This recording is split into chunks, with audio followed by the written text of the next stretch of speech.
Yo, yo, yo, yo. What's happening? Back at it again. Another episode of the Access. Yeah, there we go. There we go. Another episode of the Access, man. Coming through on this good Wednesday evening. Talk some Falcons football. Y'all already know, man. Um, it's been a little moving and shaking.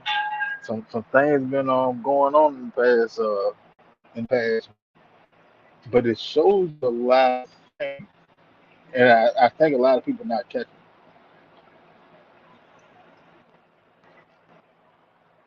So last week, by now, everybody's seen it. Everybody got their alert on their phone or smart device or whatever, or across ESPN. Sitting there saying that Drake London signed his contract. And it was pretty much on par with what I was saying. I was saying 35, the 35 is on par. But then comes the wild card. The wild card was Kyle Pitts just got his bag. Now, there's numerous people, to the side, man, trading, get him going. He ain't worth nothing. He on the show up because contract season is this that, and the third. Come on, man. Yeah, you have to be objective about sports. You could talk sports. All right. Now, for Cal Pitts to get his bag, he had an All Pro season. So let's break down the season. He wasn't the feature in the passing game. He wasn't the number two in the passing game. He was the number three. But when we actually needed him, hey man, look, we can't sit there and pass B John Broad all the time. We need you. We got to you. What happened? The man went up. That's what you call making the most of your opportunity. And the Falcons, as I said for the longest, is and the type of offense that we're going to have is more likely for Drake London to get traded than Kyle Pitts. People thought I was crazy.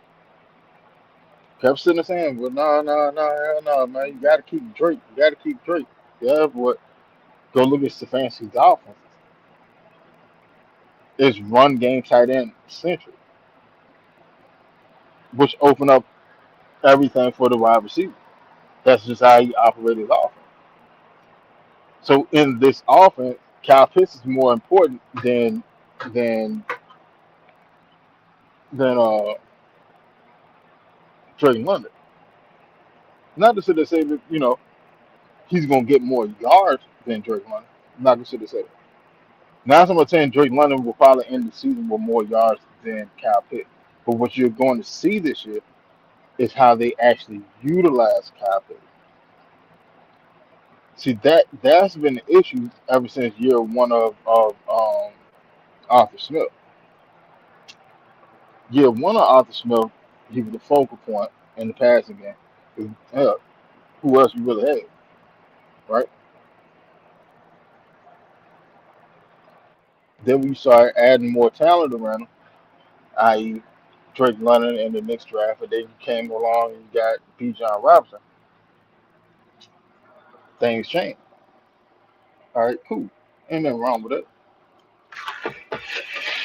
because we all said no that you can be a very important and integral part of the offense. You just got to get the opportunity.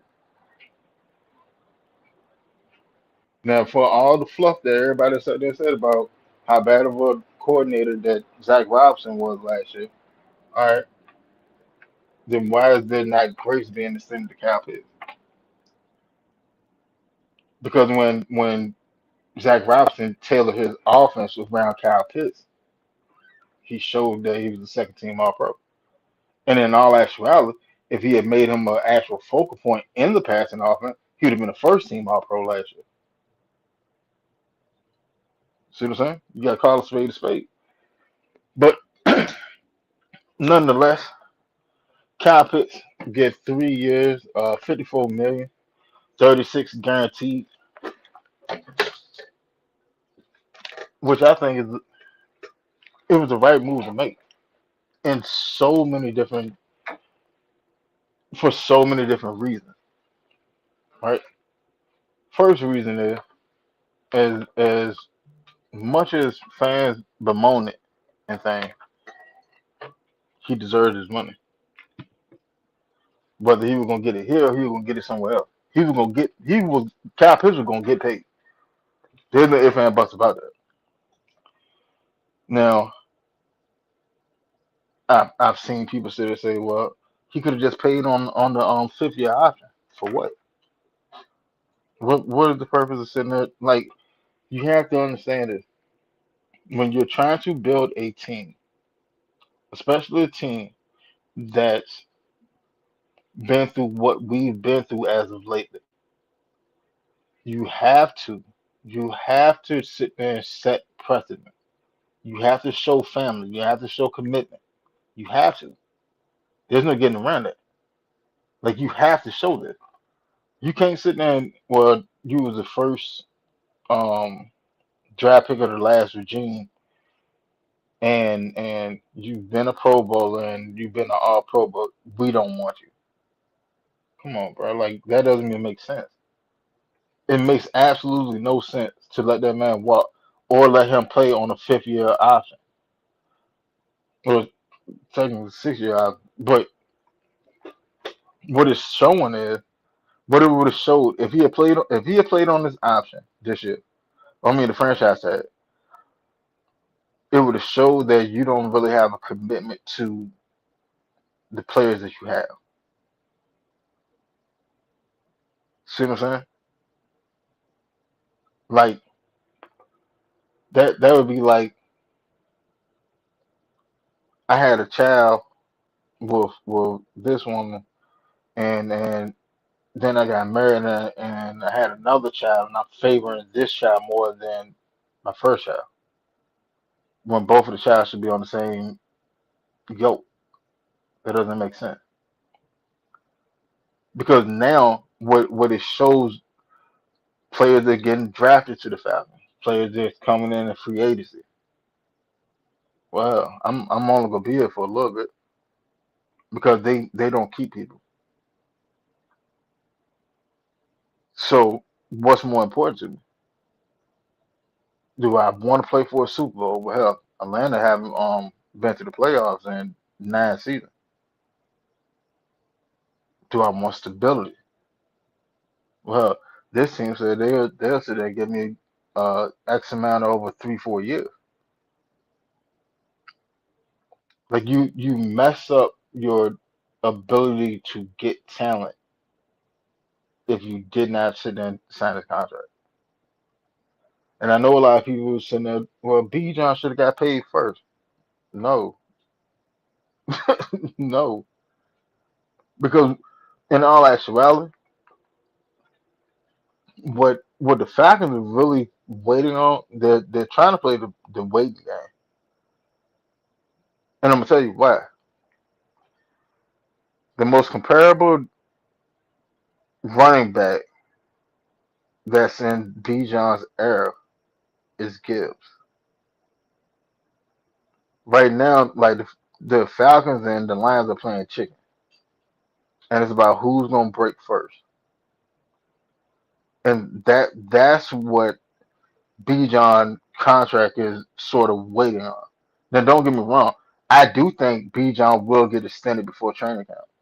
I am gonna lie to you. I truthfully, wholeheartedly believe that Bijan is gonna get extended before training camp. I don't think he's going. I don't think he's gonna play. But well, he'll play regardless. But I don't see him going into this season without a new contract. I just don't. I really don't see that happen.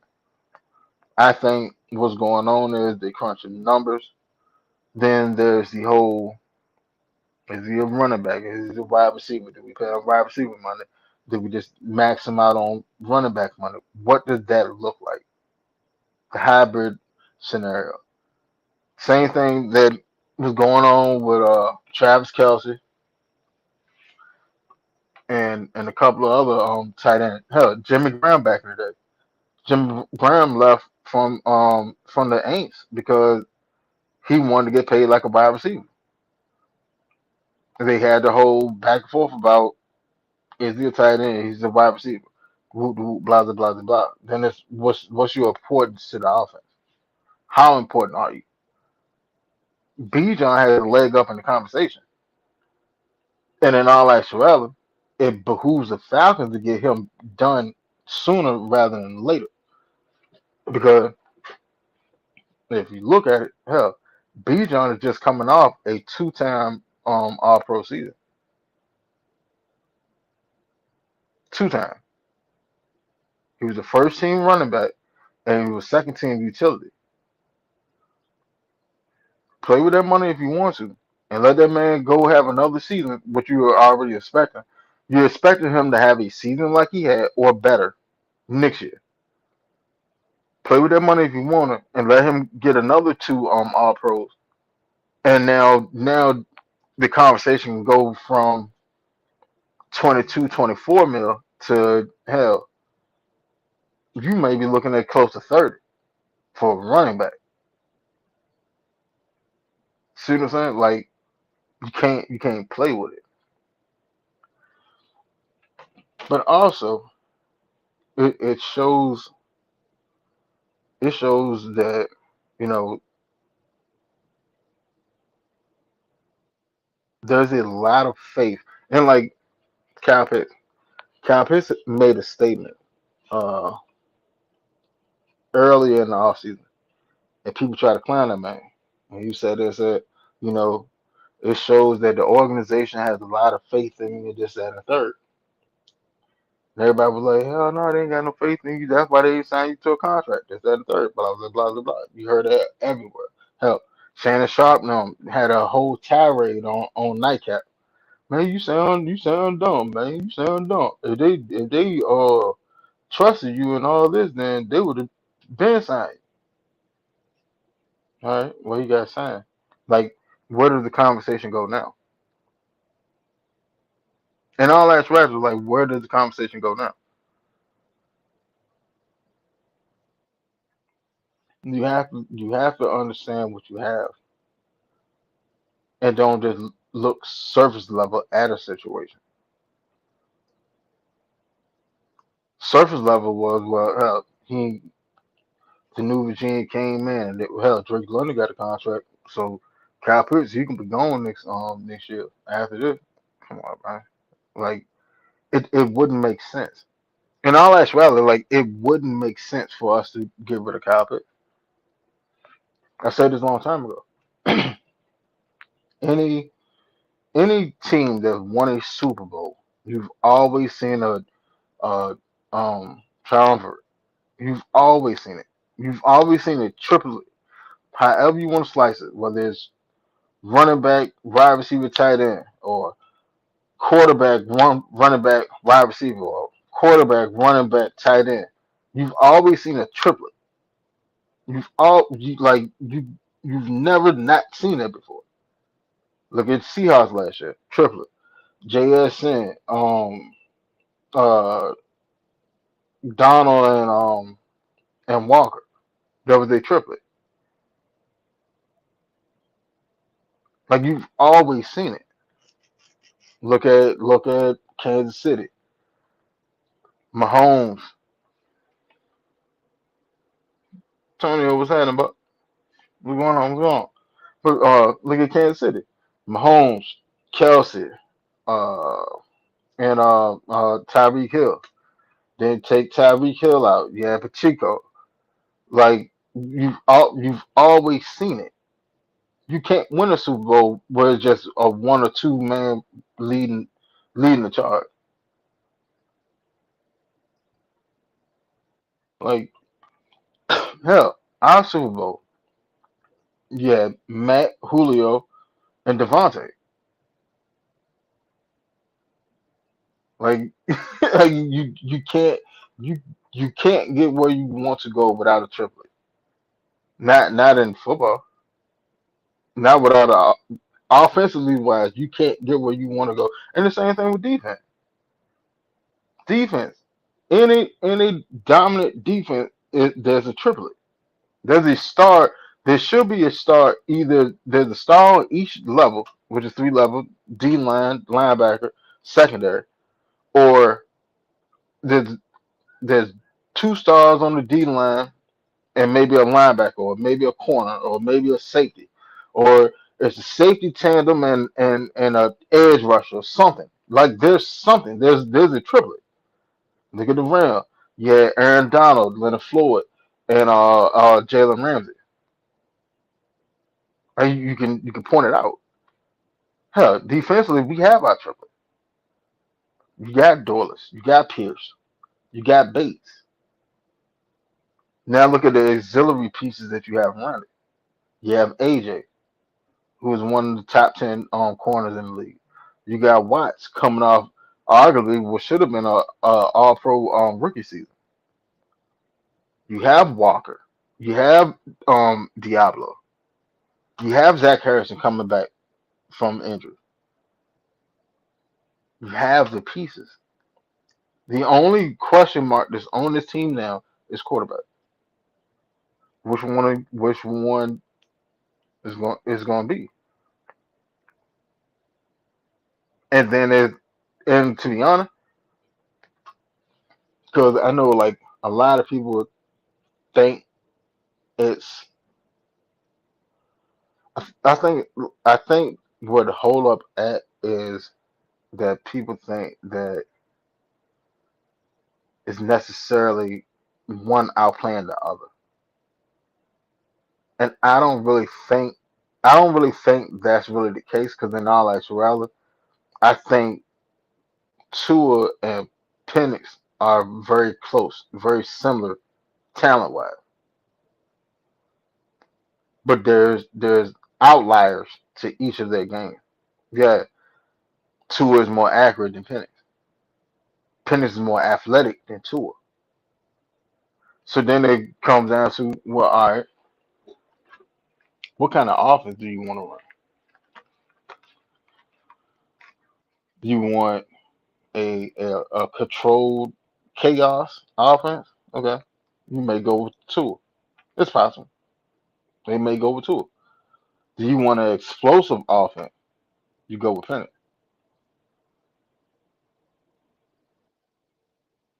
Plus, you got to think about it.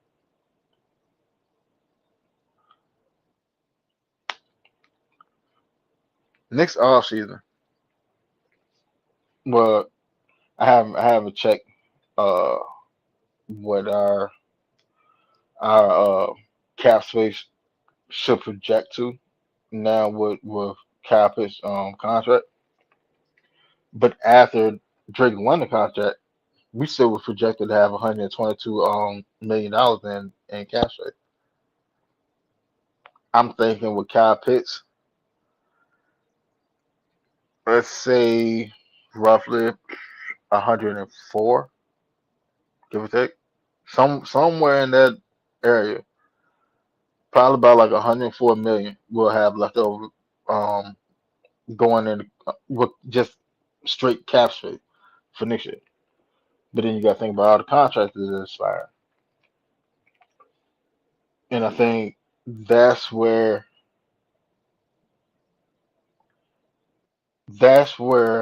next off season is where I would say our Super Bowl window open with the core that we have. I think our Super Bowl window actually opens next off season. And to be honest, 100 and some $1 million with in controlling the money, the future look very, very bright. Because you got to think about it. You got Ian. Ian came in here straight out the gate, no nonsense, got to work, got straight to work. And I think we all consider and agree that the team that we have this year is far better than the team that we had last year in damn near every aspect. outside of the stars that are just already locked into their role, the team that we have this year is better than the team that we had last year. Hell, just look at the wide receiver room. It's night and day. Last year, wide receiver room was Drake London and company. Mooney didn't show up to the party. Casey Washington, Casey Washington. Chris Blair couldn't even get elevated from the practice squad. Like, who did you have?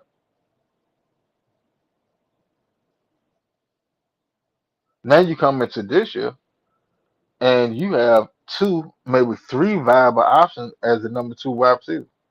And in all actuality, I don't think anybody would be mad who wins out at number two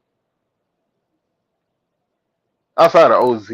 I mean, but he can play number two. He's done it before. He's shown you that the last time he was here. Like, let's be honest, like the floor when that man came in and said we're going to raise the floor, he raised the floor so effectively that I don't think a lot of people grasp it. Like those players that we was getting mad at last year because they were sitting up blowing assignments and tricking up and doing all this that like for the most part they're all gone already. And training camp hasn't even started yet. Like, let's be honest. They for the most part they are all gone. Or there's been multiple people added to that same position. So when training camp starts up and get rolling, they still gonna be gone.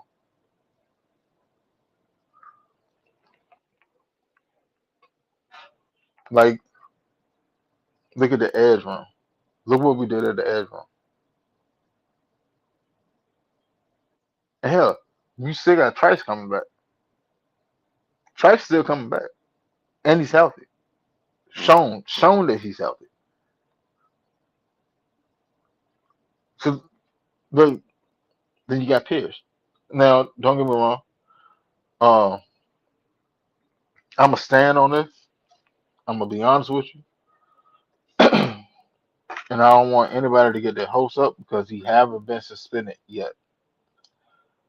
But usually, with scenarios like this, the league passed their suspension in August. I'm not gonna lie to you. Usually, that's when the league passed their suspension. So in August, sometime in August, that's when you'll see James Pierce suspension, and that's gonna be somewhere between 4 to 6 games, I believe. I originally thought it would have been more, but because of him, taking the plea deal and you know, basically got to work the program to get his charges dropped. I'm settling on about 6 games. So like I've been saying, he'll probably be back at like the end of October. End of October, beginning of November. Which in all actuality is a great time for him to come back. Because you gotta think about it. Let's say let's say he get back in October. You really have all of November to get into football shape. So when December comes around, you full steam ahead, getting to it, right? If Pierce can, if Pierce can get the effectiveness of last season, I really don't think he will have the same uh, sack total. It's possible.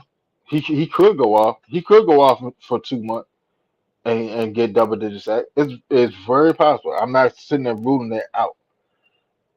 I just think that because he had to start off slow. Like, all right, y'all remember at the beginning of last year when when uh when we had first drafted him and Jalen Walker, and y'all remember how they were sparingly sitting there playing them. They bring them in for a play, him and Walker. They bring them in for a play or two, and then they pull them. Uh, when Pierce comes back, I think that first game or two will be sort of the same ilk, right? And then probably around game three, around game three, they may play him about 65, 75% of the defensive snaps, and then depending how he handled that workload, um, you'll see. You know what I'm saying? You may see a progression. They may hold him at that juncture just to see that he's back into shape, and then you'll get the full sampling of James Paul. But at the same time, though, they've been so methodical about making sure that we're not lacking while he's gone, and that's the beautiful thing that I recognize what Cunningham has done, and I love it. You got to think about it, like the edge room is loaded. And I mean, like loaded, loaded. And hell, in all actuality, because let's say if Abby can get back to pre ACL injury,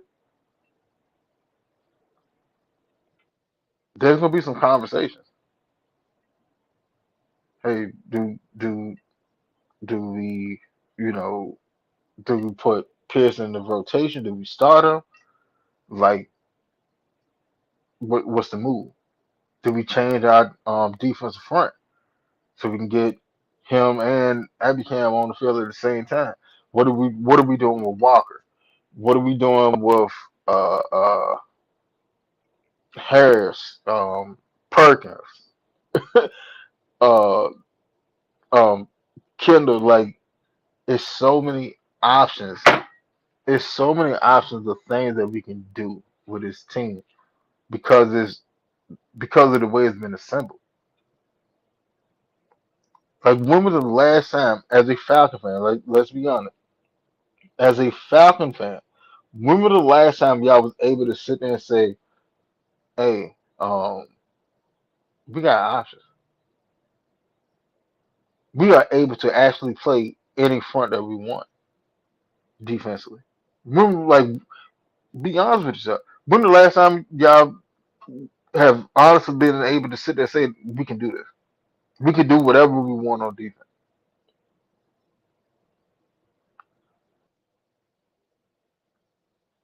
Like, I think that, hey, I'm just excited.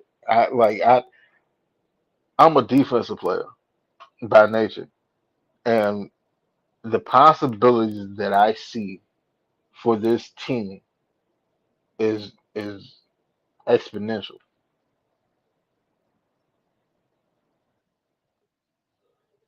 We can go sit there and run. So What's up? Love me your special way. what the hell? What's going on, bro? I'm just chilling, man. It is I talked to my girl. Nah, Go that for go. crazy for a minute. Yeah, man. We've been going through a lot, these Falcons, but I mean some good things, good things. I like that. Come on, man. Um, Hey, but our go ahead. fans be acting a damn fool for nothing. Huh? To me, Kyle Pitts uh contract, it ain't big as everybody think. So shut up. Drake London, he need to get paid. Shut up. Why B John ain't got paid yet? He gonna get paid. Shut up. Y'all did worry about the wrong damn thing. And And all that stuff. Winston, I got to say this to all these people doing all this crime about penance and the tour thing. Until penance get clear, stop saying, well, he'll come back and take the job and do this. You don't know this. The doctor don't know this. Penance don't know this. Let the man get well. What is wrong with him sitting behind and getting well? Y'all like the job is yours. If you sit down behind a tour to get well, I think that's the smartest thing he can do. I don't want to rush the kid out there, but get hurt worse. That's a career. If that kid get hit in the knee one more time, either one, he might well retire. But y'all not looking at the injury. Y'all looking at either because he's black. Y'all looking at either because he a rookie. He need to prove himself.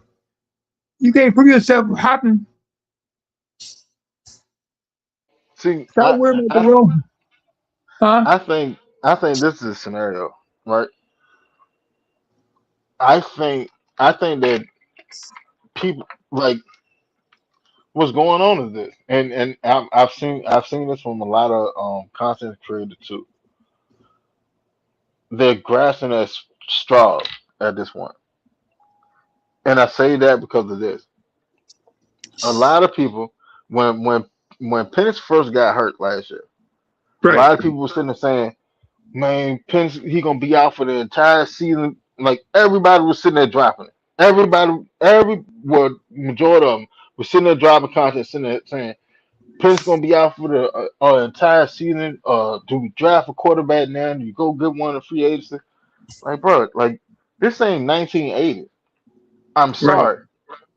ACL injuries are not that serious no more. Don't nobody give a damn about an ACL injury. Why? Because you'll be back. You'll be back in like 6, 7 months. Like, be honest with yourself. ACL injuries are not the career ender that it used to be way back in 1970 something. Like, But it's not that anymore. ACL injury now is shit. It's hell. I put it to you like that. You 9 times out of 10, you'll probably come back from an ACL injury now faster than you will come back from a pectoral tear. And I'm just being honest with you. That's how far surgeries have came. but Winston, that ain't the only thing that he got to worry about. He got to worry about learning a new routine. He got to worry about the mistake he made last year. He got to learn. He got a lot of stuff to do to get where he need to be. Like this, But he, so let me he let me not gonna let get me give you that. well. Well, go ahead. Go ahead. Go ahead. No, go ahead. Go ahead. He's not gonna just get well and get the job. See, that's the point Sebastian and Matt was saying. The job is not given to nobody. You got to earn the job. Nobody. He said nobody come up saying I'm not getting nobody the job in February. I'm not getting nobody the job in March, June. No, it's going to be a competition. As people talking about, it's Penny's job. Oh, it's your job. It's nobody's job until they compete. And if Pennies don't compete in training camp, there's no competition at all. All And right. I can hear people talking about, well, if Penny get well, even though Tua is starting, he gonna get the job back. No, if Tua start and doing good, they're not gonna make him sit down. That's the dumbest shit I You ever see, heard. this is and I'm seeing this from a lot of content creators who they sitting there saying, uh, if Pennis was healthy, then they would have cleared him for 11 on 11 for minicamp. That's a dub. Don't nobody give a damn about minicamp. Like minicamp. I'm gonna be honest with you. Here's your progression of NFL offseason. You have rookie rookie symposium and rookie minicamp, and that's literally just basically to see if y'all in shape, this, that, and the third, see where you at. And then I'm gonna give you, here you go, here's your workout plan, here's your workout plan, here's your dietary plan. See you at OTA. All right. OTA. OTAs is voluntary. And all that as well.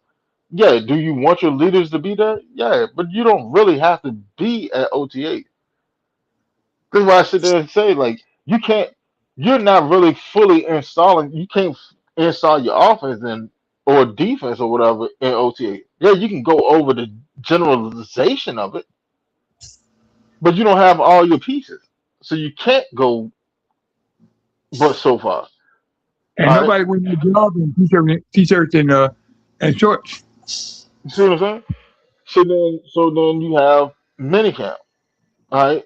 Minicamp. That's mandatory. All right. You get more of the classroom work in minicamp than actually on the field shit. Like you getting classroom work and you getting on the field stuff, but minicamp is really to judge where you at in your health. Like where you at? Are you ready for the season or are you not? It's your conditioning and shit. That's what I'm more worried about, Yeah, me right? too. That mean, okay, he could be well, but is he mentally well? Because when I interviewed I saw last week, he didn't sound well in the head. Is that he didn't Who? sound like a Penix. He didn't sound like a leader. He didn't sound like a I leader to mean, me.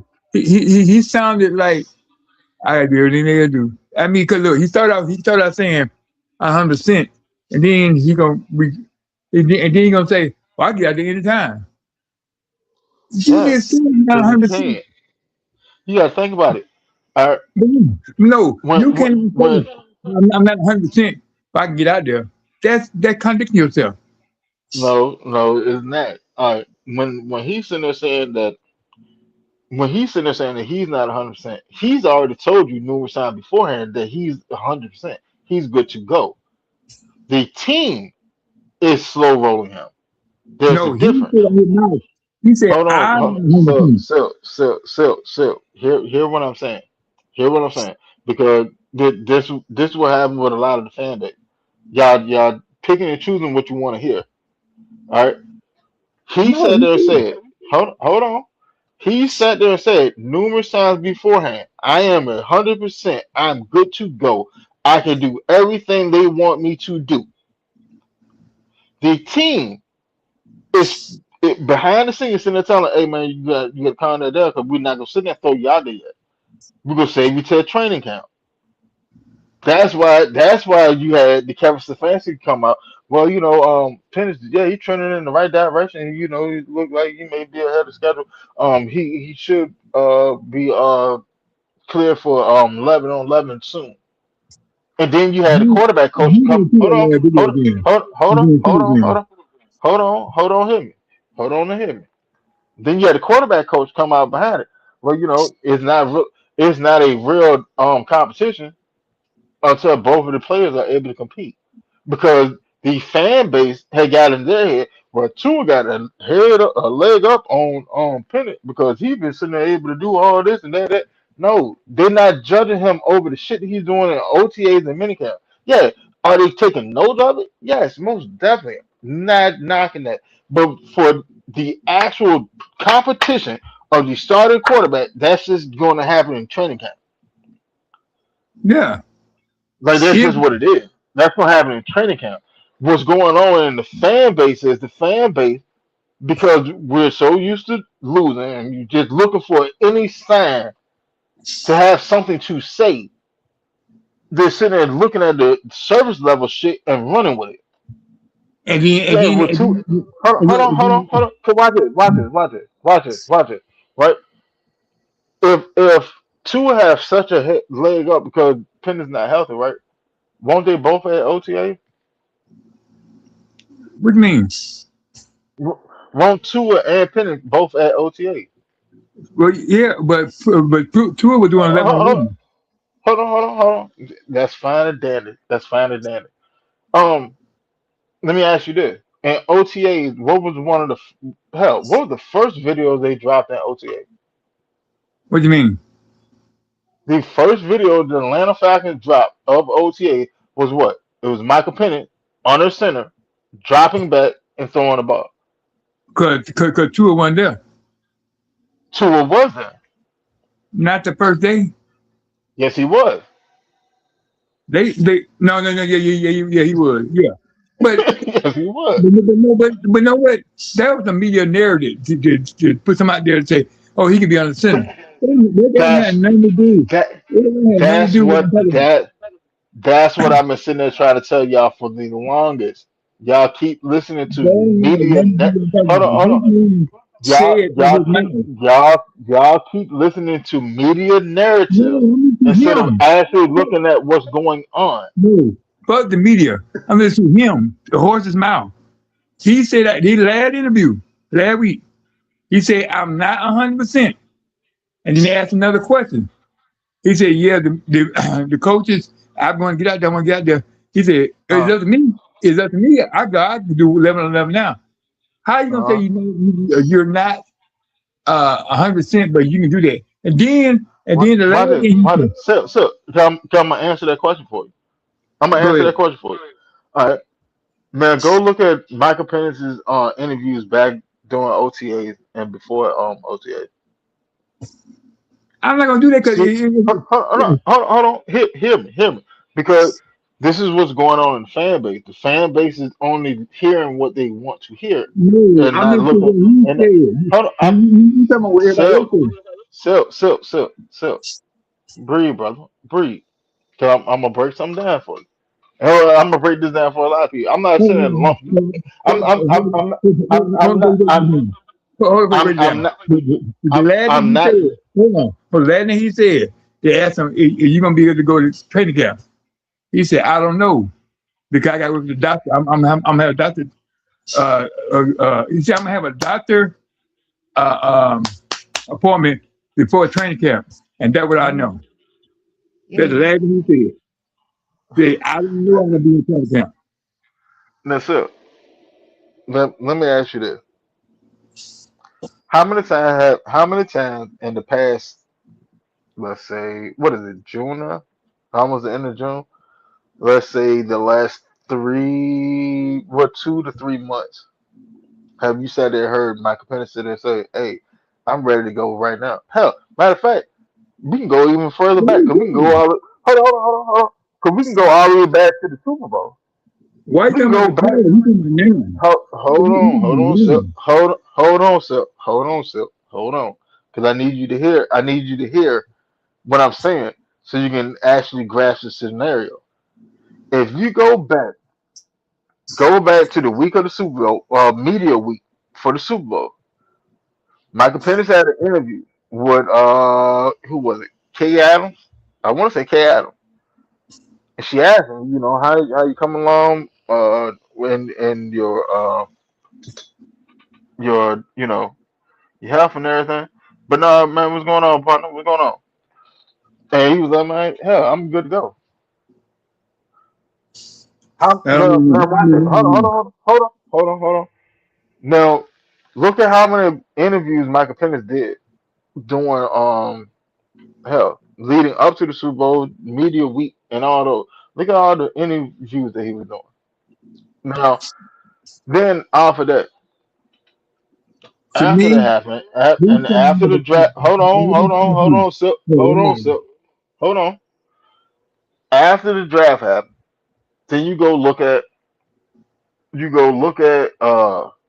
his interview. How many times he just sat there and said, "Hey, I'm 100%. I'm good to go. I'm good to go. I'm good to go. I'm good to go. I'm good to go." He kept saying it, kept saying it, kept saying it.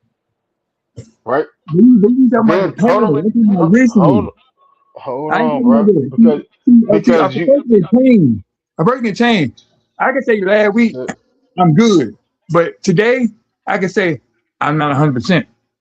You can change, and that's what he so said.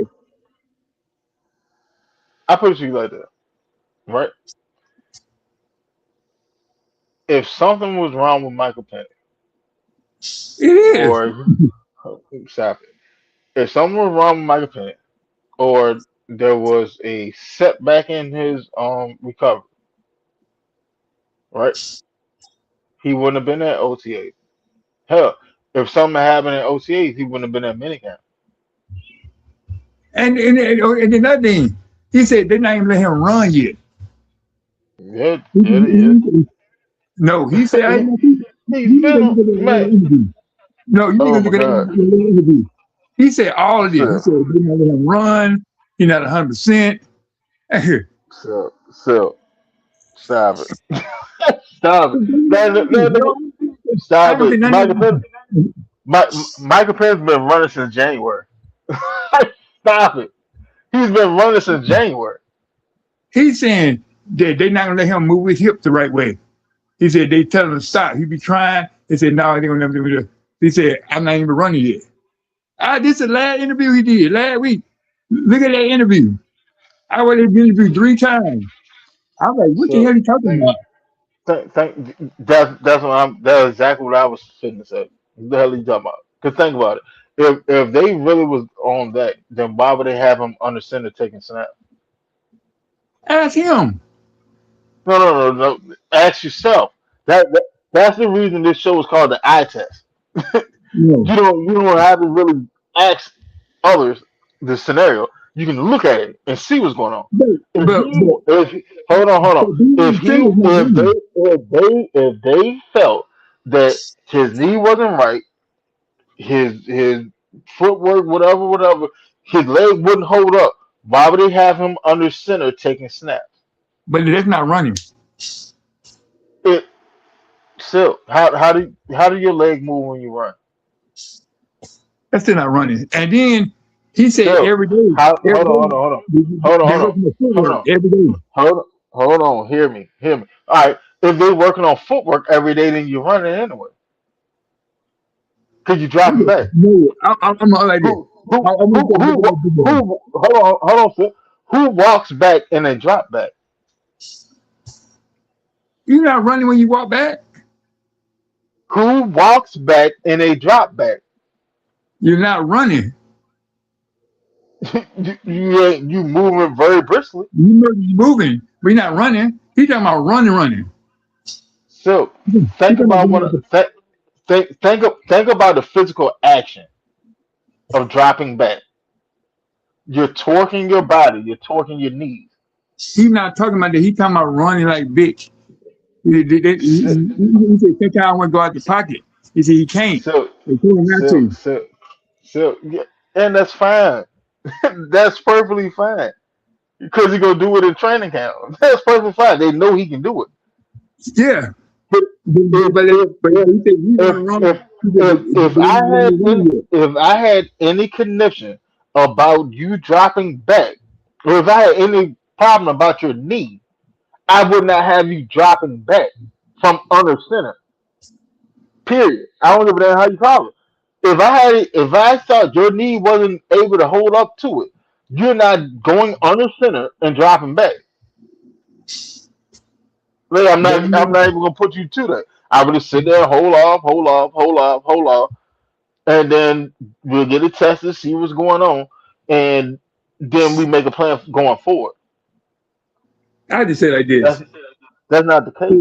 If he was 100%, he would have been doing 11 on 11. He's not 100%. So, so what is the point of sitting there clearing him for 11 on 11 in minicamp? Like, and I'll ask brother, be honest with yourself. What is there to gain for him playing 11 on 11 in minicamp? You can experience your, oh Lord.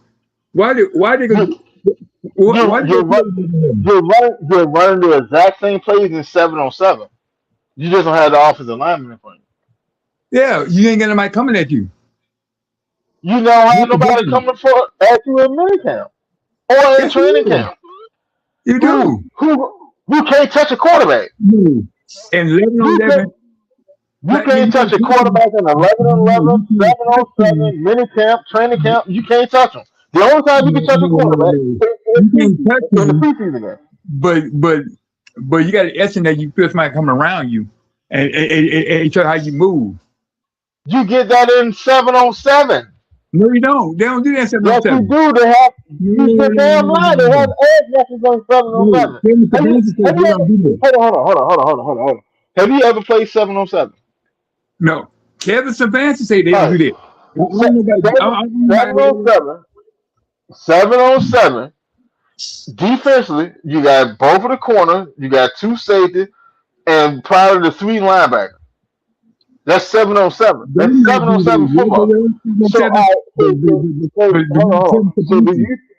did you think that in 7-on-7, those linebackers and shit, they just drop it back every play and pass Ask coverage? Kevin. Ask What, Kevin Stefanski. what, Cause he, hold cause on. he said What good does that that do? What good did that do for your defense? Nothing. he said Kevin Stefanski it ain't for defense. It's only for the offense. That's what Kevin Stefanski So, said. it is. It's an offensive centric Yeah, game program. Seven on yeah, seven is an offensive because you have yeah. more offensive weapons than you have on defense. But That's why the Kevin offense is supposed Kevin to exploit Stefanski the said defense. the way his offense, the way his training is, it's not made for offense and defense on 7-7. That's on 11-11. This is Stefanski No. team. Not, 7-on-7 is 7-on-7. I don't give a damn who run it. It does not change. 7-on-7 is 7-on-7. how you gonna tell the It's man the how to same. run his team? It's the same 7-on-7 that ran at Pee Wee football, high school football, How um, you um, gonna tell this man how to run college his team? football. Bro, 7-on-7 is the same regardless. You can't change That's for seven on his seven. team. That's for everybody else. Not Stefanski. The way he explained it, he's I guess he's different.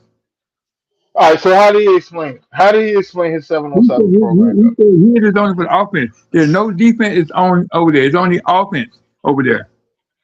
So if he got no So, defense over there, he just passing the ball to receivers. That's all he doing. that's not 7-on-7. That's what he call it. No, that's not 7-on-7. 7-on-7 is you have an offense, you have a defense. You have offensive skill player, you have defensive skill player.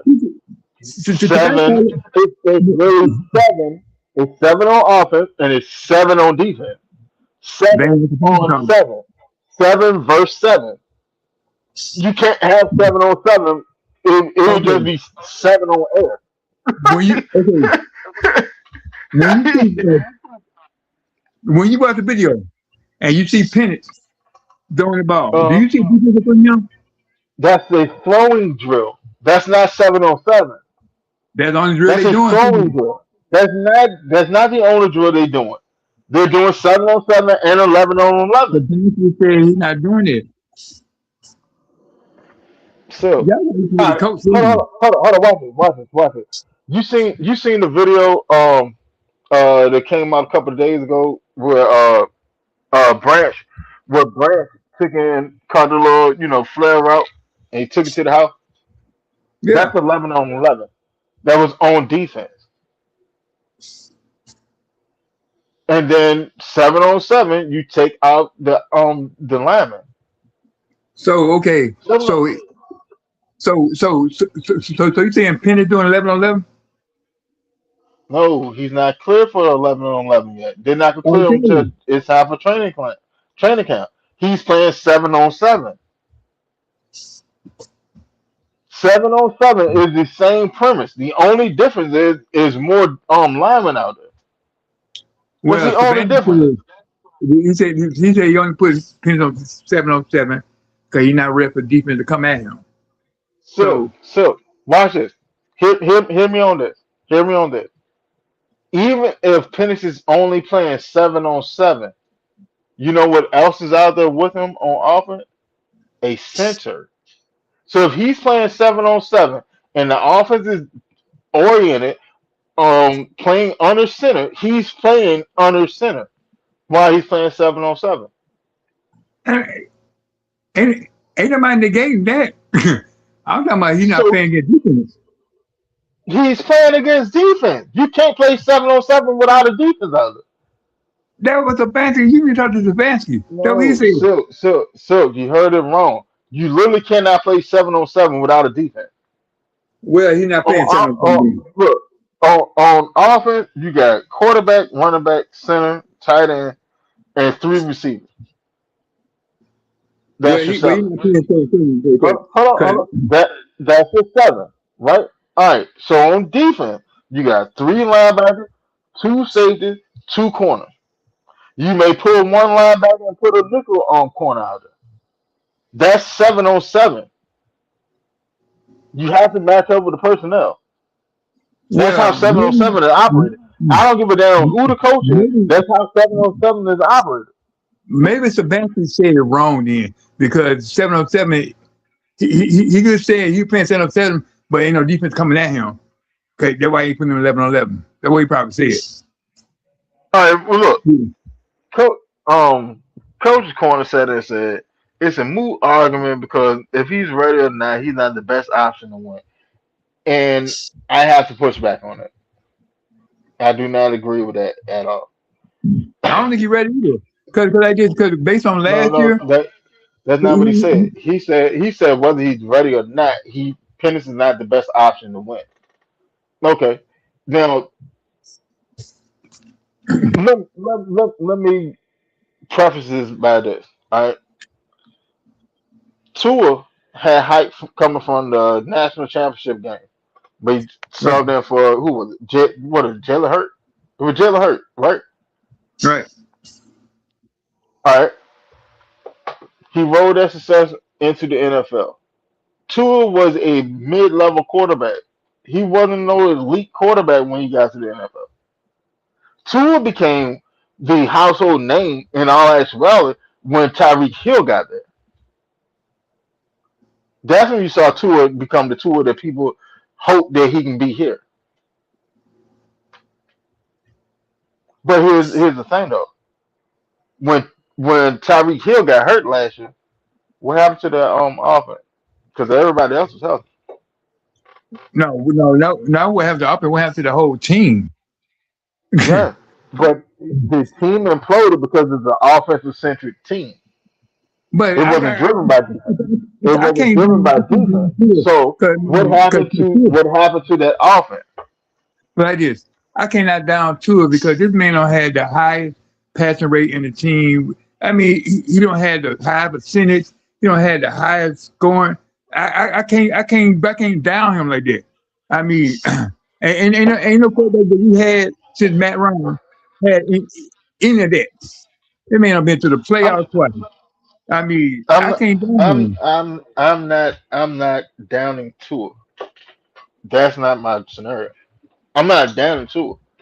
I think Tua could be a very capable quarterback, but I'm not gonna sit there and act like I didn't see what I saw. I mean, every quarterback have a down year. Look at A Mahomes down year, last year. Tua was having down years before Tyreek got there. What are you talking about?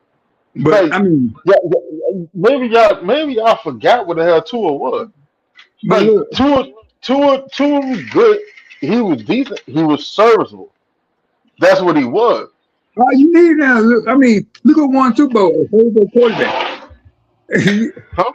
Oh, you said what? I said, look who won Super Bowl, a favorite quarterback. You don't need no superstar quarterback to win. It's not about that, bro. It Look at is. it. Hold on. Look at it. All right. In comparison, who led the league in interception for majority of last year? That's one And I'm year. talking, bro. You're only as good as you were. Peyton Manning had a league and interception when he first got in football. Yeah, as a rookie. Yeah, Yeah, as a rookie. What he threw like 23 interceptions? Yeah, as a rookie. Tua had been in the league for like 8 years. What are you talking about? but but y'all gonna base it only one year. What happened to Patrick Mahomes last year? He had a suck year last year. Y'all Patrick Mahomes got blame three Super Bowls. him. Patrick but Mahomes got three Super Bowls and got down like who the hell was he throwing to? but look, Chelsea's old. okay, We're okay, going on with the wide okay. receivers. You Hold don't on. know who gonna catch the damn ball because majority of them motherfuckers drop it. Like what are we Okay, talking about here? if, Pat, if, Pat, if, Patrick Mahomes literally got hurt sitting there trying to carry his team. but look, check this out. Tua, hold on. Tua, on the other hand, was sitting there throwing his team under the bus for the majority of the season. That's why they took the cap hit that he took to get his ass out of there. Do you see what kind of team most of the receivers got hurt, and then some of them ain't working with him. But look, if you can put a Mahomes in that situation, you got to do the same thing with Tua. So Tua had some good years, and he made one mistake. Like, like you gave Mahomes grace. Why can't you get Tua grace? Hold on, say that again. You gave Mahomes grace for one bad year. Why can't you do the same thing with Tua? Because Tua has some good years now. I mean, Yeah, Tua had good years with Tyreek Hill. but look, and then they came and beat the hell out of us last year with one eye. That says a lot about us, not about him. As a Duke got To under be, him, you would hold on, have. hold on. Watch this. All right, we said that a lot of the fan base thought that this team should have went to the playoffs last year, right? Mm-hmm. Okay. So then, if Tua came in here and beat us with one eye, and goddamn, he had the same roster that he had from the time that Tyreek Hill went down, that says more about us than it says about him. I mean, it says more about him than it says about us because we weren't able to goddamn win the game that we should have won. Tua had the same team came in and beat us, which supposed to quote unquote should have been a playoff team. We had a But top y'all 10 must defense, hold on. But how many wins did you muster with Miami? but look, we had a top 10 defense. You We can't you scored for us. can't you, We scored when for us. you're looking at it, you can't just look at one part. You got to look at the whole. You have to look at the whole. I'm Last looking year, at him Tua being had our defense. last year Tua had 15 interceptions, well 14 interceptions in 15 games. So he a bad quarterback because of that. He had he had what quarterback you would sit there and say he's a good quarterback. He got more interceptions than games played. So for 1 year, he had a bad year. You call him a bad quarterback. That's sad. That's real sad. I put it to you like this. I think Tua can be a very serviceable, capable quarterback. I just don't think that I put it to you like this. On an even playing field, for what we're trying to get done, I think Penix give us a better chance of it. Yes, Tua has more experience, but in all actuality, I The think two, Penix. Hold on, say what? What you say? you got more experience. No, I said Tua has Ooh. more experience. Tua has way. We know Tua has more experience. What are you talking about? No, I like that Penix head. I heard that. What? Hell no. I said I think for what we're trying to do, Penix is the better fit. You gotta think about it. Like honestly, sit there and think about it. You got not one, not two. You got three speeds on this team. Hell, four if you want pass catching offense. Four if you want to include Bijan. But what kind of offense do Stefanski run? It's a run based tight end century Right. And what kind of that quarterback? opens everything else up. And what kind of quarterback Tua is? Tua is more. Tua plays. Tua plays more like Brady. That's how Tua plays. Tua plays like Brady. And that was Stefanski light. And he had short quarterback. I don't know why, but he worked deal with quarterback, and he liked accuracy. And Tua don't have the best accuracy in football. Every team like accuracy. I'm talking Like with this that, man. This man more. like that's not groundbreaking. Every team want average from the quarterback. Here's the thing, though. So if every team want accuracy, and you got the guy who was the best in the league, How wouldn't you long go for ago was that? him? How Huh? long ago was that? How long ago was he Mm, on the best in the league in action? it don't matter. The boy still got it. I'm not sitting there saying that he don't have it. You have to understand what you have on the team, on the roster. What do you have? You have Jahan Dotson, who can get behind, who can take the top off defense. You got Zachariah Brant that can take the top off of defense. You got Kyle Pitts that can take the top off of defense. What ain't Now, ain't who's the gunslinger? ain't, Who's gonna sit there and try it? but ain't listening to what he had in Miami. Waddle, and what's called Cheetah. How did that work out for him? It worked good. Did it? Have you seen how many touchdowns they don't made? Yeah, that's great. What do they do in the postseason? They at least they made it. We ain't made it no damn postseason. So you have to understand it, bro. Like when you look at it, when you look at it. Now, can Tua get the job done for the Atlanta Falcons? Yes, I Yeah. do. I truly do believe that Tua can do it. But if James, what's going on? But Boss man, what's James, going on? what's happening? What's happening? What's going on, man? Silk, James Silk. We know each other. We've been on panels together. What's up, the quiet storm? Man, I can't call it, man. I can't call it. I can't call it. So explain what you were saying, Winston. All right, all right. So the debate is Tua or Penny. All right. Now this is what I'm sitting there saying. Hmm. Do I think Tua can get the job done in Atlanta? Yes, yes, I do. I don't. I'm not gonna sit and say I don't have doubts because I do. But you have a doubt with any quarterback that's not entrenched in your organization. That's a lot. That's just a given. All right. Now,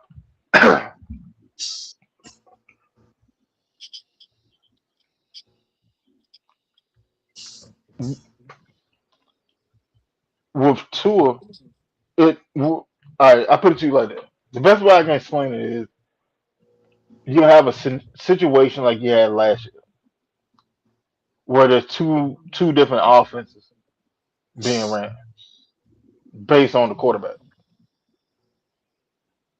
Now, now don't get me wrong. Will we take shots upfield with Tua? Most definitely. We'll do it. We'll do it. Yeah. But here's the thing: if Pennis is the quarterback, you taking big shots all the time, and that's just the fact of the matter. Like That would there's be no getting around that only at the because offensive, only at the because offensive you have end. you have you have to understand the personnel that you have on the team. No, we got to understand the coach of the team. That's not his Yeah, offense. like hell it ain't, bro. No. You He, crazy. Hold on, he hold got on, hold on, one first hold on. guy. Hold on. He got one Do first do guy. hold on, Sil. Do you not remember what Cleveland offense looked like when they had OBJ? Okay. They were going up the field. They They're weren't sitting there running. dinking and dunking. No, They were no, going up no. the field.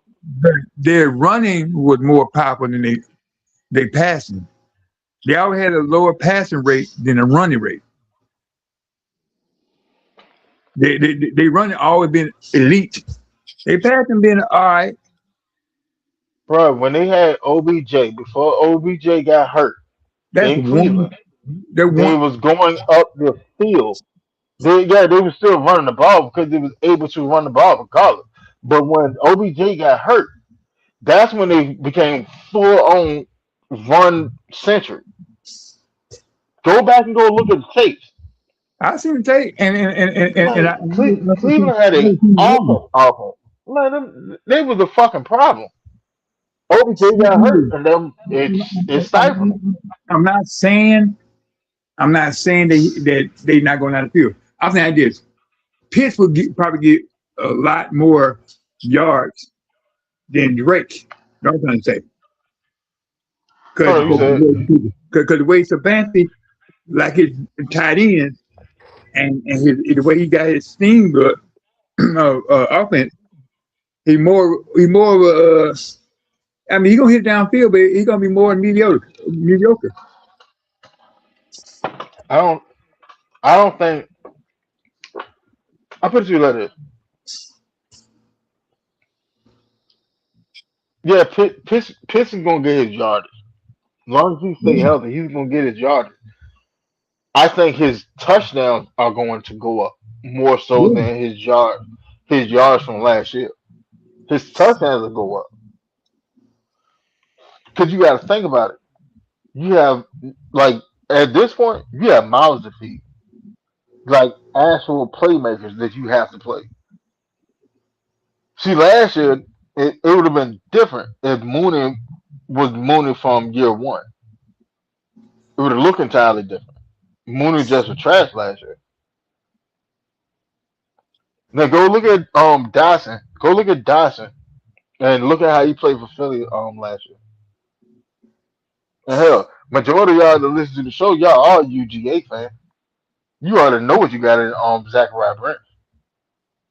Yeah, I mean, ain't nobody saying Hold that on, he's not going down the field, hold on, but cause that's watch gonna this, be watch this. good. Hold on, watch this. Because just away from those three, you still got the big dog on the other side that control the tempo of the game. Drake London. They can give it to you however you want.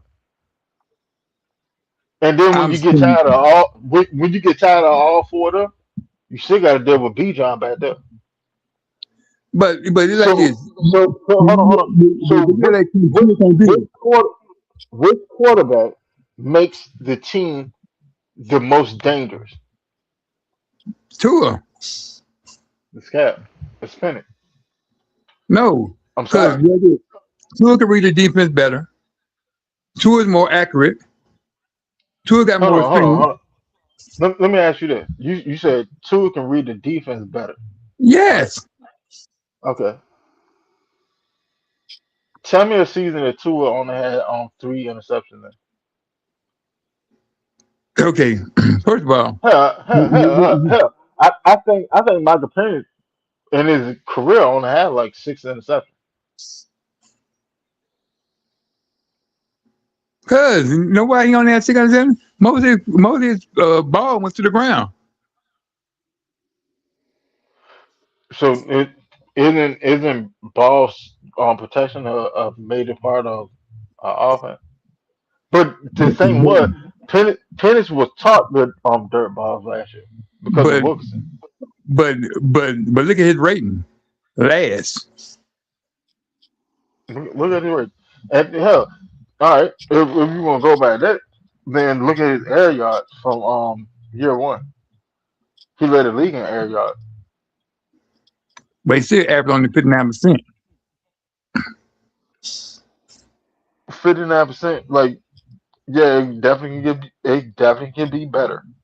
It definitely can Yeah. be better. But like you're basically playing your rookie season last year It's like this. without a blindside protector.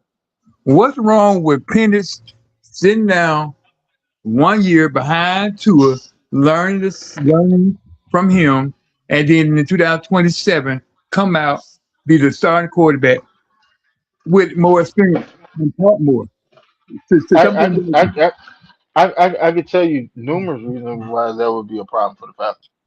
Why? But hell, the very first one is this: finances. Finance what? Finances. Finances. because if Tua starts this year and Tua do all the things that everybody want Tua to do, and let's say we go to the playoff, let's say we win a playoff game, Tua's gonna want a bag, and you got to think about it. Hold on, because you got to think about it like this too. This is the first year that the Falcons have been back to the playoffs in how long? So you think the Falcons? You think Kevin Stefanski found success with a quarterback and he's gonna let him go?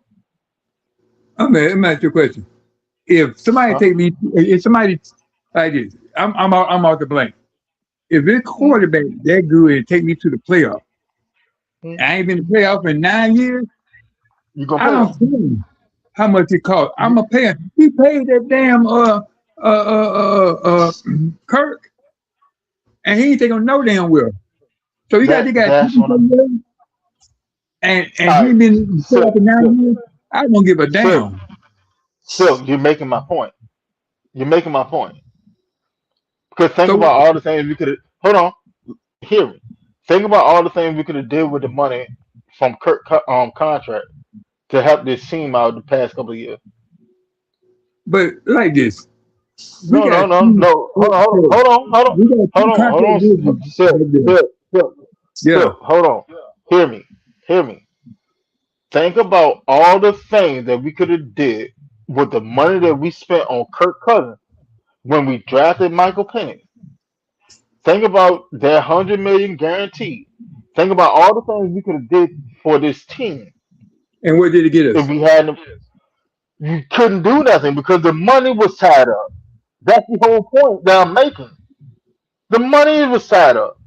So if Tua wins the competition and Tua do the things that everybody want him to do and lead us to the promise and we get back to the playoffs, you're going to play Tua next year. But you forget, So we got two hold on. Watch this, watch contract this, watch this, watch masterminds. this, watch this, We got watch this, watch this, watch this, watch this. If Tua, let's say hypothetically, we don't sit there and stand Bijan this year, right? And we hold off to next offseason. And Tua do all these things, and Bijan is Bijan, just a better version of him, right? What happened to that 100? What I say, roughly like 102 million, 104 million that we have in salary cap? What happens then? What well, type of team?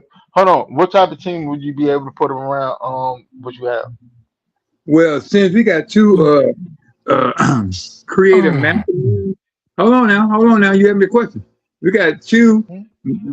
contract masterminds on our team who just worked out Drake and Pitt's contract. I believe they can work out something with Tua and make both parties happy. So therefore, When have you said and seen Tua take a small contract? I didn't say make a small contract. I said make them happy. Happy. Okay, so then That's therefore what now then therefore you're paying actual quarterback money now in the quarterback room. I just to me, Watch it. You're paying actual quarterback money in the quarterback room along with Michael Penix getting his fourth year salary. but nothing. What's he doing right now with the Hold on, contract? watch it. Hold on, Okay, you paying him Silk, silk, Jason Pitts, silk, but what's silk, on the other contract silk. right now? You paying him 1 year at a time, right? Huh? On the other I contract, can't you hear paying you. him 1 year at a time, right? Why can't you do that next Hold year? hold on, you said what? Okay, since you pay Drake and you pay Pitts. The other Uh, contract, what, 2 years, 1 year, all that. You can't yeah, you can't do they that come due. again. You don't have the So money for it. That's what I'm saying. how you You gonna have the won't have the money for money it? for it. We didn't have the I money ain't this think year about it. to do it. Hold on. So think about it. Watch it. So just let's just take the entire quarterback situation off the table, right? We ain't paying no quarterback contract for Penix or Tua, right? Salary cap is what it is. Just look at who we had to pay.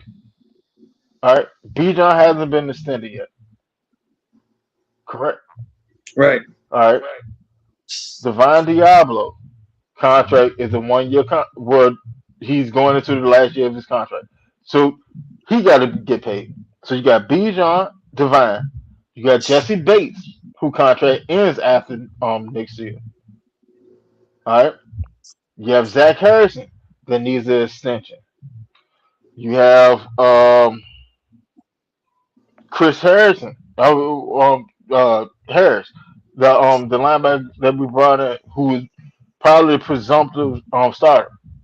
And if he finds his footing, you're not letting that go. Okay, so you have him. Brian Let's see who Robinson, else. Brian Robinson Jr., the backup running back. He's on a one Yeah, year deal. Okay. he's on a Let 1 year me ask you deal. a question. Let me ask you a question. Well, the third string, well, the possible third string, Carter, his contract ends after this year. Um, you got Matthew Bergeron, his contract ends after this year. You have Jawan Taylor, I think his contract ends after this year. You have so many other things that you need to maintain the team. That can be worked out. But let me ask you a question. So what behooves the Falcon best? Let me ask you a Hey, question. Silk, hold on. Silk, turn your volume down just a little bit. Okay. Let me ask you this question. Would There you you go. rather That's all I put. have a quarterback that's already proven, or would you rather have a quarterback that that got potential?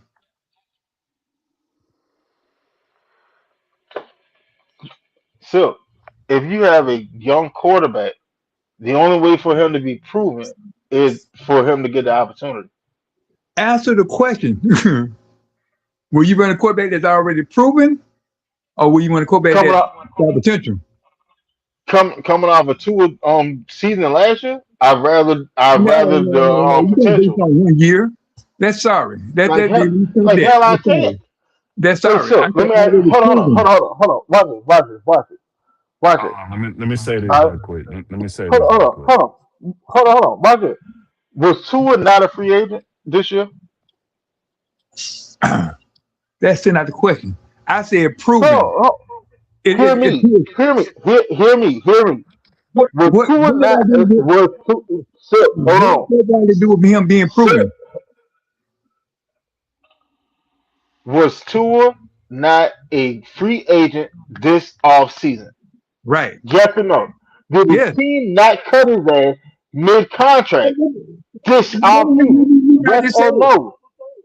See, So then, what you making excuses right now. You what making is the excuses. proof? Hold on, no, because I'm trying to get you to understand something. No, I asked you a simple Miami, question. I Miami, said, will you? Miami literally let him go because they did not want to deal with him anymore. That's didn't Because answer the of what he question. showed on the field. I'm sorry. Me personally, I would go with potential. That's In all you this got to say. scenario, All that stuff right there, I'm you going call potential. for.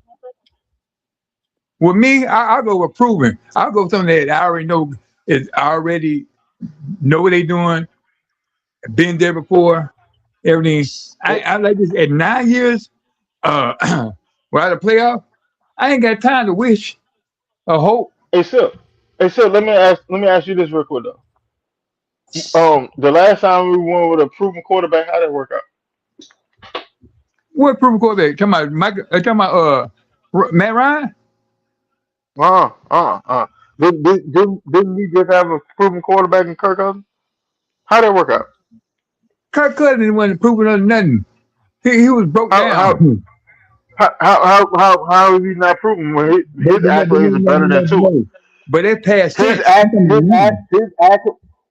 Hold That's on, past tense. you just said hold on. You just said it told me you can't go off of what he did the year before shit. You can't go Nah, off that's of crazy. past tense. You just said it said But, that. You just said also it said that, again, right?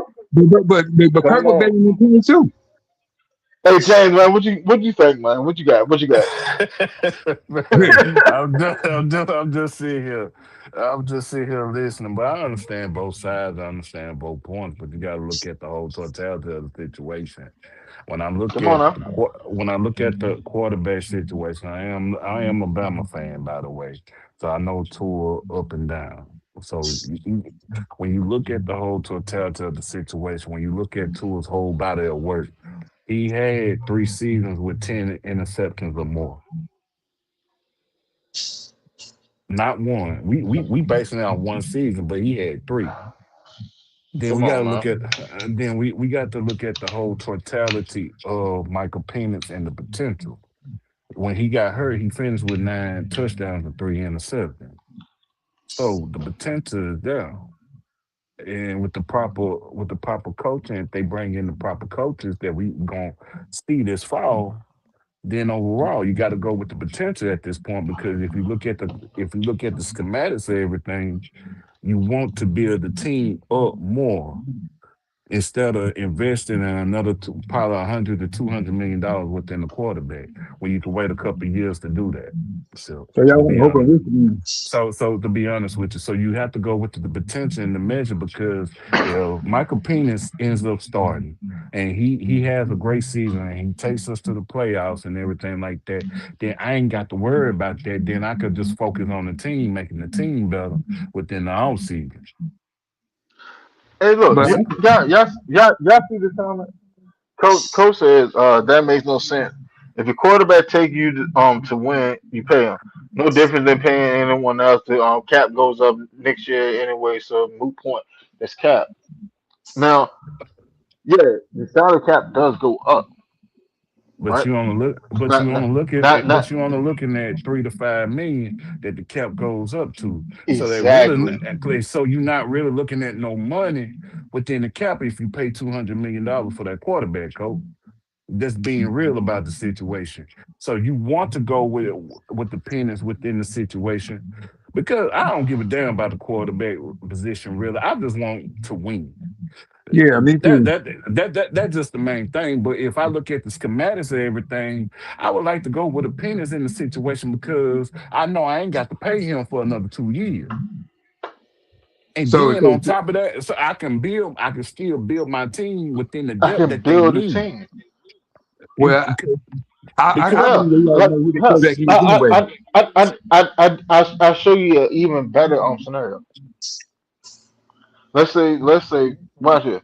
Let's say that Penix wins the job this year. He performs well. Still iffy, da da da da. All right, so then you fast forward to next year, right? Where you didn't have to use your first round pick on a quarterback. So that could be a new right tackle right there. All right, cool. He plays the following season, does well. We go a little bit further. All right, still a little iffy, but yeah, it's serviceable, right? Okay. Mhm. Still got a first round pick the following year. All right. Well, hell, you can go get Jake Matthews as a replacement. Let's say then after that you have uh you still ain't decided you just want to go get a quarterback. You can go get a quarterback and reset your entire quarterback money. But your team, your roster is built because everybody else is already locked in. Like people forget, B John B John's contract is about to come down the turnpike. And when it comes down the turnpike, it's going to reset the goddamn running back market. What I mean, like substantially.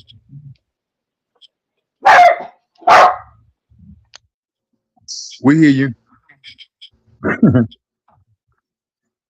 Hey, let me ask a question. When you think they're gonna announce it? During training camp? I think it'll be right before the season. What, To be what you honest mean, with you, Bijan? No. I'm talking about the quarterback. It's gonna be right before the season. It's gonna be before week 1. They may even do it during the preseason. I look at it from the end of preseason to the beginning of the season. To be real, it Uh, just really depends on how far they see Michael Penix grow within the. Even though we know that he's ahead of schedule, they still got to make that the final determination with Michael Penix. So, with that being said, I could see it before right before week 1. But they gonna drag it. They I gonna think drag it. Miller Mills was that. I think that it'll be like after final cut. Yeah.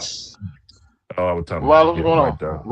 Wallace says, "What's good, fam?" And I keep telling y'all that y'all need to stop worrying about a salary cap because when it's time to re-sign their player, they will make it happen. No, you can't look at it like that. Wallace, because you got to think about it. Now, in the future, yeah, that's very possible. That's very possible because we got dude from Philly. But you got to remember, majority of the contracts that we have on this roster is from the last regime. So he got to work around that to get more team friendly contracts in. You can't like at this point the money is the money. This is what you have. You can play with it as much you have, but you only have this. You can't fiddle with a contract. Well, you can fiddle with a contract, but then when you start restructuring older players and all that, like now you running around like a dog chasing the tail. You gotta deal That's with the issue. agents. You You gotta like deal with you got to agents give and him all that. time.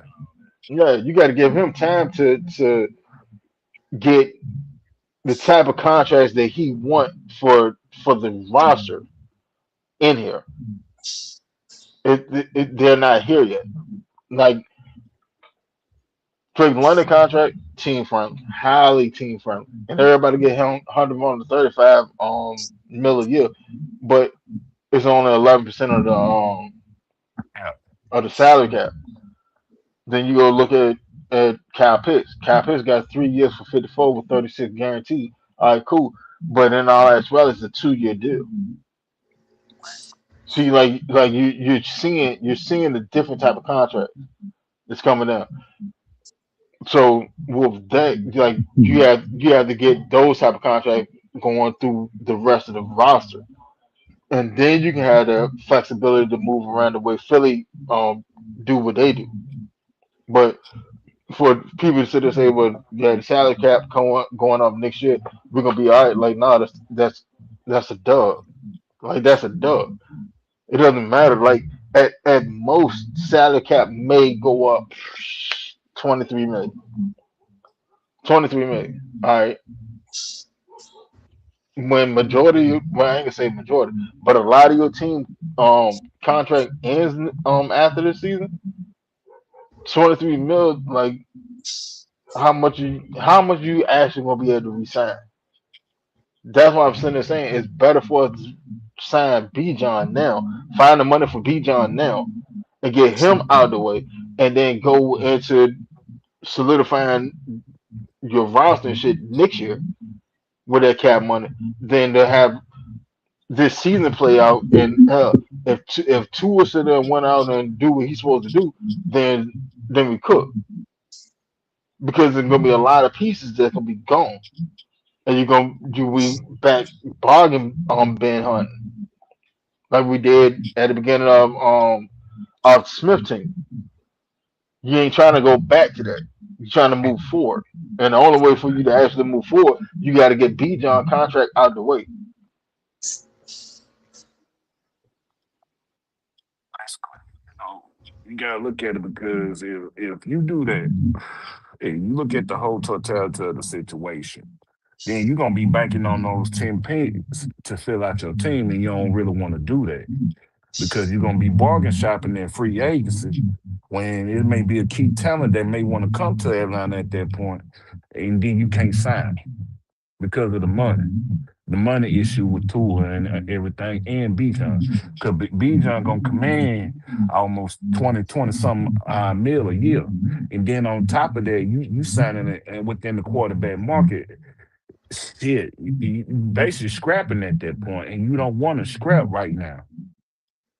You want to build this team up so they can be substantial for years to come. So I within the be already know situation, what quarterback they want anyway. yeah, I understand it, but you gotta look at the whole totality of the team because for the simple fact they did what they had to do to sign the free agencies with the little money that they had. And you don't want to go within that situation on a year-to-year basis.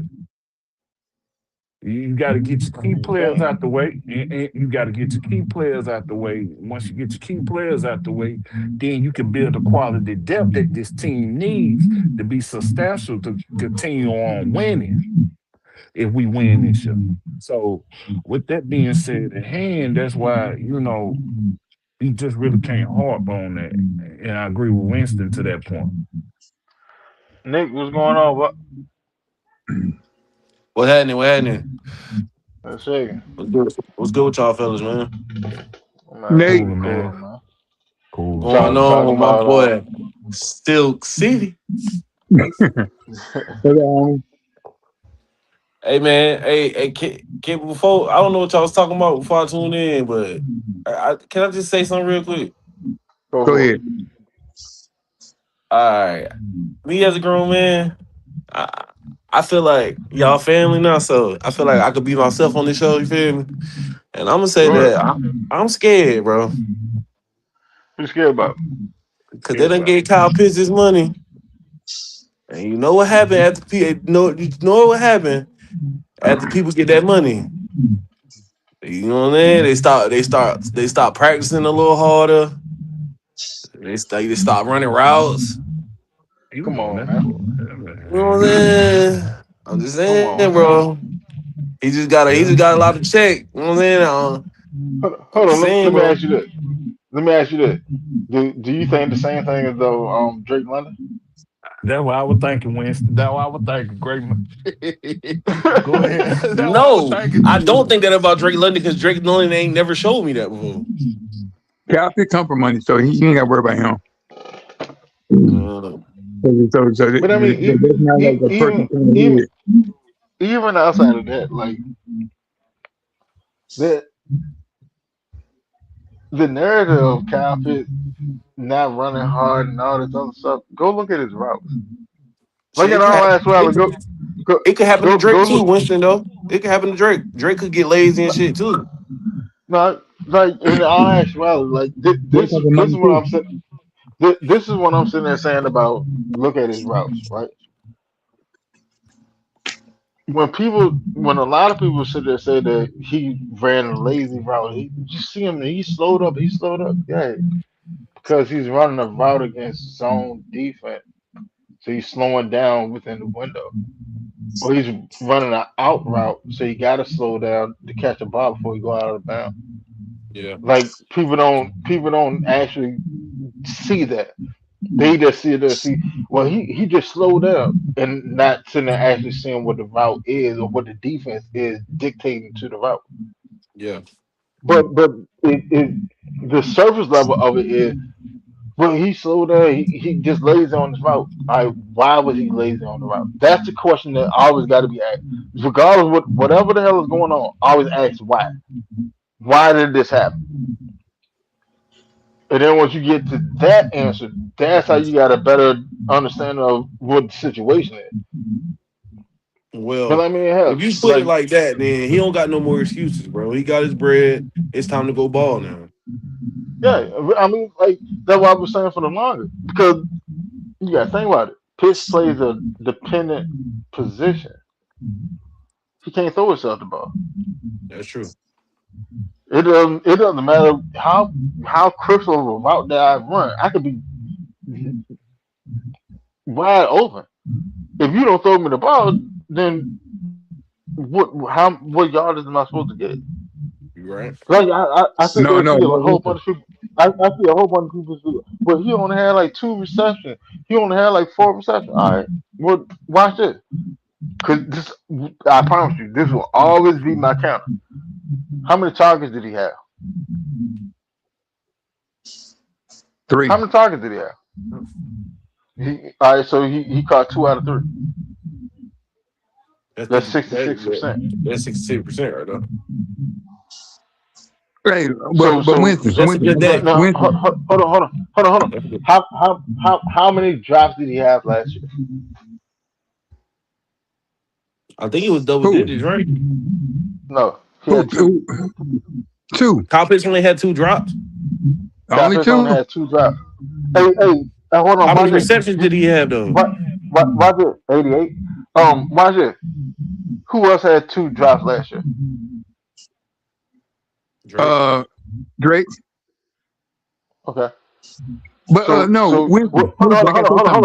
hold on. Watch it. What finesse Please two tie this up for what me because I don't know where you going. what finesse two times said? It's cool when they do it. Problem when I do it. Fuck. Okay. Okay. See what I'm saying? Okay. Because if Cal Pitts and Drake had the same amount of drop, but y'all look at them entirely different. What's the issue at? Because But Drake had more receptions. because he had more targets. But if I remember correctly, only one of them was an All Pro last year. But Winston, let me say the one thing. Drake was Go hurt though. for it. He was hurt about 4 games. Hey, Who fault was hey, that? Nick, hey, That's on him. He got hurt. Nick, Nick, Yeah. you worry about Drake and Pitts. Kyle. You worry Yeah. about Bijan. Look, when Bijan get his money, he gonna start drinking that Red Bull and that Hennessy. Start smoking blunt. He better put nut. He gonna start coming to practice. Yeah, he He gonna gonna reset the market for real. yeah, he gonna Bijan do better that. say his ass in church. He gonna start calling God I out. think Jameer gonna get his contract before Bijan though. That what I said at the beginning of the show. I said the Falcons and the Lions they playing chicken right now because one trying to base the other one contract off the other one. If I'm being honest, if I'm the Falcons, I'm trying to give Bijan the bag before Jameer. Because What if Jameer gets some crazy ass number, you know Bijan gonna be like, well, look, see what he Jameer going getting. over? Yeah, he You see going what over. Jameer getting. So I need them to sign Bijan before, so that way if Jameer do get that crazy number, it's too late. I'm gonna be It's honest with you though, you sign. because I think Bijan is in like the worst position, and Yeah, I'm he not talking don't got about no like leverage. as a player. I think that him personally, he's in the worst position because he's going to a situation where I'm damned if I do, I'm damned if I don't. Yeah. That's what the contract negotiation is because his talent warrants X amount of money. All right, cool. Let's say Bijan signed beforehand. Let's say we sign him for like 24 million a year, and then Gibbs come in at like 23.5. The very first thing you can hear from the fan base is, well, hell, we could have got him for like 23.6 or 23.55. You like it, or then Yeah. let's say that he signed before Gill. He signed for like 2023, and then the Lions sit there and shoot Gill 24. I heard him The number like first 25. Yeah, that's why. To be honest, I've been trying to keep that away from off the show. But like, that's where I think that he's gonna be at. I think he's gonna be somewhere between like 24 and 26. Talking about Bijan or Gibbs. Both of them. To be honest, I think they Mm, both gonna be mm, mm. somewhere between 20. They like when I say they resetting the running back market, they resetting. They bringing value back to One, the one market gonna make because they doing so much. one quarter more than the other one. Huh? I mean, one gonna You make said one what? quarter more than the other one. One gonna make Yeah. one quarter more than the other More than one. another? Yeah, Shit, They know. that's 25 cents right now. That's I yeah. need possible. that. But I need that. I I Wait, so think how much is A-Chan getting? like 20. Ain't 20? Ain't 20, right? Yeah, I think yeah, 20. All right, so they definitely gonna be over that. Hold on. Yeah, most Yeah. definitely. Cause Like, A-Chan is the highest paid running back right now at this moment, right? No, no, I think Cook is um No, it's A Taylor. Chain got It's Taylor. 4 years at 64. Um, 4 years, 64. yeah. And, But and, see, and Taylor like got that 20. that's why I was sitting there telling people like if you go this is where I came up with the 25 million at. If you go look at Christian McCaffrey on contract that he signed in Carolina, then he got traded to San Francisco. San Francisco held a contract up. Christian, I want to say Christian was at 4 years, He was making like, 64. but didn't they extend him as soon as he got to San Fran Nah, nah, he played on the contract he signed with with the Carolina. Panthers?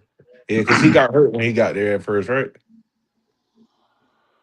The highest paid When running Uh-huh. they backs. first traded him, He when they first he was either coming off an injury or he got hurt as soon as he got there. so the highest Yeah, paid running see, the highest paid running right. back right now is still Saquon. But How who? much he making? Say like Sa- 20. 20. It's right at It's Taylor, right? 20.6 per year. Even with 18, he's number three right now.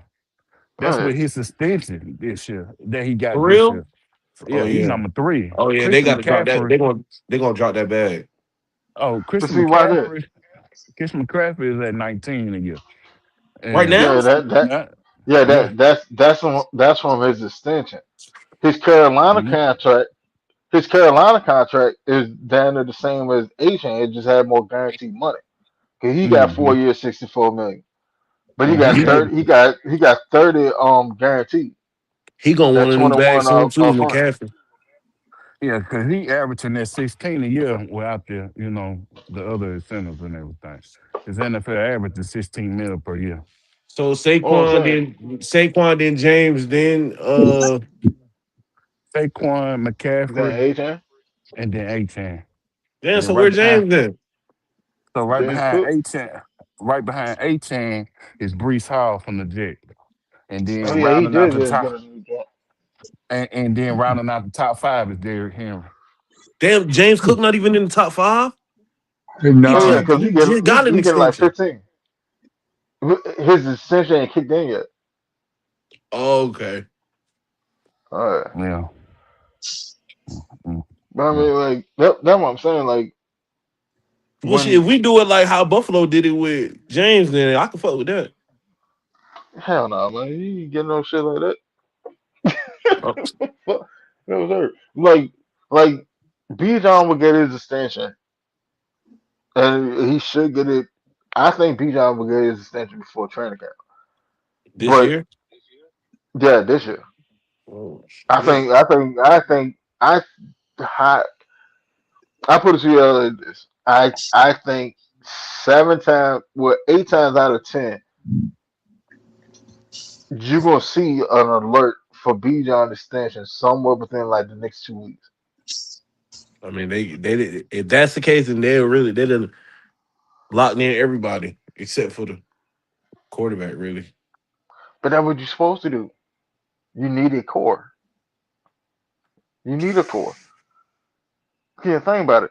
Like it's better to sign all your veteran talent now while you got yeah, all this bro. young talent on small deals and rookie deals.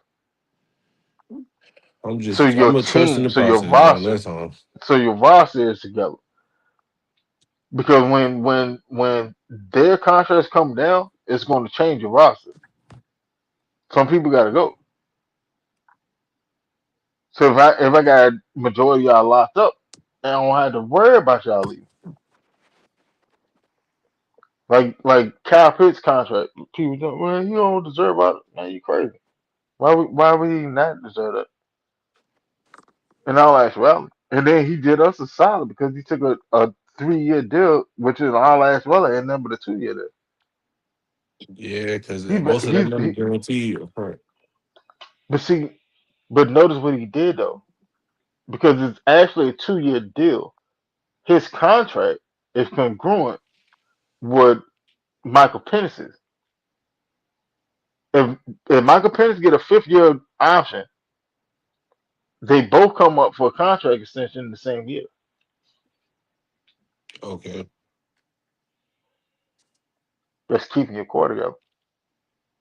That's why I say, Top. like, when you actually look at it and you sit there and see what they're doing, contracts will tell you a lot about the way a team is leaning.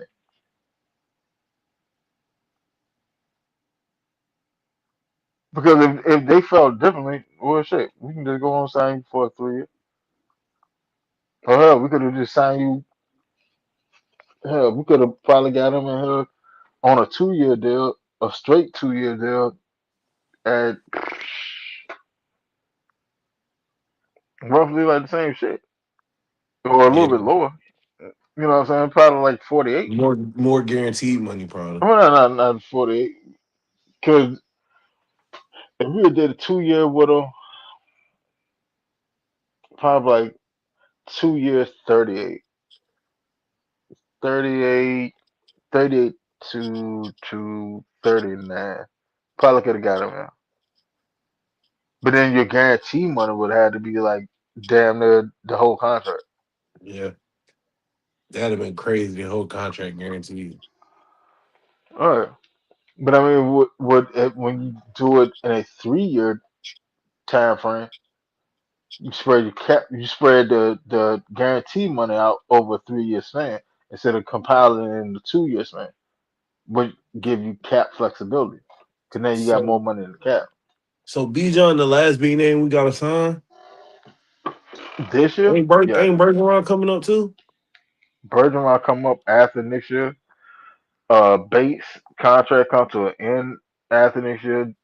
Diablo contract come to an end after next year.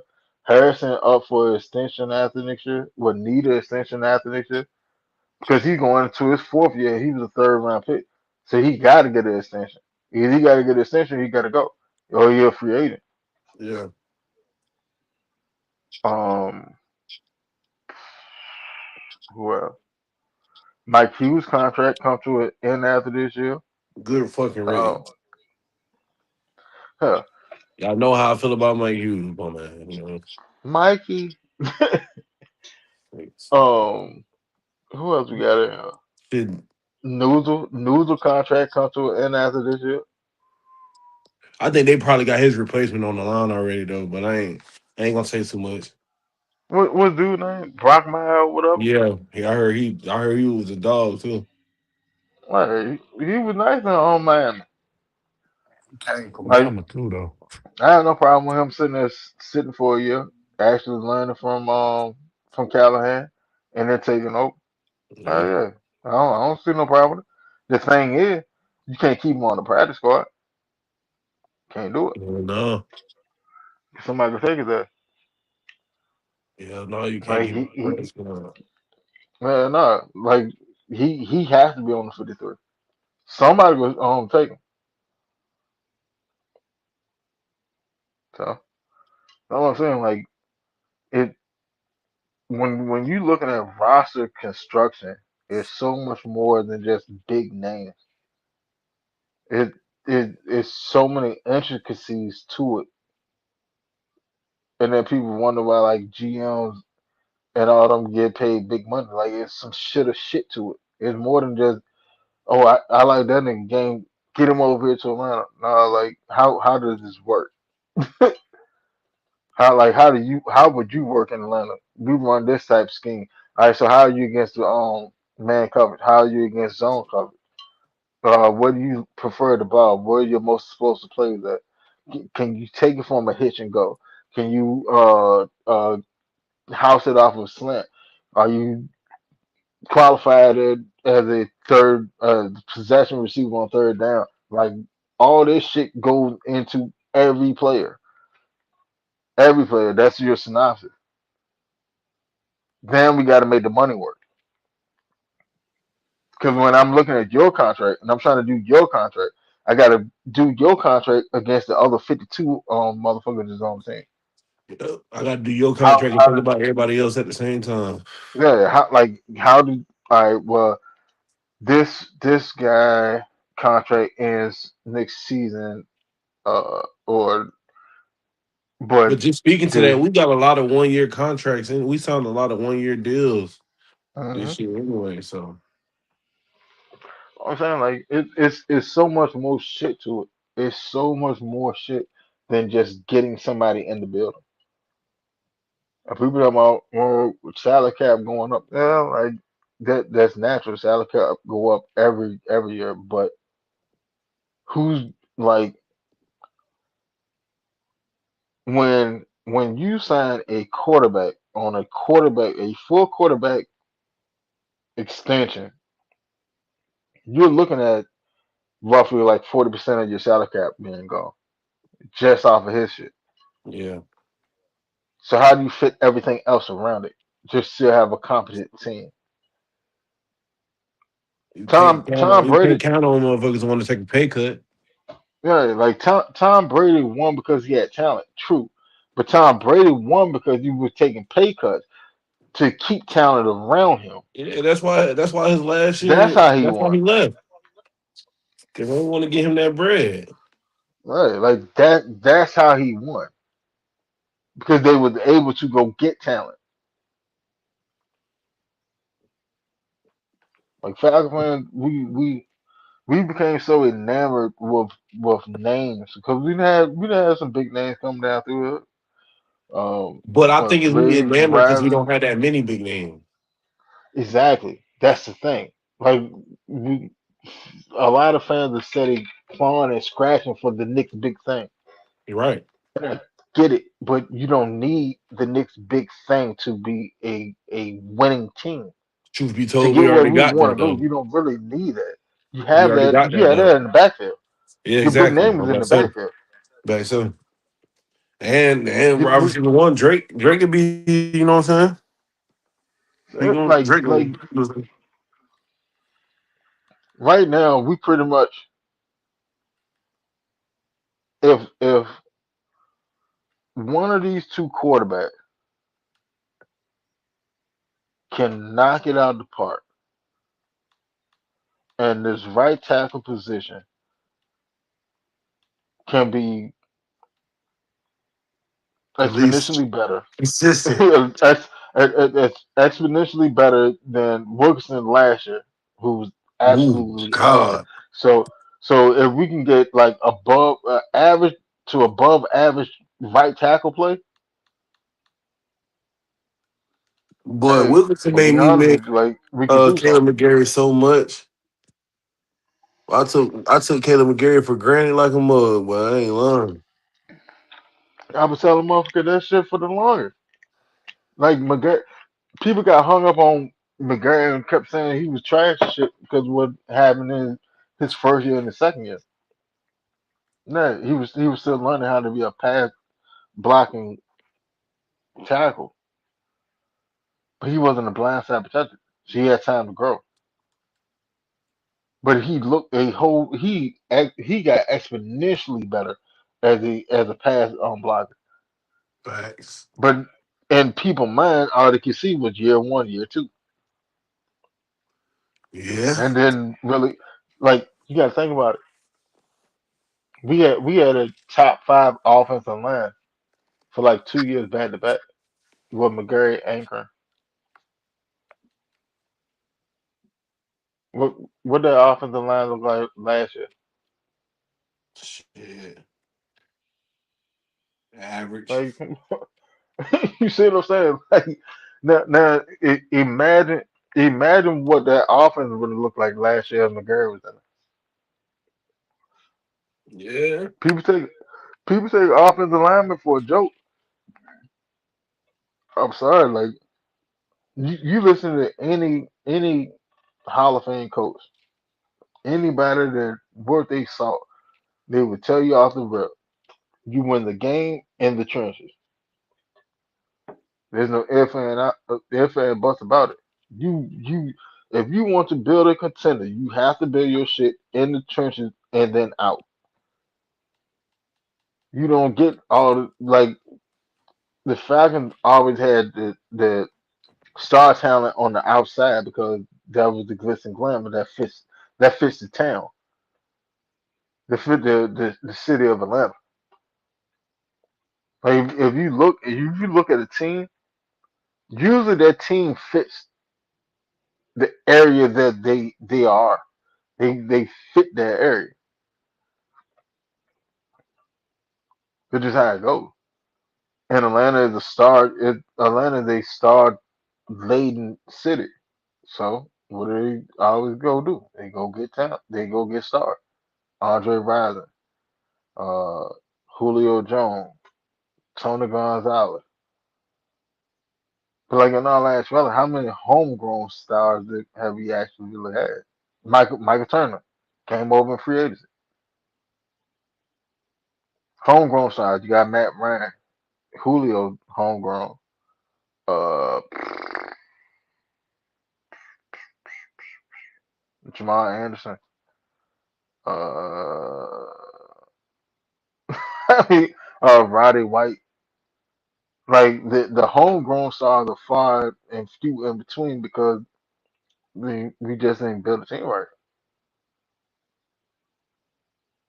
Now that you see something different going on, like now you see something different going on, like now there's it look foreign.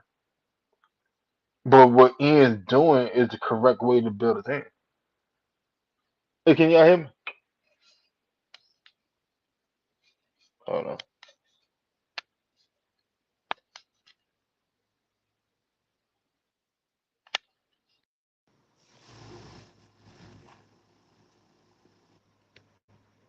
Yeah, I can hear you.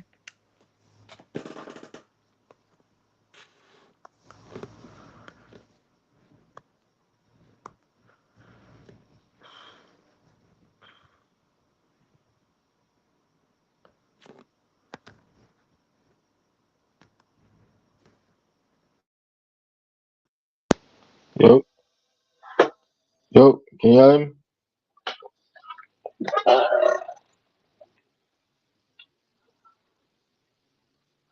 Yeah, though. Well, I mean, I'm I'm excited to see the Falcons on the field. At this point, like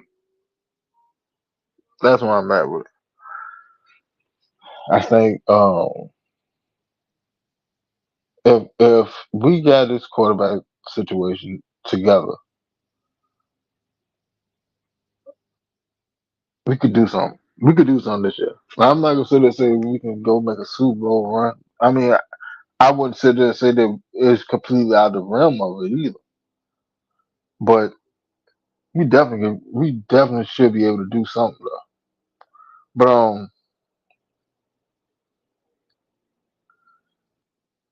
see something. Let me see something. Switch gears real quick because the draft still going on too. The draft just ended.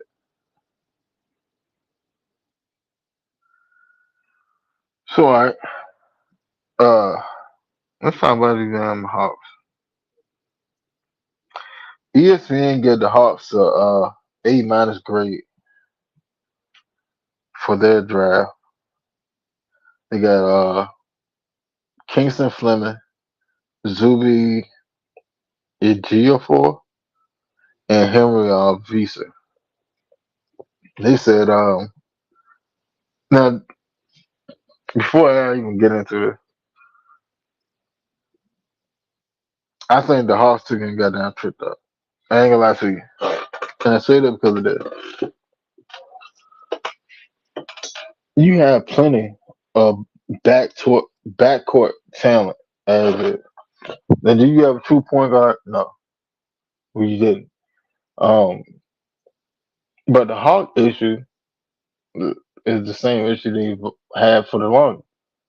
They didn't have size. You don't have size.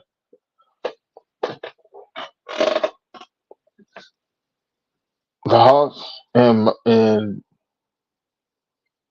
my idea, I think the Hawks should have taken and went got a big man. A big man should have been the first pick, and then a guard, point guard. But they went guard first. Let's see what ESPN said. They said, despite a run of backcourt players going off the board, before they first pick, the Hawks landed Fleming, a freshman point guard from Houston. Now Fleming is nice though. I ain't gonna lie, he is nice. But says Atlanta has quietly assembled a guard core with complementary skill sets, and Nikhil Alexander Walker is a two-way contributor. C.J. McCollum is a shot-making veteran. Dyson Daniel is an energetic defensive stopper, and Fleming arrives as an explosive off-the-dribble threat.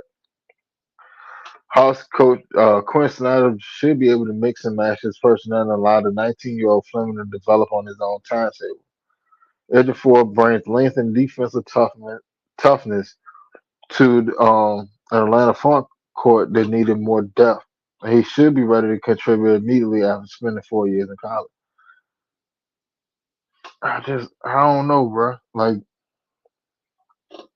let's see. So, Zubir Ejiofor is 6'8", 245. So, hell, he's a damn small forward.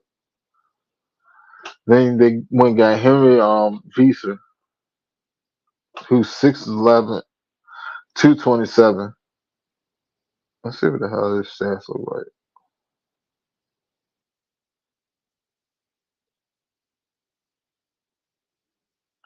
And then show his college set. Yeah, though, man. Like, I don't know. I think the Hawks should have went with a center well before that, but they chose not to. Yep. James, Oh no. you might be. All right, there you Mm, go. Man. mm. So you seen the Hawks draft? And then, I don't pay attention to the house like that. Hell, man, y'all niggas ran off on me. Everybody muted their mic. I paid attention to the Lakers a little bit. I didn't get to catch the second round tonight. Uh, I got to catch the Uh, second round to see who we got. like I said, they're dumb shit. Matter of fact, we can pull up the Lakers jump. Let's see what they draft look like.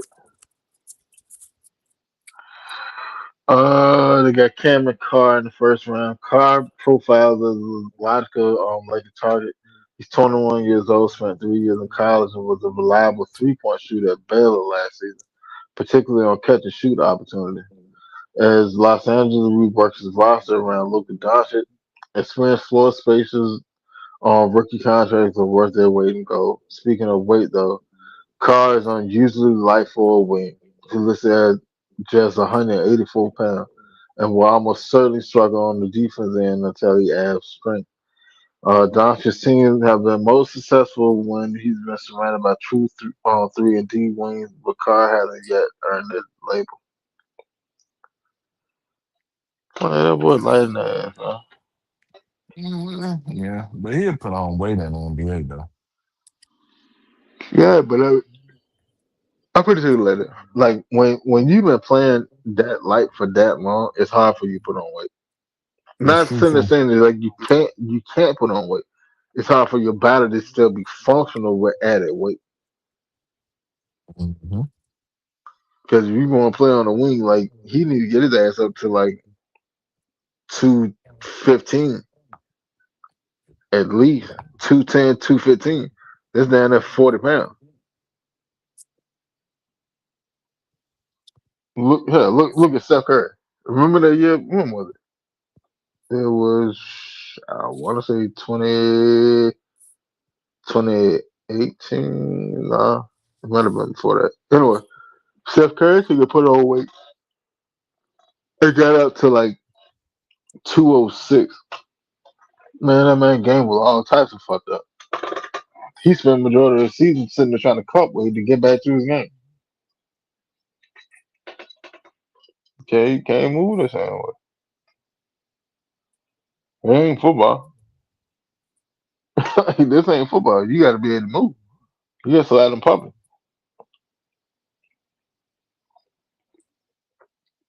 Yeah, that's true too. But I don't. He can. I think he'll be a good role player though. What do you think about Austin Reed's contract? Don't get me started. I think they overpaid for him. No, I think they were. I don't think they overpaid for him by much though. I think they was out by maybe. They overpaid him by 20. You know, um, he definitely worked it. It just when it comes to the big games, that's when he disappear and everything like that. And the main thing is just that mm ain't a defensive player though as well.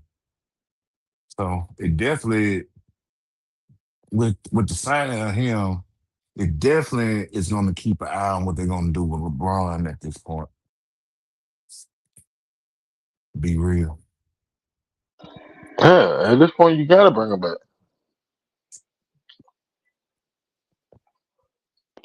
Excuse me. Like you had to bring LeBron back.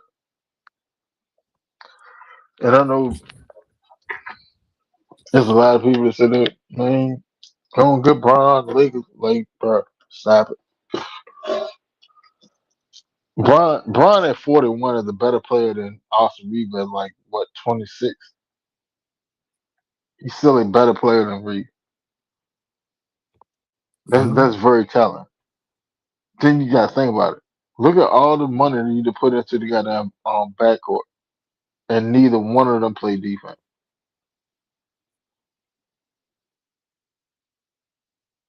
Who's your point of attack defender? Marcus Smart. He's gonna be on the bench unless you're gonna run a 3 guard rotation. I mean a 3 guard lineup. Yeah, that's cool. But you don't have the bigs to complement running a 3 guard lineup.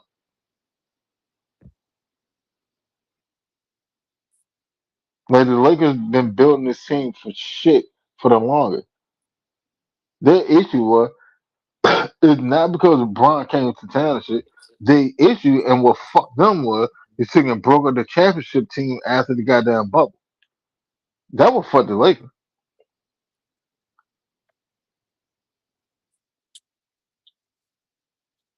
that's just true. Yeah.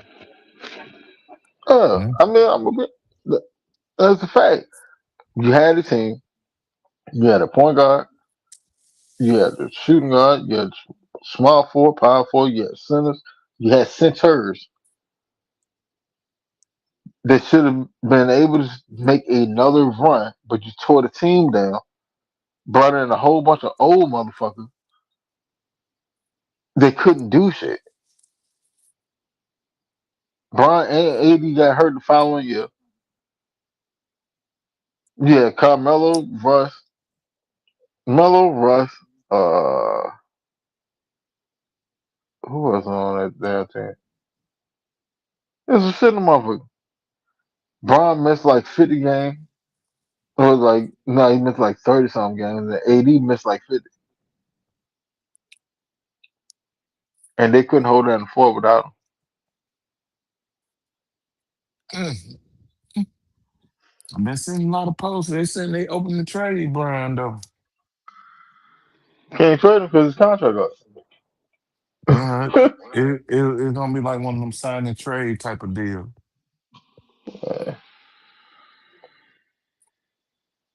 So if that could be the case, if that could be the case, I see Brian going back to fucking Miami. I'm saying, I'm saying Cleveland and Miami. I don't see Cleveland because Cleveland like Brian know what time it is with Cleveland. Cleveland look good in the regular season. They regular season warriors. But when it's time for the get down, your point guard is James Harden. Can't do that with that. I'm sorry. I hate to break it to you, but he can't do it. Then he's scared of the moment. Like James Harden, like at this point, I've never seen somebody that scared of the moment in the postseason. I've never seen a sport athlete that scared of Hmm. every postseason. Like it's not just a postseason or whatever. No, every postseason. When the time for the rubber to meet the road, that motherfucker gets scared to death. I've never seen it. James Harden been to the playoffs every year of his career, every year. And to be honest, the most success that he's had at the playoff is shit. Yeah, nah. The most success he had as a playoff when he was coming out of the bench to OKC.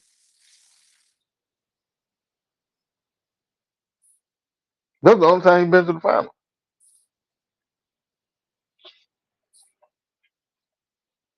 Every year after that, it's this to happen, that to happen, this to happen, that to happen. Yeah, ain't trying to hear that shit.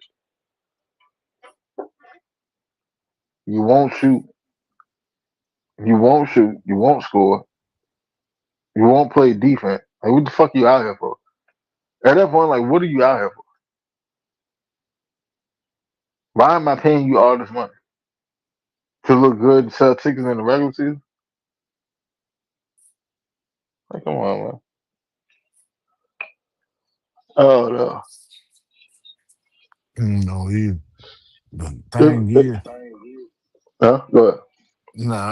I was gonna say, but the thing is, they. I lost my train of thought. I'm gonna be real. What you were saying? I mean, then you gotta look at it. Like, if it's a sign and trade, let's say to Cleveland, all right, what is Cleveland giving up? What is going to the Lakers? They said proposed trade. Let me see. Hold on. I seen it earlier. It was. Um,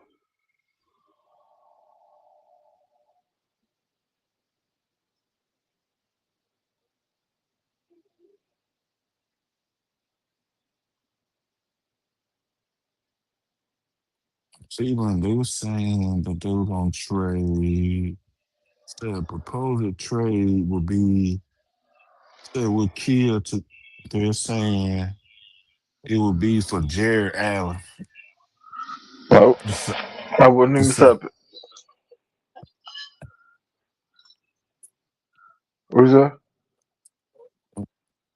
ain't say nothing. But yeah, that's what they're saying, Jared Allen. And they're saying that the Lakers would do that trade. Yeah, of course the Lakers would do this right. If I'm LeBron, I'm not doing this right. That's The only Cleveland. like the only way I would do that trade, or not, because shit, it still wouldn't even sit right. Like, let's say hypothetically, this is LeBron last year. He want to play it in Cleveland. All right, cool. And you make the sign a trade, and Jerry Allen leaves the team. Okay, he goes to the Lakers. And then you have a 42-year-old LeBron in Cleveland. They're not sitting there moving the way he used to do and all that other stuff. You done tore, you done broke down the team to get LeBron.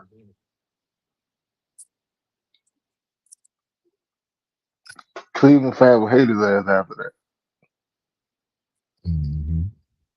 They will applaud him because it's your last year and you playing for the home crowd. Yeah, I get it. But at the same time, I don't even have to do a sign and trade.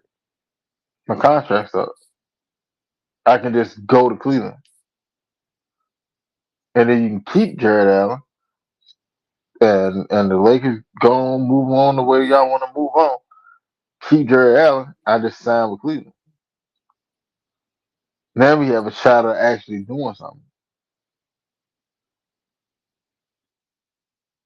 All right, like at this point, like I'm a Laker fan, but if I'm LeBron, I'm not. I'm not gonna tear down the team that I'm going to at my good old age just to be out in front of my hometown crowd. Because if I'm coming home, I'm only gonna be here for like a year. I'm only gonna play this season. So I'm not gonna tear down y'all future just for me to be here. Y'all burned my jersey when I left and went to Miami. no, no, sir. That's a dub. Ain't nobody doing that. Well, to be honest, I think he's just gonna re-sign with the Lakers. But he said, I don't know. It's very possible he might fuck around and go to Golden State. Who, LeBron? Mm-hmm. Yeah, it's a strong possibility. But Stephen Yeah. been his entire career, but he said like they both said it numerous times for years. We want to play with each other before our careers are up. And to be honest with you, ain't no better time than right now. I don't know. What Uh, free agency start what? The 30th? I think it started the 30th. Let's see.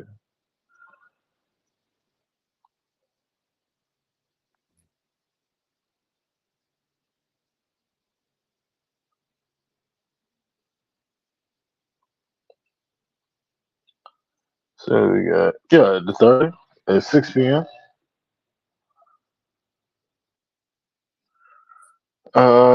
The entire rollout schedule for the 26 free agents is teams are already permitted to negotiate exclusive contract extension with their own impending free agent.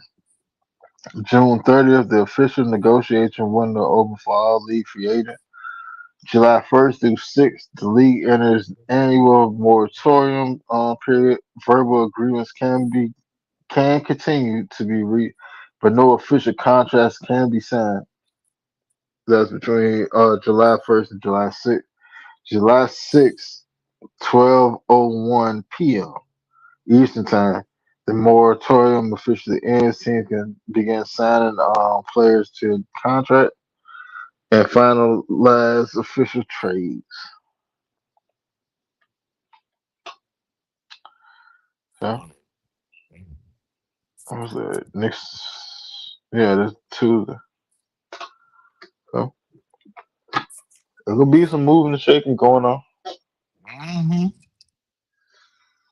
But I'm definitely some moving and shaking.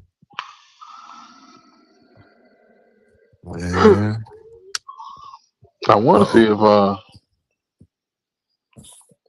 what Nah, I was listening to you. I want to see if Lonzo Ball got traded. Lonzo Ball. Yeah, they were talking about trading him during the draft. You talking about LaMelo? Yeah, Lamelo, not Lonzo. No, Yeah. I don't know if he got traded or not. Nah, you didn't. Who was the team? They said that it was like 18. Sorry, dude. They said it was like 18 that here you go. ESPN. Uh, Hornets seriously engaged in Lamelo Ball trade talks. The Charlotte Hornets are seriously engaged in trade talks with multiple teams, aggressively pursuing star point guard Lamelo Ball. Source Sham. Talks around the ball have picked up steam with the Hornets field an aggressive offer. Sources said if Charlotte price is met, a potential trade could develop in the next 24 to 48 hours. Sources said Wednesday night. The ball has been happy in Charlotte, and both parties are in a good place after the Hornets enjoyed a massive turnaround last season and fell one play-in win short of making the playoff and ending the postseason drought that dates back to 2016. Ball has 3 years left on his contract and is eligible to sign a 2 year, $119 million extension July 6th. Ball averaged 20.7 assists and 4.8 rebounds. Shot 37 percent from three in 72 regular season games. His most played since he logged 75 games in his second season in 2021-2022. From 2022-2023 to 24-25, Ball played in a total of 105 games because of injury. With Ball leading an exciting offense, the Hornets won 44 games after winning just 19 the season before. The Hornets took a massive leap, in part because of the improved health of Ball, Brandon Miller, and the arrival of rookie Concanepa. Milliseconds overall in 2023 averaged a team high 20.2 points, 5 rebounds, 6-5 games, while Canepa finished second in Rookie of the Year voting to Cooper Flag after becoming the first rookie to lead the league in 3 pointers made. Ball helped the Hornets beat the Miami Heat 127-126 in overtime in the first Eastern Conference play-in game when they made a layup at 4.7 left. Ball, however, was fined $35,000 for making unnecessary and reckless contact with Bam Adebayo after Ball swiped at the Heat center's foot while on the ground, sending Adebayo to the floor and then lowered back. Ball also was fined $25,000 for using profane language during the TV interview after the win. Ball apologized for tripping Adebayo. Blah blah blah blah blah blah. Yeah. Isaiah Stewart got traded up To who? to the Grizzlies. I'm seeing that they said they're gonna dump out John Morant this offseason too, though. Shit, I believe that. They should. At this point, man, like at this point, what is he giving? He ain't giving you shit. Hmm. Like more. He's more of a name now than an actual player. He ain't giving you shit out there. That nigga playing like shit. He playing like shit. Memphis look like shit. He stay in fucking trouble. Been like that for the past couple of years. Like, yeah, like we need a reset. We need a reset. And then you brought in Isaiah Stewart too. So now you got two high heads running around and goddamn in Memphis.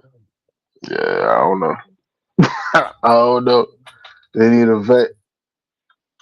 They need a legit vet that gonna sit them niggas down and talk with them. Cause that shit ain't gonna work. But they got Cameron Boozer though.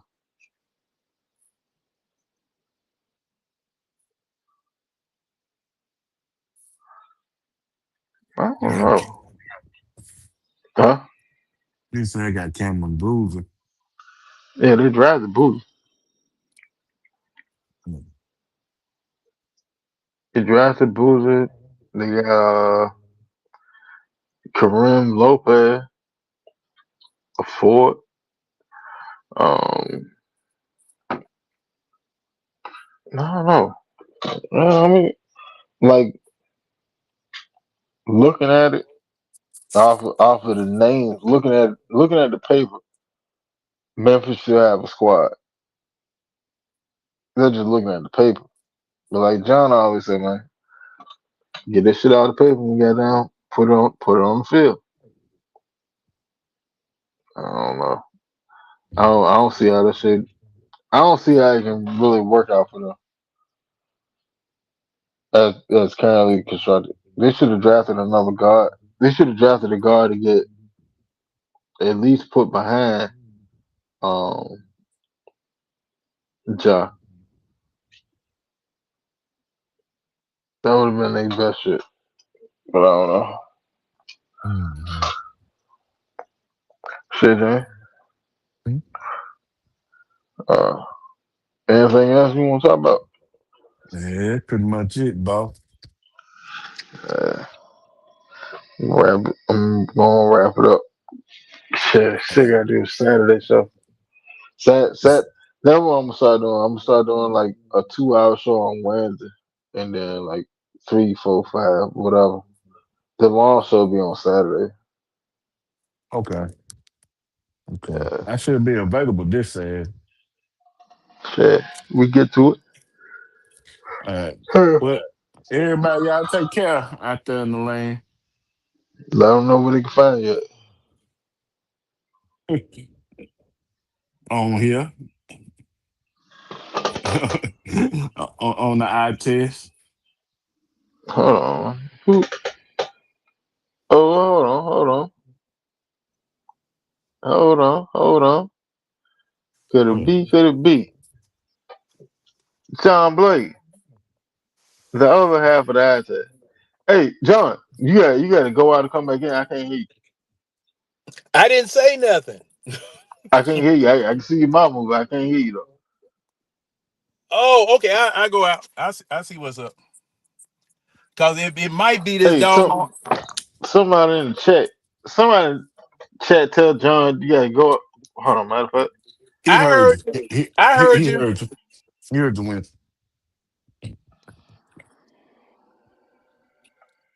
I'm leaving. Uh-oh. No, wait a minute. Wait a minute. Wait a minute. Wait a minute.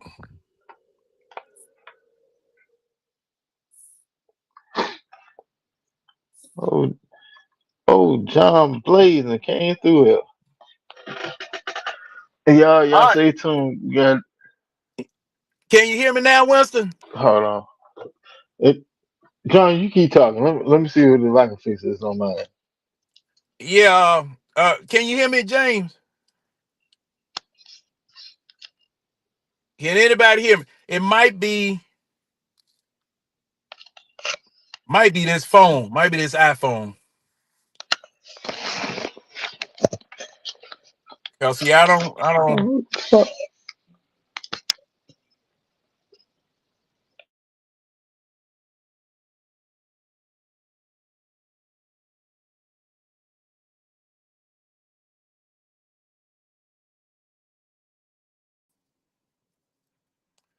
Hello, testing, testing. Can anybody hear me? I guess not.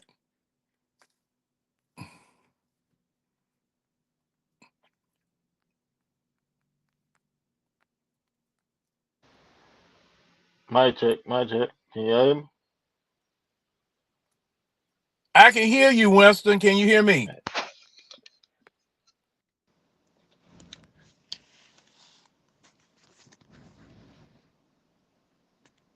Oh Lord.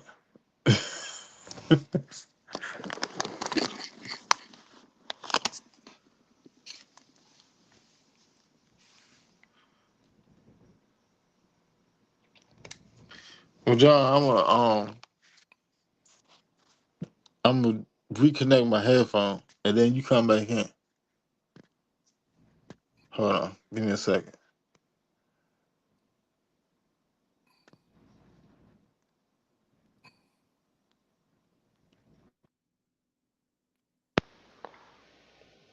All right, mic check, mic check. Can y'all hear me? I can hear you. Can you hear me? John, try it now. Can you hear me?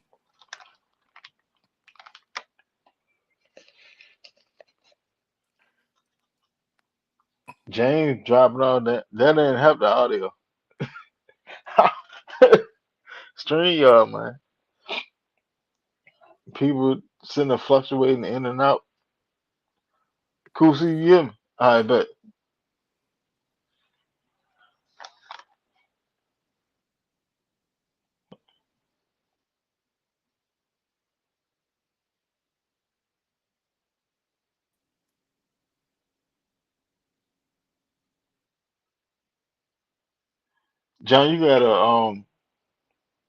John, you gotta drop out. You gotta drop out of on the background and come back in. because you got the permission. So you should have automatically been added to the screen instead of sitting in the background. Like you got to actually exit out of the studio. Hold on, what the fuck? Could, hey James, you on? Yeah, I'm here. Oh no, you here? Hold on, Yeah, John, say something. John ain't in here. Hell, you ain't on the screen. Uh, Hey, Cool C, can you hear James? who seen here?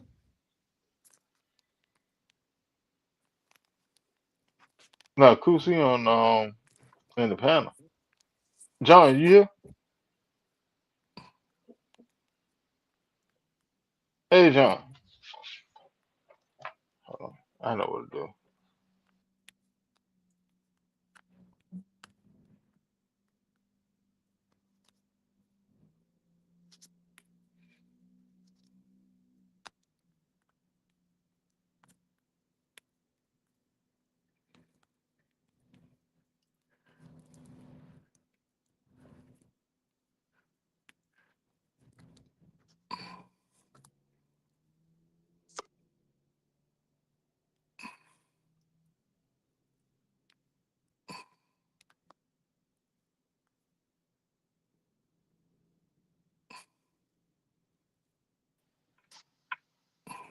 Nope.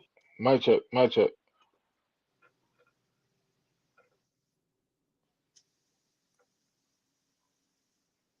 mic check, mic check.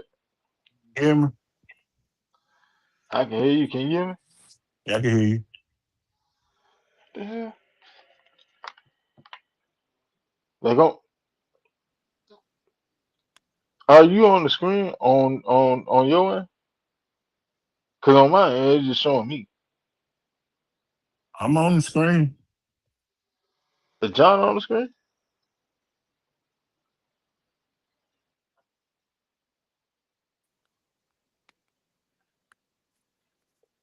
Hey, John, yeah.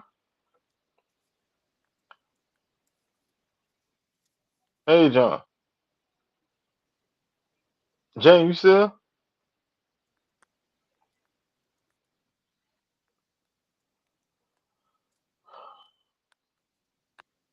Yo, yo. John, you there? Can you hear me? James, can you hear me? I can hear you. John, can you hear? No, John, James. I mean, shit. John, you on the screen. I can see you on the screen now. Can you hear me? Yeah, There we go. Council matter. Yeah, yeah. Can you hear me? Yeah, I can hear you. But hey, man, Uh, what's happening is that the signal. I'm up in Calhoun, Georgia. I had to stop over at Bucky's right quick because I wanted to jump in the show tonight. But man, the signal up here is fluctuating, so I didn't want to miss the show up and the screen. Hey, James, can you hear us? yeah, I can hear you. I can hear you. Now I can't hear there we go. James. Can you hear James? I can hear James. See, I can't hear him. It's Hey, this. It's a combination of this iPhone and a John, bad John, signal. So John, John, yeah, John. I might have to get down the road a ways in order to be no, heard or whatever by everybody. hold on. Cool C, can you hear everybody? I can hear everybody. I can hear James, you can John. hear John. I can hear John. James said he can hear you, John, but you can't hear James. No, I can't hear James, James. James, drop out and come back in real quick. No. Keep James. Keep James. It's me. It's me. It's not either one of y'all. It's me. It's me. I got a bad Shoot. signal and I'm on an iPhone. And Well, no. John, you're good. John, James is dropped out. He gonna come back in. I got a funny feeling as soon as he come back in, one of us not gonna be able to hear each other. But bring We him better in. Let's find see out. what happens. Let's see what happens. James, Yeah, hey James. yeah. Yeah, see, I can't John, hear him. I can't hear him either. James, drop back out and come back in. All right. Yeah, I'm kind of thinking it's me that's messing up the stream because of this bad signal, especially No, since I. it ain't that. It's string man.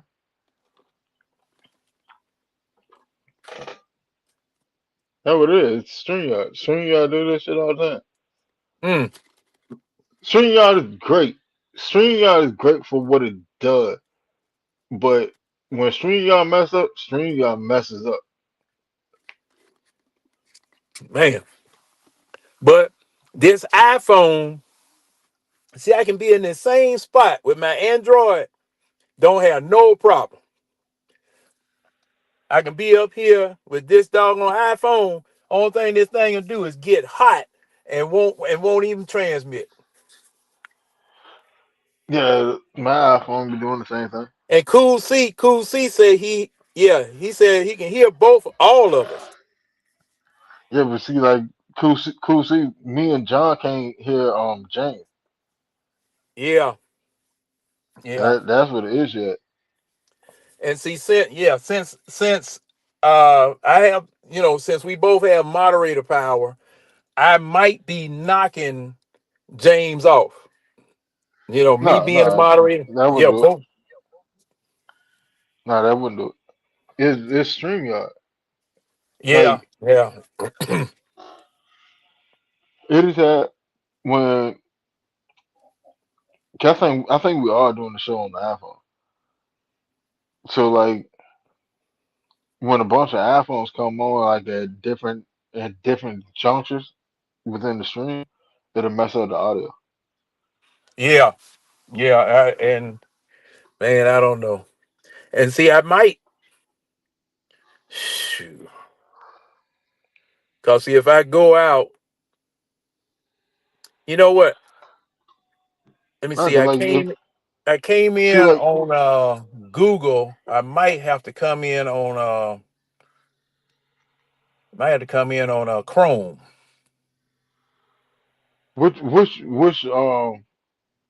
which one Did do I you come in have on your Google? permission there? Um Now on the Android it's through Google Chrome. Huh. Because what I was seeing was it was like for me to add you to the screen, and it shouldn't have been that. When you tapped on to come on in the genre, it should have automatically threw you on the panel. Yeah. What I might need to do, I might need to go out. You post a link. Let me come on through the link and see what All right, happens. you go through YouTube. Yeah. Put the link in YouTube, and I'll come back through that way, and I'll see what happens. All right, drop a link, drop a link, splat that. There you go.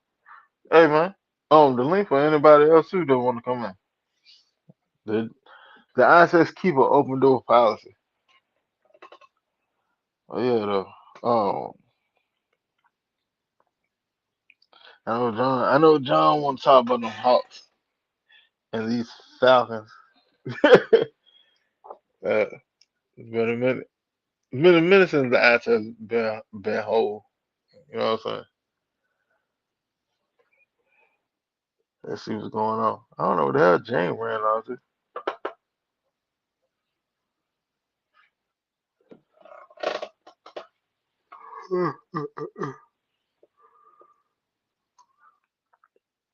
Cool C, can you see him? My mic's so good.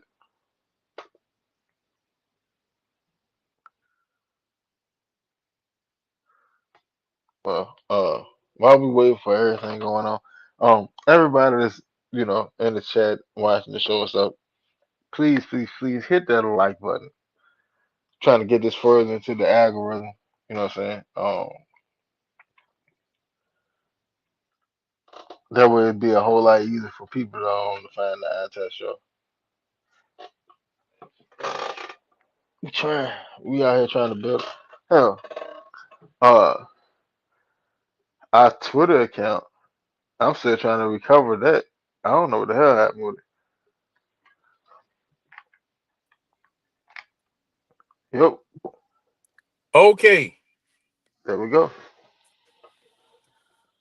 Okay, now where James at? James, come on back. Let's see what happened.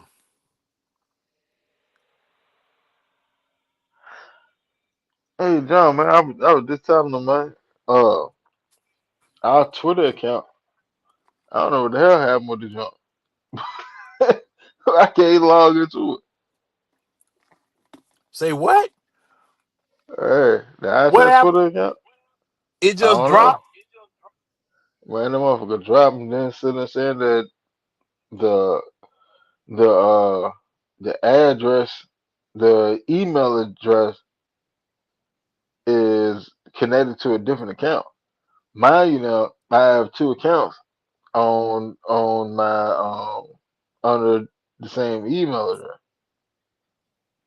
I don't know.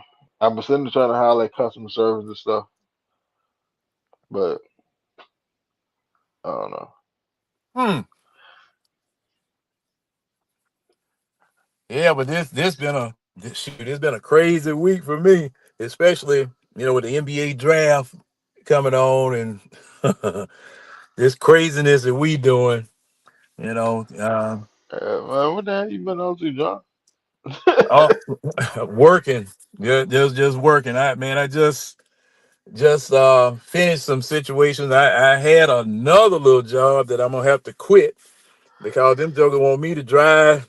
I was thinking I was gonna be helping Hertz out moving cars. They want me to drive like Uber and stuff. I know, no, and then them jokers. Man, nah. Look. Hey, Winston. And I went to the orientation. They told me now, can I want to ask y'all a question. Can you turn down a passenger if they got a gun on the hip? I said, y'all better. They said, no, you You can't go from turn the it down. right. Said you can't turn them down. I said, well, can I carry one? No, Uber policy don't let you. Oh, well, I tell you what. See y'all. Huh, you shitting me? Oh hell no! I don't know. I don't Hey, know. Shoot, you think y'all got boo boo the food here? Hell no. We both gonna be packing, and I'm gonna lay it on the seat. Shoot, well, they think, they think you a young Steven Seagal. yeah, that what man. Man, Look here, I turned into the mechanic on somebody's ass. I am come. that, Y'all man, got to that be was a kidding, man. So. I just a whole bunch of crazies plus my neighbor, man, his truck went out and he had me helping him and shoot, I spent all day yesterday and then a little bit today with him trying to help him get himself back up because he's a small business owner, taking care of various things and stuff, and oh man, it's just been a mess. Just been a mess for the past few weeks. Because I had intended to come on right when you started, Winston, at home, but I had to make this run up here Chattanooga, and I said, "Man, look, I'm gonna try to get on a little piece of the show." And I definitely wanted to get on and talk about Kyle Pitts. And I don't know whether you've discussed this or not tonight. Have you? his contract. Yeah, yeah. Yeah, yeah. Good, good. Give him your take on it. How you feel Well, about it? well. Now let me make sure that I have my facts straight before I say anything. Initially, Kyle Pitts was on a um fifth year option, correct? Franchise tag. Excuse me, franchise tag. He was on a It was for his franchise fifth tag year last initially. year. Yeah. Man, hey man, I done got all kind of contracts all messed up, talking about the Hawks and all that type of stuff. But he was on a franchise tag. Supposed to have been for the whole year. Supposedly, your head coach, general manager, president of football operations, and all that saw enough of him in training camp or in these OTAs to say, hey, let's go ahead and extend it right now. I was looking at an article that Mark Zeno had said, was talking about, and he was talking about the fact that we were signing wide receivers, and inclusive of Kyle Pitts, and saying that we did it bass backwards because we didn't take care of Bijan first. Now, I'm kind of torn as far as that's concerned because one thing about it, regardless of the quarterback that we've had, regardless of how good the line is, how bad the line is, Bijan has been overperforming his rookie contract, in my opinion. He's overperformed his rookie contract. And with the life of a running back being the way that it is, I definitely would have considered going ahead and taking care of him before I took care of any wide receivers, because partially because of what he has meant to the team. Um, so I guess I would be compensating him for services rendered because Bijan has shown up, done his thing. Now, I kind of hate how everything happened with the quote unquote necessity of letting Tyler Algier go, because before Bijan, Tyler came here and put 1,000 yards on the books, with less talent. He did put 1,000 yards on the books, and then I got to give him his kudos and thank him for his service because of the fact that he did that. But Bijan has come in and put his stamp on the books. He definitely has. And the only way that the running back market is going to change to a certain extent is for a Bijan to really get some money. Now, and when I say that, I just thought about, what Christian McCaffrey got, a few years back, or last year, if I'm not mistaken. But Bijan needs to help continue that trend, because running back by committee, I don't know. There are ways you can take and keep wear and tear off your running back, in my opinion. And and Winston, what I'm gonna say. Put a fullback in front of him, damn it. So he don't have to do any broken field running before he can take Should off. have did that a long time ago. Yeah, yeah. You put a fullback in front of this man, let him and the offensive line plow the road, let Bijan run the road. Because once, you know, Bijan, a lot of times he's dodging dead roaches in order for him to get started up. And my main fear about Bijan is the fact that I don't want him to plant his foot trying to get someplace and somebody catches him, because he's trying to keep from stepping on one of my linemen. That that that is my greatest fear, because Bijan, I'm just gonna tell you, and you pointed it out to me, Winston. You pointed it out to me. The way Bijan jump cuts, double moves, throw that leg out there and then take it back, man, it's a thing of beauty. It's a thing of beauty.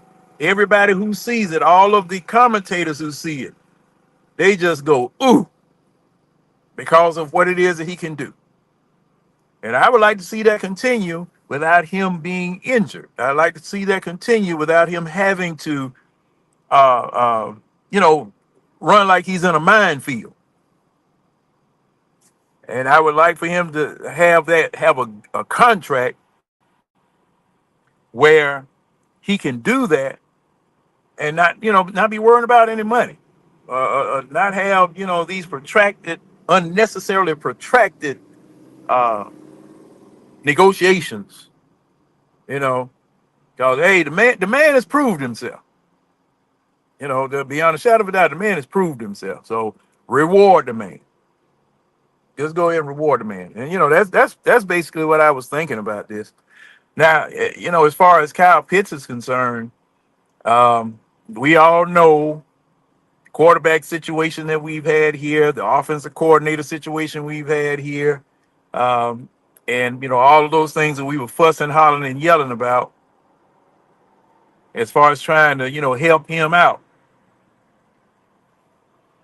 But um, he definitely okay. He's impressed somebody. And head coach, offense coordinator. He's impressed them to where they gone on ahead and just giving him the money. And I was listening to 92.9 the game, and they were fussing about oh, why you getting man that money now? He ain't ready. He ain't. I said, well, now these are the people that you said that knew football, and you lauded and applauded Matt Ryan being the president of football, and he had to approve this, and it had to go across his desk, and he had to think about it and he had to consider it, and he said, okay.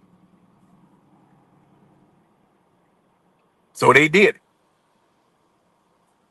So now what you gonna do? What you gonna do? Can't take the money back. Pay the man. Just go ahead and pay the man, and hope for the best. You know, and that's basically how I feel about it. Because see, man, I can't wait for football to start now. Because see, we're in that dead period of no competitive sports that I care about. You know, and I guess a lot of you out there. I don't know if you're following. I don't know if you're following the World Cup and all of that, but today was the first day that they had matches down here in Atlanta, and man, the city is jacked up. Oh, Atlanta is jacked up. Atlanta making money though. Oh yeah, they making money hand over fist. Cause see, way up here in Calhoun, I guess people have hotel rooms way up here, and they're driving into town. Man, I'm seeing all kinds of foreigners and visitors here. They up here now. I'm up here at this Bucky's. Man, they buying Bucky's bare. They buying Bucky's bare. Yeah, So shit, ain't nothing wrong with it. But I mean, we was having a conversation earlier, and I want your take on it. hmm Um, we was having a conversation earlier about the whole Penix and Tua situation, and I was sitting saying like there's a myriad of content creators that keep pushing Tua as well. Tua done won the job because Penix ain't out there to set third, and I'm trying to remind people like, hey, Penix Ben said that he was ready to go. He showed you in OTAs he was ready to go. Then he turned around and showed you again in minicamp that he was ready to go. The team is holding him back. It's not him. But um, how do you think this competition will end up playing out? Who do you think? Who do you think will win the competition? And for the better future of the Falcons, who should win the competition?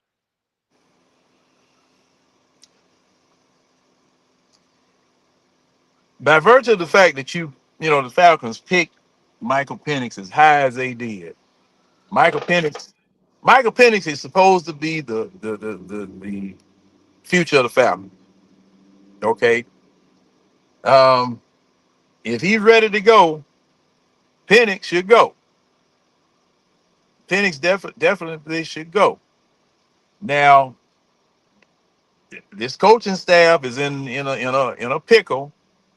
They definitely in a pickle because they're going to have to choose one of them to start. Now, I kind of feel better that this particular coaching staff is doing the choosing because even though all the situations that were going on up there in Cleveland were going on, they do have you got head coaching experience, you got offensive coordinator experience in both the head coach and the offensive coordinator. Um,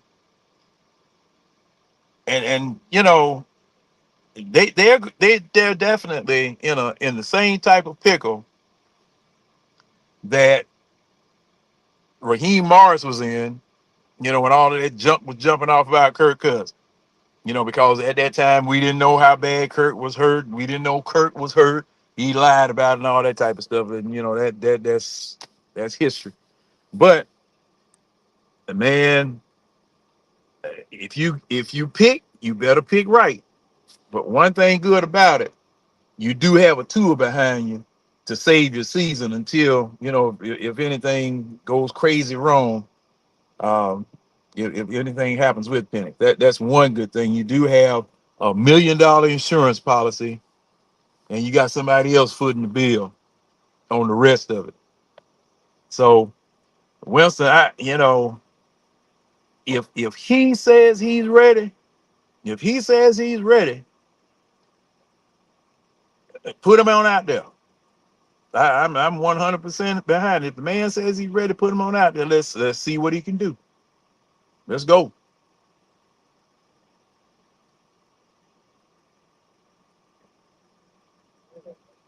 Winston, you still there? Like, Oh, yeah, yeah.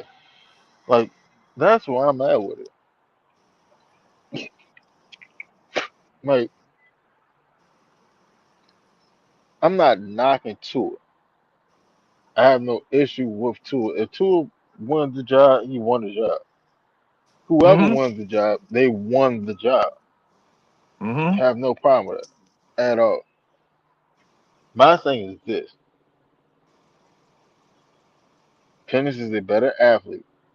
Got a bigger arm, and you have to go look at the talent that's been assembled on the team. The the offense will be superiorly more dynamic with Penix at the helm than Tua. Then you have to go look at it. Let's go look at the numbers. James pointed out, cause hell, I was just going off with last year set with with Tua.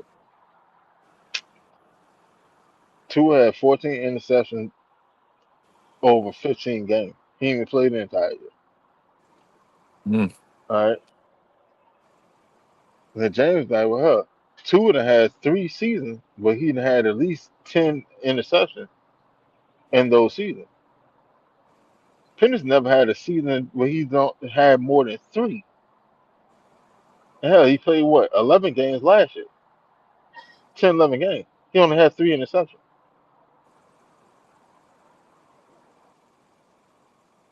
But now go look at your skill set that you have around him, because there's not a Casey Washington out there or a David Sills and all this shit that we had last year. We don't have that weak sauce anymore. You got thoroughbreds out there now. You got a Dawson, you got a Branch, along with Pitts and a Drake London. Okay, what would you want? That like, cause that we're gonna board out to. What do you want?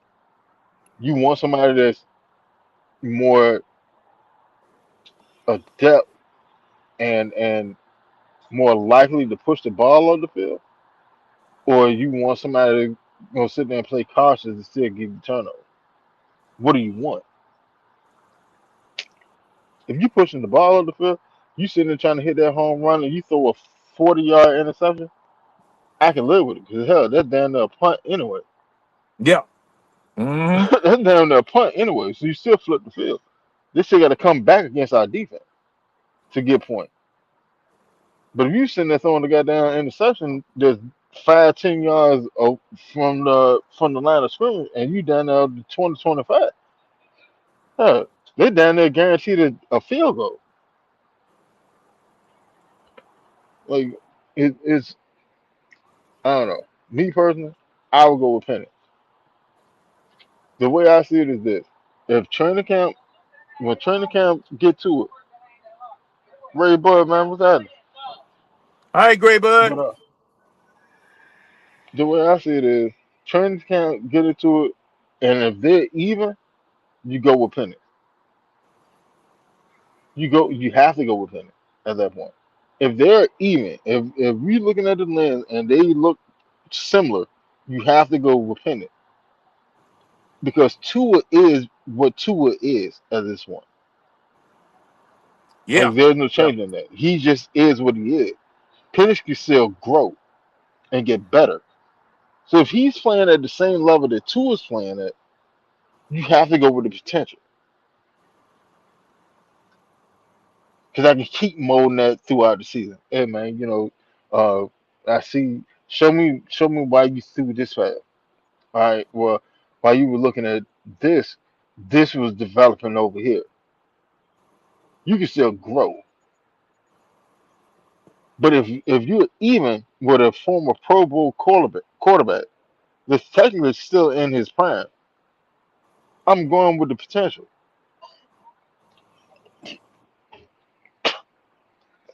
And then like people talking about, well, you can just sit Penix for a year behind to it for what? No, That no. is detrimental. Sitting time is over. Yeah, sitting time been over. Sitting time Ain't nobody over. doing that shit no more. Nah, Yeah, like you got to get out there and show what you can do. you got to Ain't no, either. ain't no more sitting. Yeah, yeah, you got to either drop some or get off the pot because there's somebody else ready to sit down. Chris, what's going on? You burn the midnight oil. Talking about I supposed to be asleep. Hi Falcon fan. What's going on, lady? Yeah, man. Uh, Shoot. Yeah, yeah, yeah, like yeah, sitting, yeah. You right sitting, now, Wilson. You right. sitting time is supposed to be in year one, year two at the latest.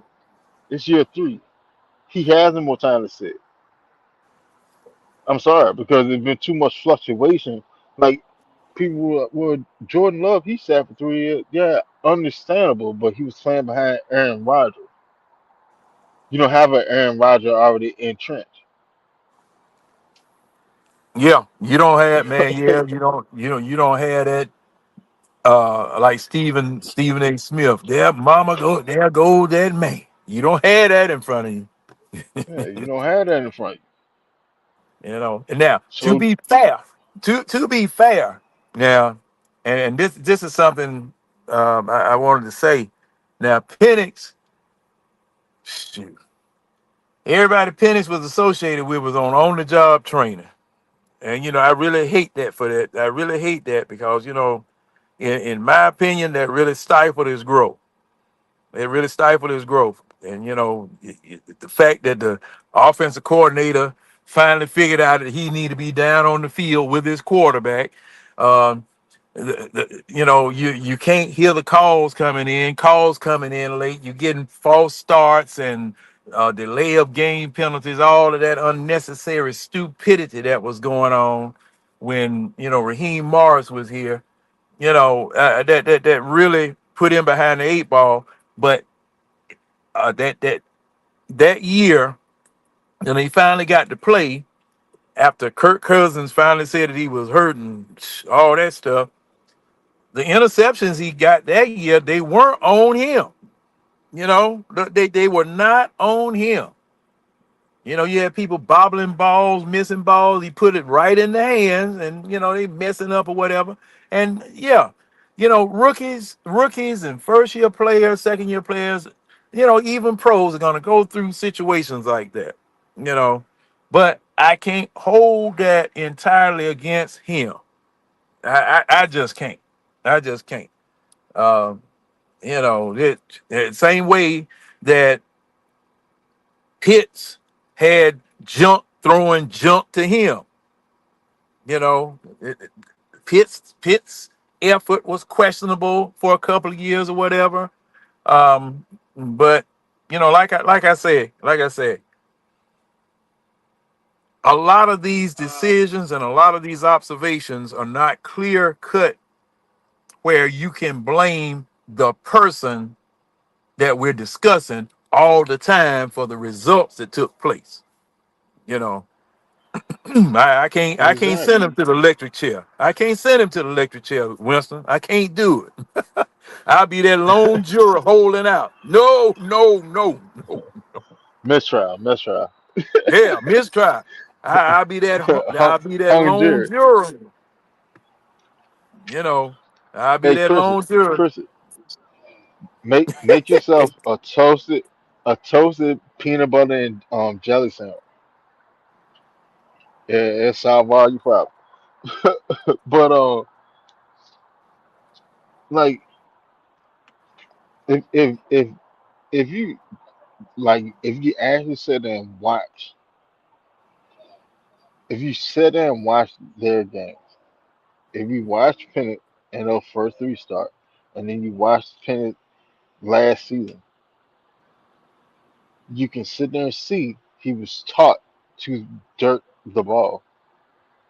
You can see that because if you go look at his first year, those first three start 2 years ago, he wasn't doing none of that. You never saw him dirt the ball. He was taught to dirt the ball because he didn't have the protection. Yeah, you got X amount of time, all else fell, dirt the ball, throw the ball out of bounds. That's just what it is. And that's what he did. You can see that. That's a taught trait. That's not something you just develop. Like somebody's telling you to do that. You don't see a quarterback that's sitting there just throwing the ball on the ground. But he's throwing the ball on the ground because he was taught to do that. Like Pennis is at the situation and at the precipice point that there's a lot of bad bad quarterback coaching that has been ingrained in him that has to come up out of him. And in all actuality, I don't think that is that hard for him because he's shown that he can play high level quarterback before. It's just more to the point of give me an even playing field and let me do what I do. That's what's going on. What's going on, Red? What's up, y'all? Oh, that Red. What up, Yeah, John? What's up, Red? You all right? Yeah, man. Who is that? what's going on, Ron? That your neighbor, John? No, that got to be round. They got to be round Winston. I'm up at Bucky's. I pulled over. Oh, your favorite spot. One Yeah, of I them had anyway. I had to pull over and give me a Dr Pepper float, whatever the heck this is I'm drinking. Oh Lord, hey man, I feel you. I'm on one of my Mountain Dews right now. No, Red, You you be ain't going to sleep. You drinking that stuff. Like I'll be up for a minute. Yeah, I know that's right. Know that's right. But yeah, but Red, what you thinking about this? Me and Winston talking about well this particular subject we're talking about Penix or Tua.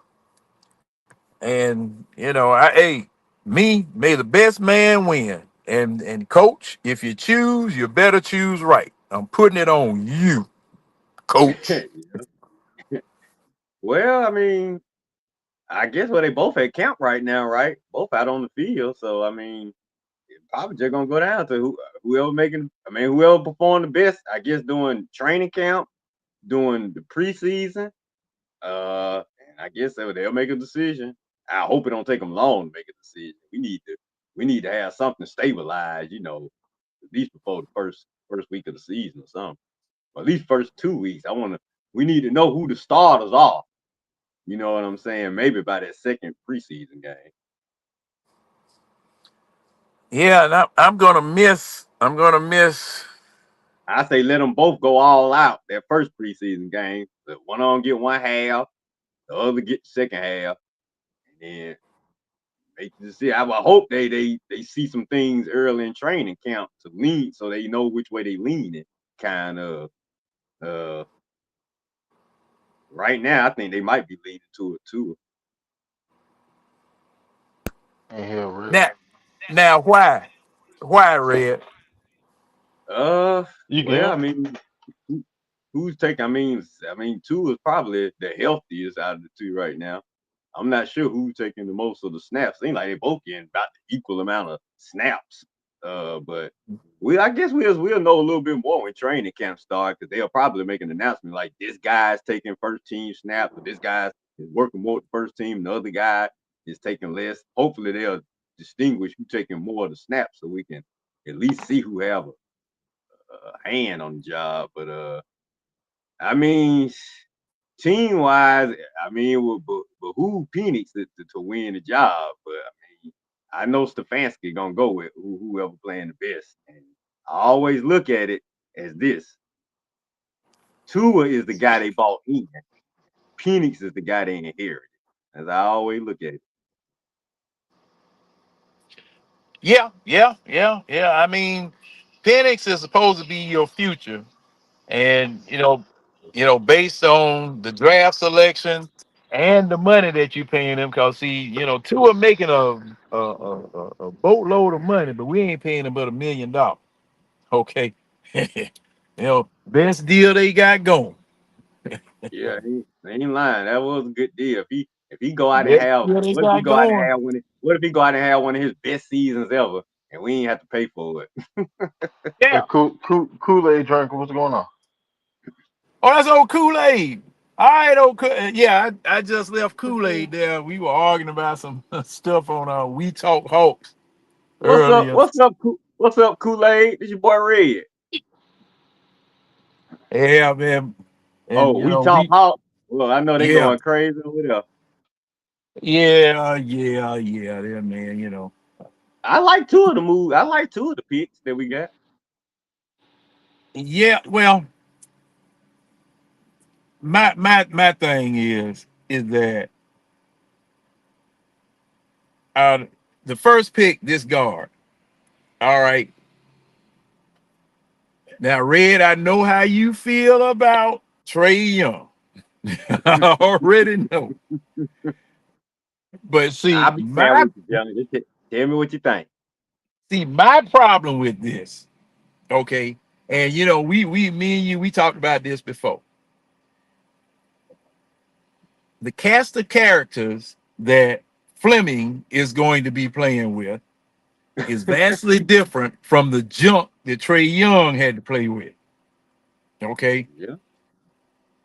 that's what makes, and see, this is something that really gets on my nerves.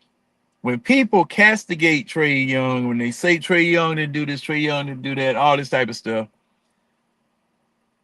I go back to this website called basketballreference.com and go back all the way to when Trey Young came here, who he was playing with, all the way up until now. And the junk that Trey Young was playing with, it forced Trey Young to do a lot of things that a normal point guard wouldn't do. Kind of like when Mookie Blaylock was here and they traded Dominique, because Oh, Mookie Blaylock, Mookie John, make Mookie. don't give me nightmares again back to that thing. Hey, Red, man, look here. That ain't the half of it. I got nightmares from Romeo Robinson, Ed Gray, Oh, Cadillac oh, Anderson. What was the one that they chose instead of Chris Paul? You know, Oh, uh, AC Law, man, I AC mean, it's Law. just a No, whole no, bunch of you talking about Marvin nightmare Williams. because Marvin of, Williams. the ownership and the general manager. And see, and I shouldn't have said that because see, Ted trusted that fool. Ted trusted Pete Babcock and Stan Caster. You know, the owner's supposed to throw money at it. General manager and president of basketball and football operations. You take the money and you do the very best you can with it, acquiring talent, whatever. All right, that's what the owner's supposed to do. Hey, you need a check? Here you go. I'll stroke this check and you make it work. You know that's what the owner's supposed to do. All right, you know. So with the junk that Trey Young had to deal with versus what this new guard is going to have to deal with. Now this man is 6'2", 6'4" in shoes. Now, Man, why we can't never my get the height problem right? with that, you had a man here, 6'2", that drugged this team on his back for all those doggone years. You get rid of him, and the very first thing you say you need is a point guard. And that's what you go get. You had one. You had one that if he could have played his position and that was the only thing he was supposed to do, you were straight at the point guard spot.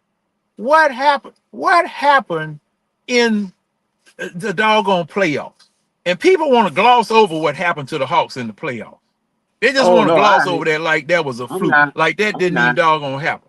You lost Oh, by 16 game you talking 4. about You 2000. lost by You talking 23 game 5. You lost by 51 in game 6 because y'all said, Hawks, that we gonna have JJ bring the ball up. And we gonna have Dyson Daniel bring the ball up. We gonna have anybody. We don't need Trey. We don't need a point guard. Optionality. We're gonna use optionality. We're gonna have anybody bring the ball up.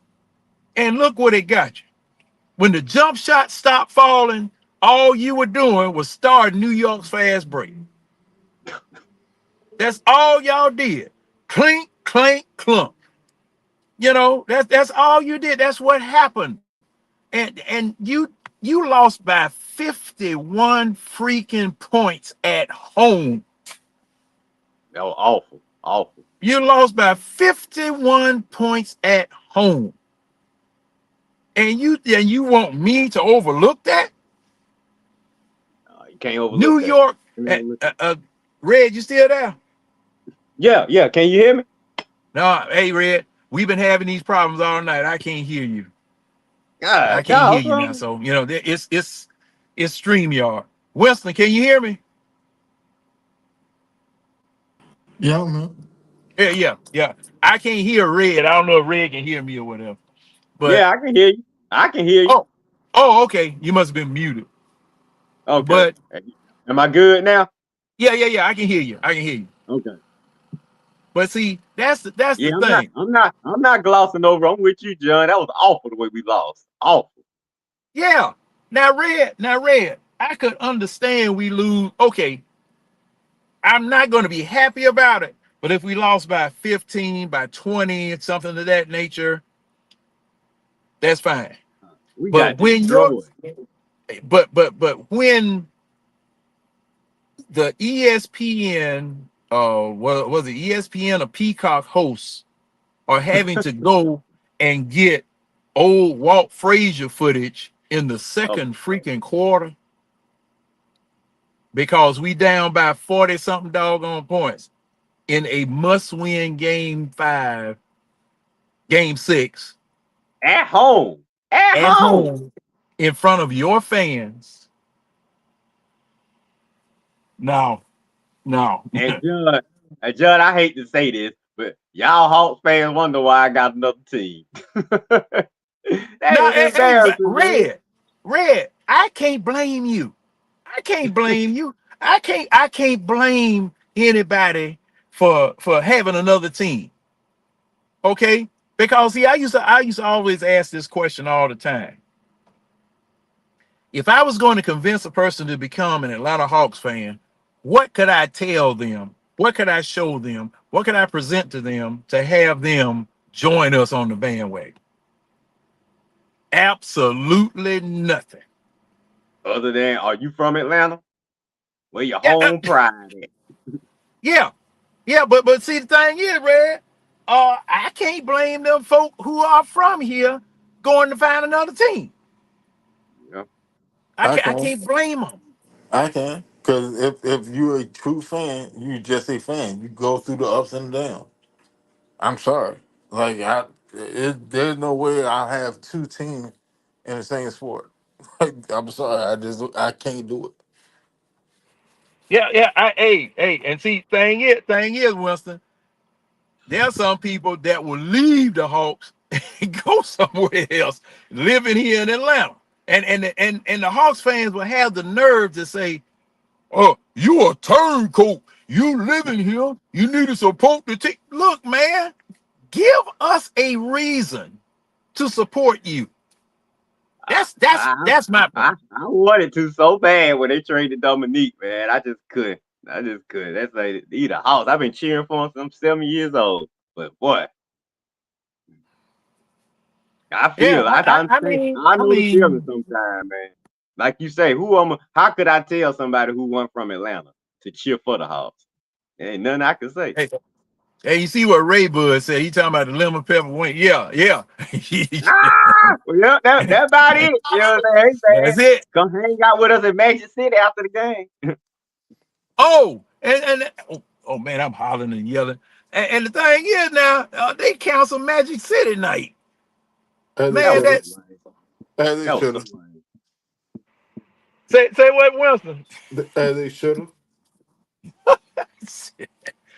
Oh, now see now I Winston, get it. Winston, I Winston. get it. I get it. Madison City is part of Atlanta culture. I get it. But at the same time, it's an NBA game. Like, come on, man. Like, the Hawks should have never even came up with that idea in the first place. It's Now an see, that's what NBA I was gonna game. say. That's what I was gonna say. See, that horse should have never left the barn. That horse should have Well, never hey, left the barn. But see, the once the thing cat out, was, once the cat out the bag, shoot, it's out the yeah. bag. You got to I follow through mean, now. Oh yeah. shit! Hey, breaking news: Lions cornerback Terrion Arnold faces kidnapping robbery charges as he was arrested on Wednesday. What? Yeah, I saw that early. I ain't heard All it, over, man. what's going on up in Detroit? Man, hurting for money like that? No, he said kidnapping. Oh, armed robbery. Damn, boy. He got kidnapping and robbery charges. Bank Hey, teller wouldn't hey, give him what? money, so he said, "I'm gonna kidnap your Hey, what did Ron post up there? He said read his comment. See, hey, I can't see it, Ron. Hold on. Only Winston can see it. I would have read the comment, but I couldn't. I can't see it because I had to come in through the back door. It better be something important too, bro. Why you interrupted us? There you go. He say Ray Charles will bring the ball up. Hey, but see, that's what they were saying when they traded Trey Young. They said anybody can bring up the ball. Anybody can be the point guard. We gonna make JJ a point forward. All of this junk, all of this junk. And then I was listening to Ansi Salah today. His press conference or whatever, or 92.9 was interviewing him. Now we wondering why Zachary Ricochet didn't play in the playoffs. Everybody was starting to lean toward the fact that they were thinking that Ricochet was going to get traded, going to be put in a package deal, traded off or gone someplace. But honestly What's that, said Mike? today, we love Ricochet. We love his game. We like for him to do this and blah blah blah blah blah. And so in the Atlanta Hawks home court, I went in there and posted, hey, yeah, they saying all this stuff here, but the question I'm asking is, your actions speak louder than your words do. Yeah, he But told Because us I'll that. say, Yeah. who is the we? Who is the we lover? oh, We, the coach, don't love him. Shit.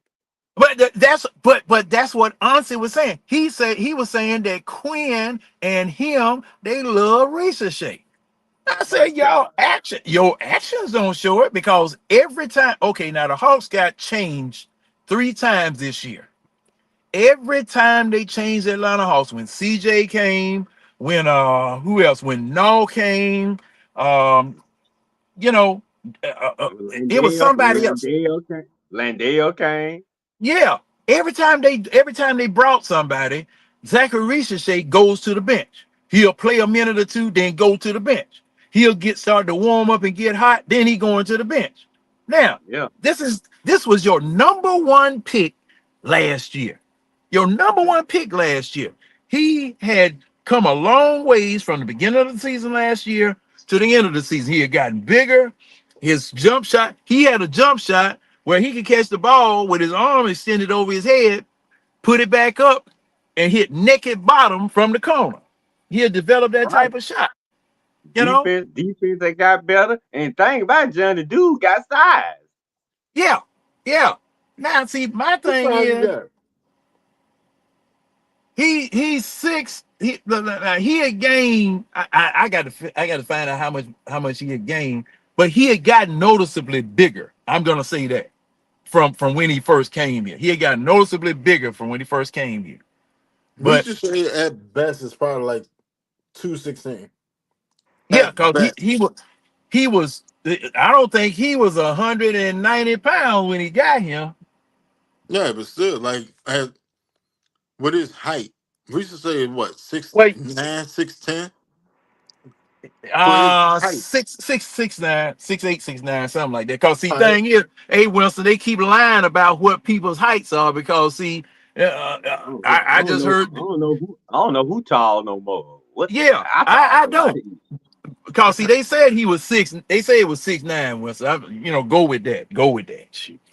Yeah, but what I'm saying is this. I thought he was 6'10". No, no. Asa Newell is 6'10". For his Yeah, height, another. Now, see, I was telling my co-host this week about Asa and Ricochet and how Quinn misused them or misrepresented them. Because I think Asa should have got more playing time. Ricochet should have got more playing. If they was on other teams, they would have got more playing time.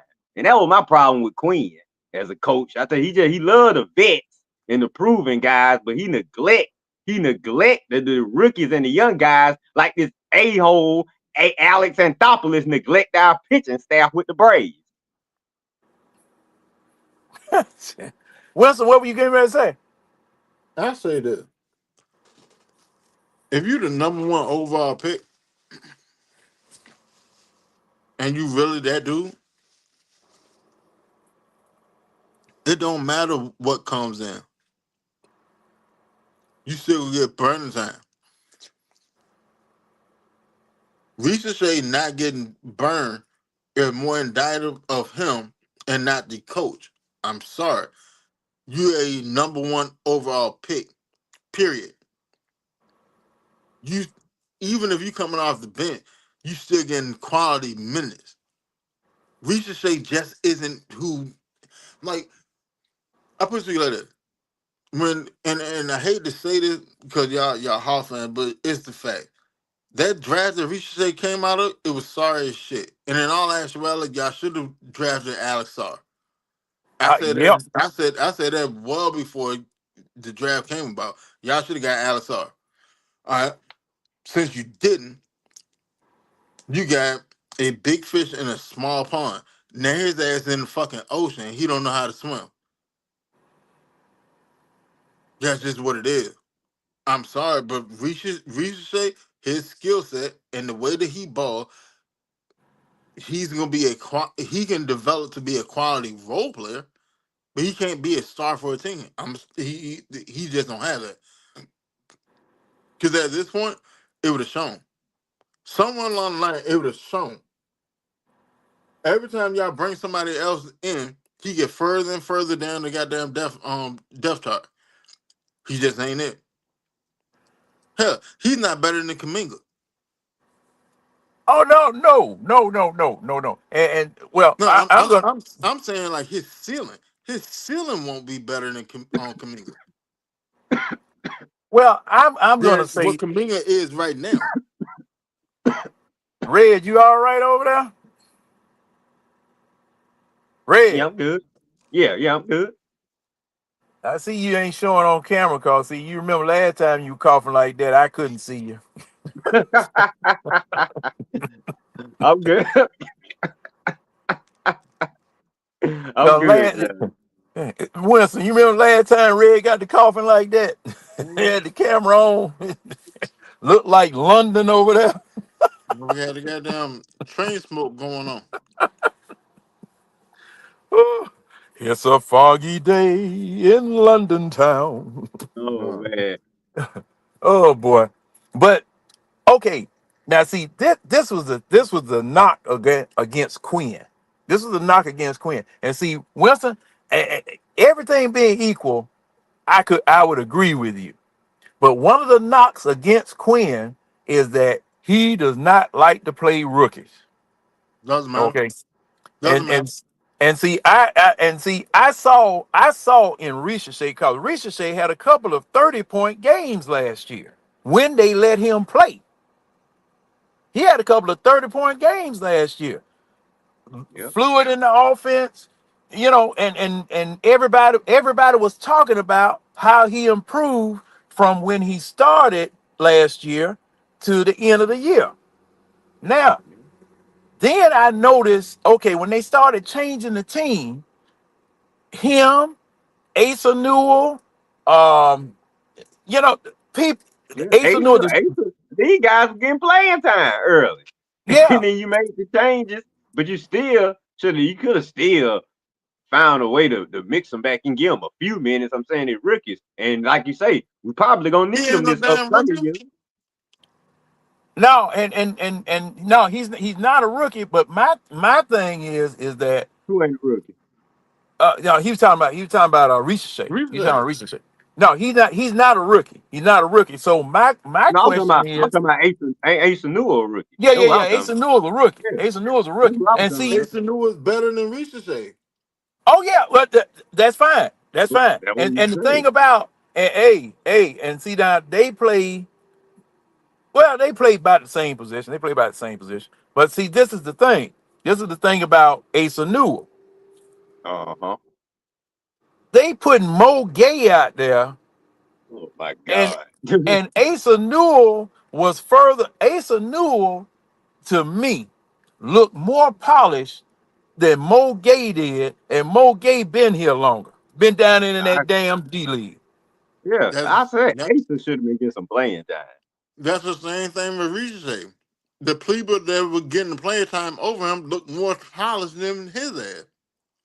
Yeah, yeah, and but like I said now, Asa didn't have now, and the crazy part about it, they would send Asa Newell down there to College Park. Asa Newell would end up about 36 to 37 points, 20 rebounds, 2 or 3 blocks. Because Well, at least he playing against Rudy Poo. I know. At least he would get. Well, at least he would. At least he was playing. But see, thing it, But I'm like you. I rather have him up here. I rather have Asa up here with us. I mean, if you want to perfect, see, people. This is the thing, cause see, they get mad with me when I start talking about the G League. If these jokers had gone to 4 years of college instead of playing in that overtime elite and that AAU crap, you wouldn't Oh, need no G League. You wouldn't need it. You wouldn't need it because the well, G League AA, and the D AAU. League and all of this stuff was came from what Isaiah Thomas and them were running away from the NBA.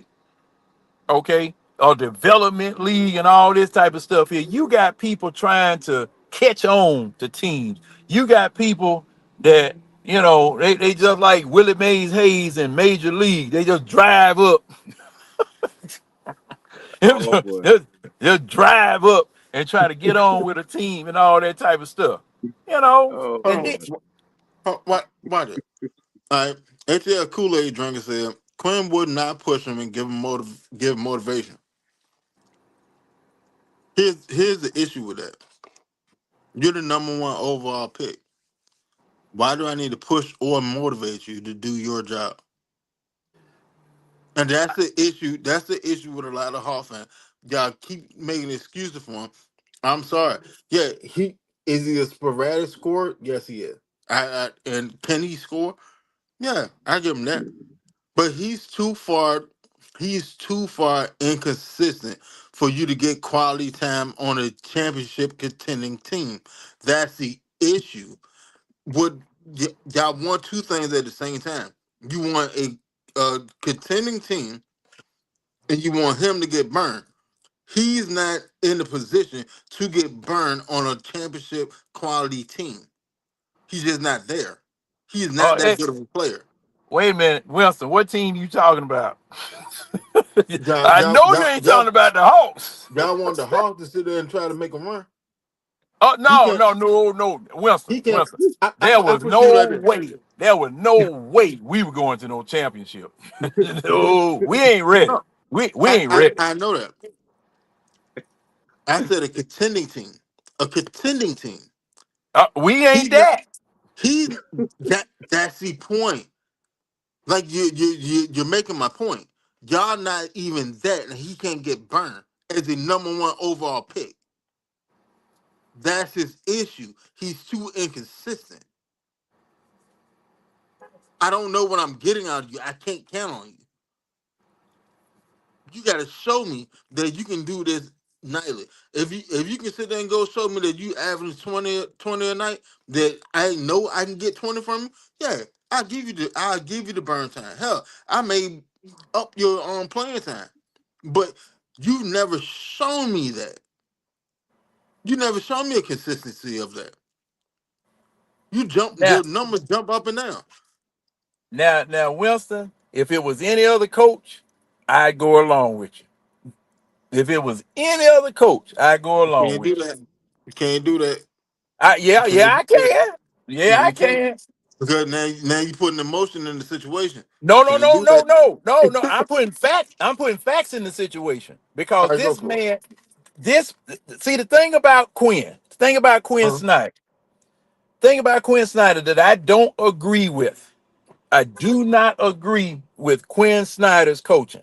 He wants to play 5-out basketball. He wants to play 5-out basketball. Doesn't want to have a traditional center.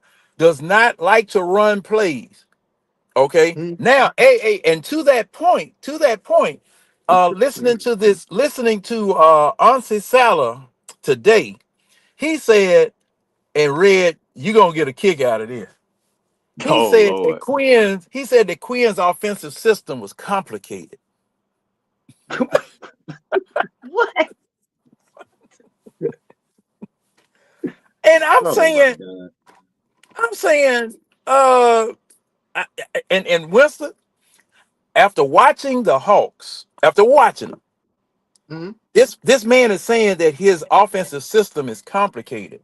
I'm trying to figure out, and this is just for me looking. This is just for me looking. I may be missing something, Winston. I might be missing something. But he said his system was complicated. Uh, I'm uh, trying I'm trying for the life of me to see what is complicated about his system. uh, what he's doing is sitting there falling on the sword for the player that couldn't get right, i.e., Ricochet. He's But but falling on the but but sword. but he said he loved him. He want to keep him. Yeah, yeah. How many times you heard a GM sit there say that and then trade a motherfucker the following week? And he said that about the coach too. So the coach gone. Hey, But using your no, logic, because Wilson, the he coach, gone too. the coach got the extension. Didn't Quinn Snyder get the extension? Yeah, so see, that's what I'm saying. These mixed messages I'm getting. Yeah. The message is this. I believe in what Quinn Snyder is doing. Ricochet, we don't believe in you. We don't trust you. And I mean, it is what it is. You're a player. You had your shot. You had your opportunity. If you can show me in this offseason that you didn't develop and got your shit together, cool. That's another weapon for us. That helps us out. But as is, I'm sorry, I can't put you on the court for prolonged periods of time because you're not consistent. Like if I Like put you like like that, I put you like that. If like I said, if it if was if if anybody else, I'd go along with you. if Ricochet was the type of player, the hell, if I knew, good night, Kool Aid. Um, Oh, hey, take it easy, Kool-Aid. if I knew I could at least get 15 a night from you, that man would get all the burn in the world. You know why? Because he's still a number one overall pick. See, like this goes like along with the that what's that dumbass meme? People talking. Well, LeBron played with the most number one overall picks. Yeah, what's the context behind it? What are the over those number one overall picks actually was doing? They weren't doing shit. This is the exact same scenario. Zachary Ricochet is a number one overall pick, and you can't get burned on a team that haven't been prominent in the playoffs in how long? You can't get minutes. That's an issue.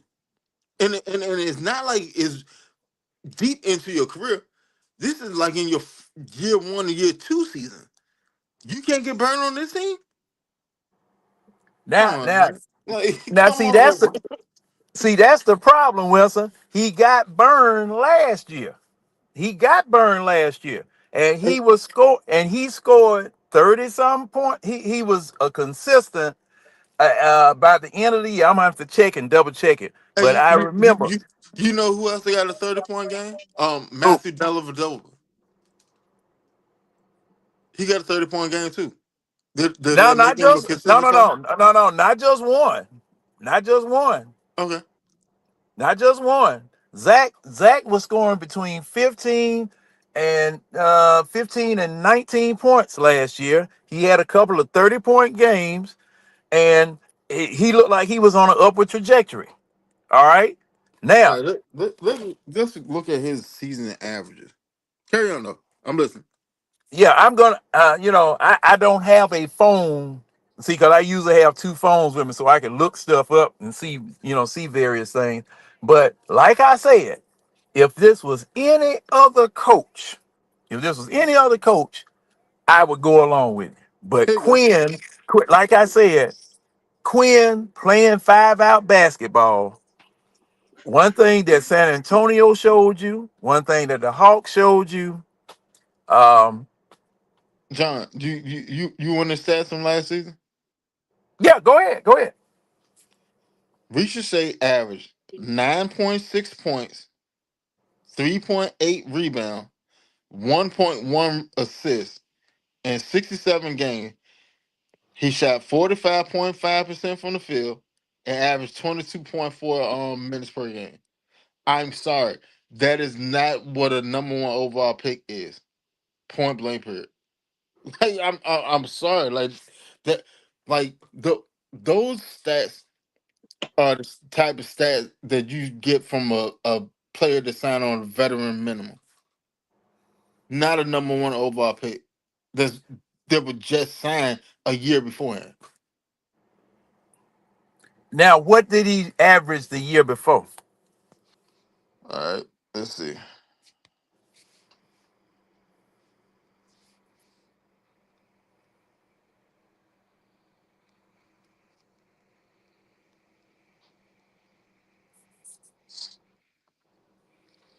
All right, his rookie season, he averaged 12.6 points, 3.6 rebound, 1.2 assists, at a 46.9 percent from the floor, 35.2% from the 3-point range. He averaged 27 minutes per game. Again, not what a number one overall pick does. That shit is trash. No, see that That shit is trash, Jack. see see see. Now you saw a drop. You saw a drop Yeah, in because his point per game and in his minutes. five Now, minutes. and this was on average. This was on average. Okay, so I'd have to take a look at the individual games, and I had to find those games where he really showed what he could do.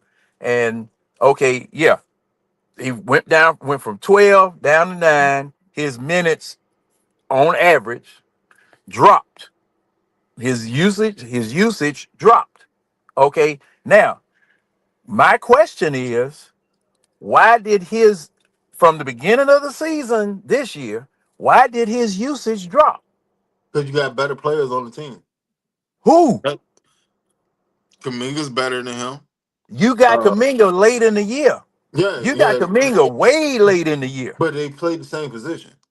No, no, no. Um, But what I'm saying is that the die was cast for fewer minutes during the course of the hold season. on, Because hold on. when did we get Kaminga, Red? In the middle of the season, right there around the All Star break. Um, you No, got that ain't Nas, what you got Nas, Nikhil Alexander Walker. He's better than him. He's far better than him. You he's a got shooting C. guard.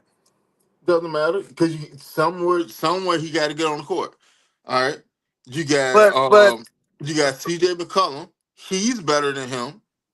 he was the what was it? And you got him late because he didn't come Right. here until they traded Trey. Exactly. But you got them in there, so that's gonna cut into his minutes. Why? Because they need to be on the court because they are better than him. But no, no. Now see, this is the Damn, thing. fucking audio.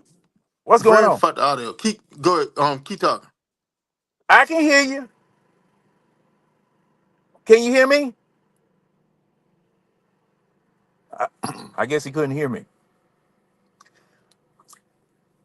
Yeah, like I told Winston, I could go along with that if I didn't if I had a different coach.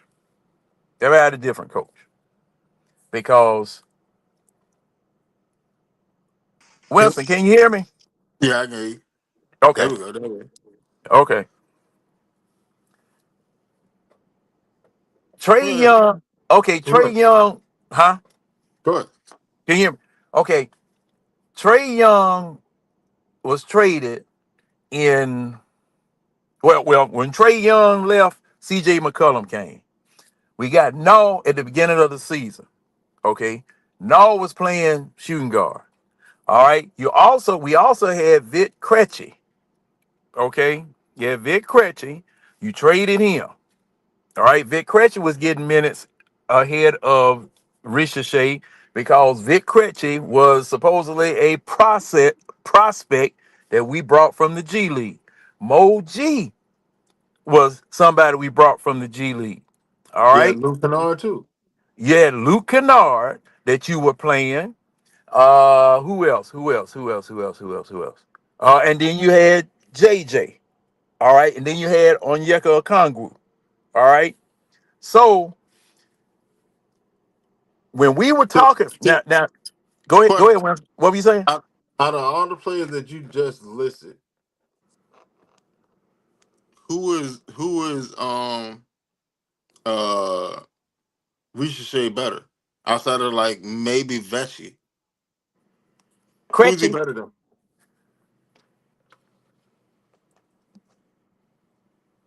That I see can't. what I'm saying? See, I see what I'm yeah, saying? yeah. I understand that, but see, this is the thing. This is the thing about this.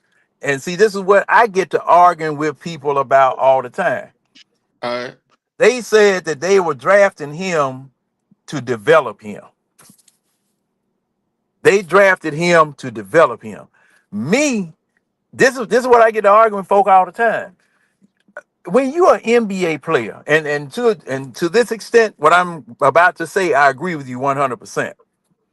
If you're coming into the NBA, you're supposed to bring some prerequisites with you. Being able to shoot, being able to defend, being able to dribble, being able to pass, being able to be an asset on the floor. What these people are doing now, and I hate it to the very fiber of my smallest fiber of my being, is that you're paying millionaires and bringing them here to develop into something instead of them being NBA ready. And I'm talking about from the doggone first pick in the draft all the way to the end of the first round. And it makes no sense. It It makes do- no sense. You bring these people here and see one of the things they were saying about Ricochet has to learn the American game. That was another thing they were saying about him because he's used to playing total team ball with the French national team. Okay, yeah, saying that's cap. That's cap. well, see that's what people saying now. You you you know how that you know why that's an excuse for him. Could you go look at any other foreigner that came from overseas, from France, from Germany, whatever. Oh, All give me them. somebody. Give me somebody. Give me somebody. Hell, Tony Parker from France. Mm-hmm. Manu Ginobili, he's from Argentina. Mm-hmm. Um, Luca from shit, wherever the hell he from. Like the Wimby's from France. Mm-hmm. What do they all have in common? They all share the ball. Averaging Mm-hmm. one, averaging one assist per game isn't sharing the ball. You're isolated in your mindset of I'm going to go get a bucket. That's why I said that's cap. That's an excuse that they're making for him. Well, wait a minute. Because Now let me. at the least, if you're not scoring, you can at least facilitate the ball. You're not even trying to do that. That's why But y'all can't get him. now, Winston, if I pass you the ball and you miss the shot, you don't get the assist. And the people that the Hawks had, and Trey Young will tell you that, the people that the Hawks had that they would pass the ball to, they couldn't shoot. John, I wouldn't give a damn if the whole team can't shoot. If you can only average one assist a game, that's not on them. That's on you. How that's That's on literally him? on you. That because you're not giving them the opportunity.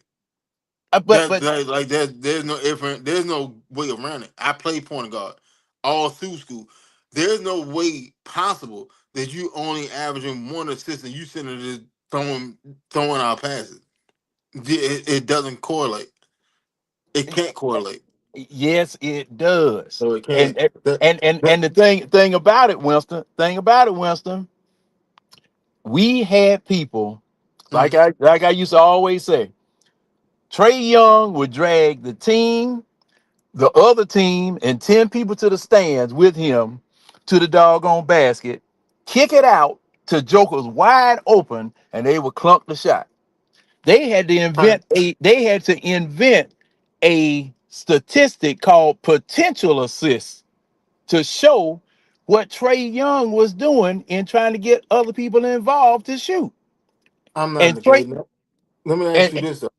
uh-huh. Trey Young still average like what 10 assists? Mm-hmm. Okay. Why did he average 10 assists if they were still clucking shots?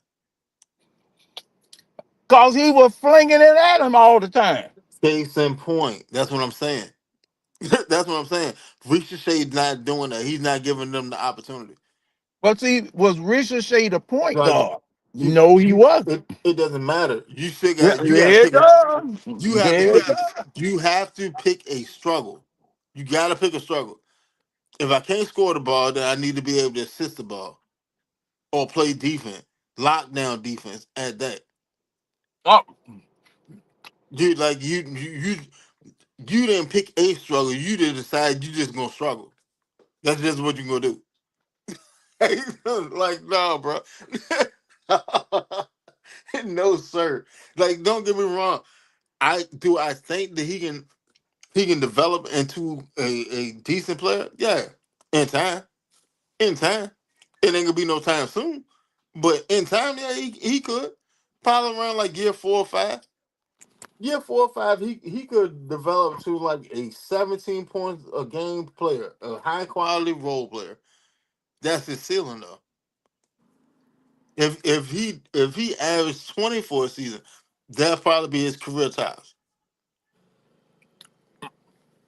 yeah. Hey, you might be right. You might be right. All I'm saying is last year, with the way that they were cutting that man's minutes, and you had, okay, now you asked me who was he better than on the team.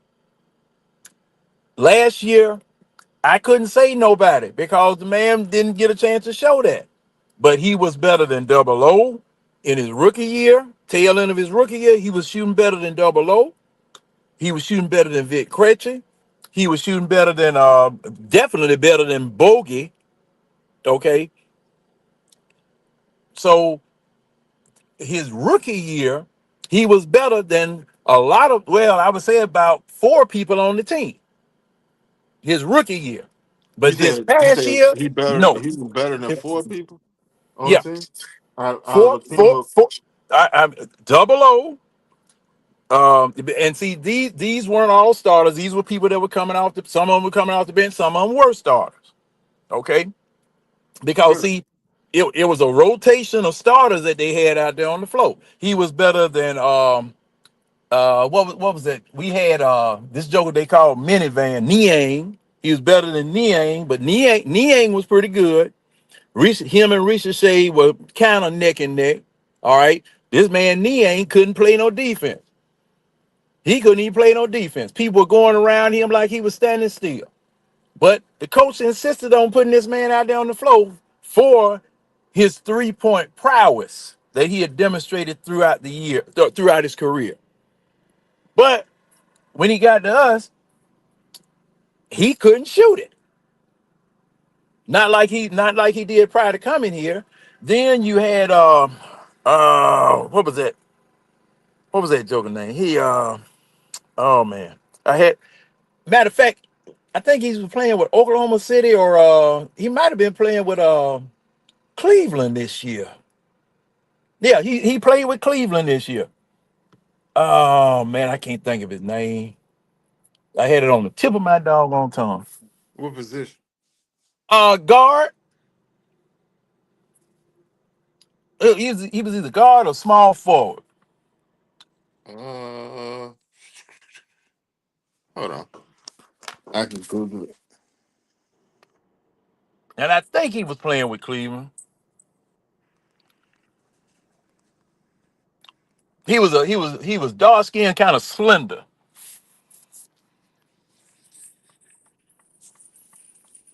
Man, I can't think of that joker name. I wish I had my phone. I could look it up. Um, I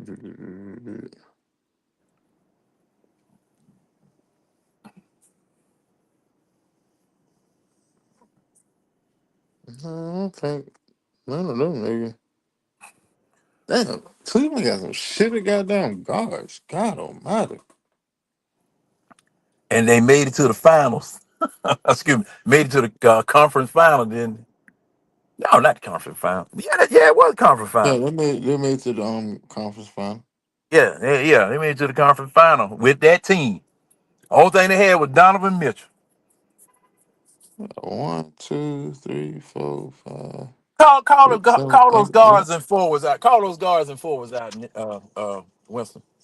Uh, Keon Ellis, James Harden, Sam Merrill, Donovan Mitchell, Craig Porter Jr., Tyrese Proctor, Dennis Schroeder, Max Struess, Naquan Tomlin, Jalen Tyson. You I might got have I might have the Damian wrong team. Wade. I might have the wrong team, Winston. I might have the wrong team because he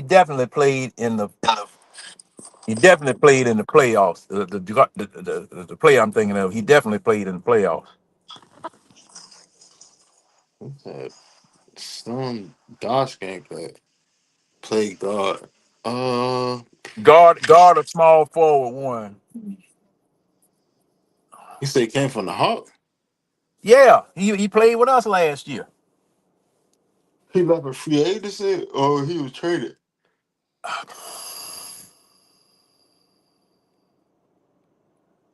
Oh man, I want to say I want to say free agent. No, wait a minute. Did he come on a trade? No, you know what? I think he might have came on. He came on a trade. because that's how they got rid of Bogey. With They got Bogey. they got George Niang and this dude. Yeah, George Niang and this dude for Bogey, if I'm not mistaken.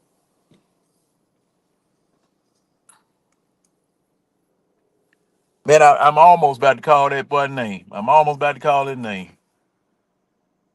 Oh, give me that.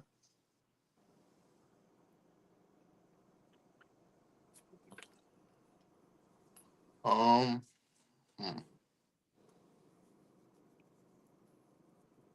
How many people we got in the chat? They might remember. 11. Hey, y'all in the chat, man. A I, guard or forward that left from the Hawks via trade. This happened what last offseason? yeah, yeah, yeah. Black dude. Any of y'all can Hey, hey, think hey, of hey, who? hey, Winston, go to basketballreference.com and pull up the Hawks roster from last year. That you can find it that way. Last season or the season before? Not this past season, but the last season before this one. That'll be 24-25. Keaton Waller. No, no, no, no. Keaton Waller, we still got him, or we still had him. Tony Bradley, Ray Dennis. Hold on. That's shit. Why the hell is I for the 25 roster? Look, 24-25. let's try it like this. 24, 25. Uh, Kobe Buffkin, Nope. Dyson Daniels, Creasy, Karis LeVert. Karis LeVert. Karis LeVert. That's who it was. That's who it was. Karis LeVert. Yeah. Now, Ricochet, um, Hey, Red, man, you can come back in, man. what are you doing? In the damn comment. Sitting up here. Someone some He's, damn terrorist man. he's, oh, wait a minute. We It had might be Karis LeVert. terrorist man. Might be Terrence Mann. Y'all Cause he, had both of them. yeah, we had both of them, but yeah. Terrence Mann and Karis LeVert. See, we had both of them, and Ricochet was doing better than both of them. Yeah, but they're literally role players. He's supposed to do better than him. But He's the but number we one were overall starting pick. them. We were starting them, Winston. That's the John, thing. John, let me ask you this. You tell me a number one overall pick that didn't have the expectation of actually leading the team that they were drafted to.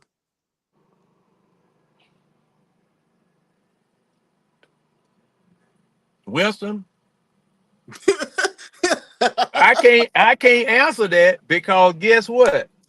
You already had a Trey Young here that was leading the team.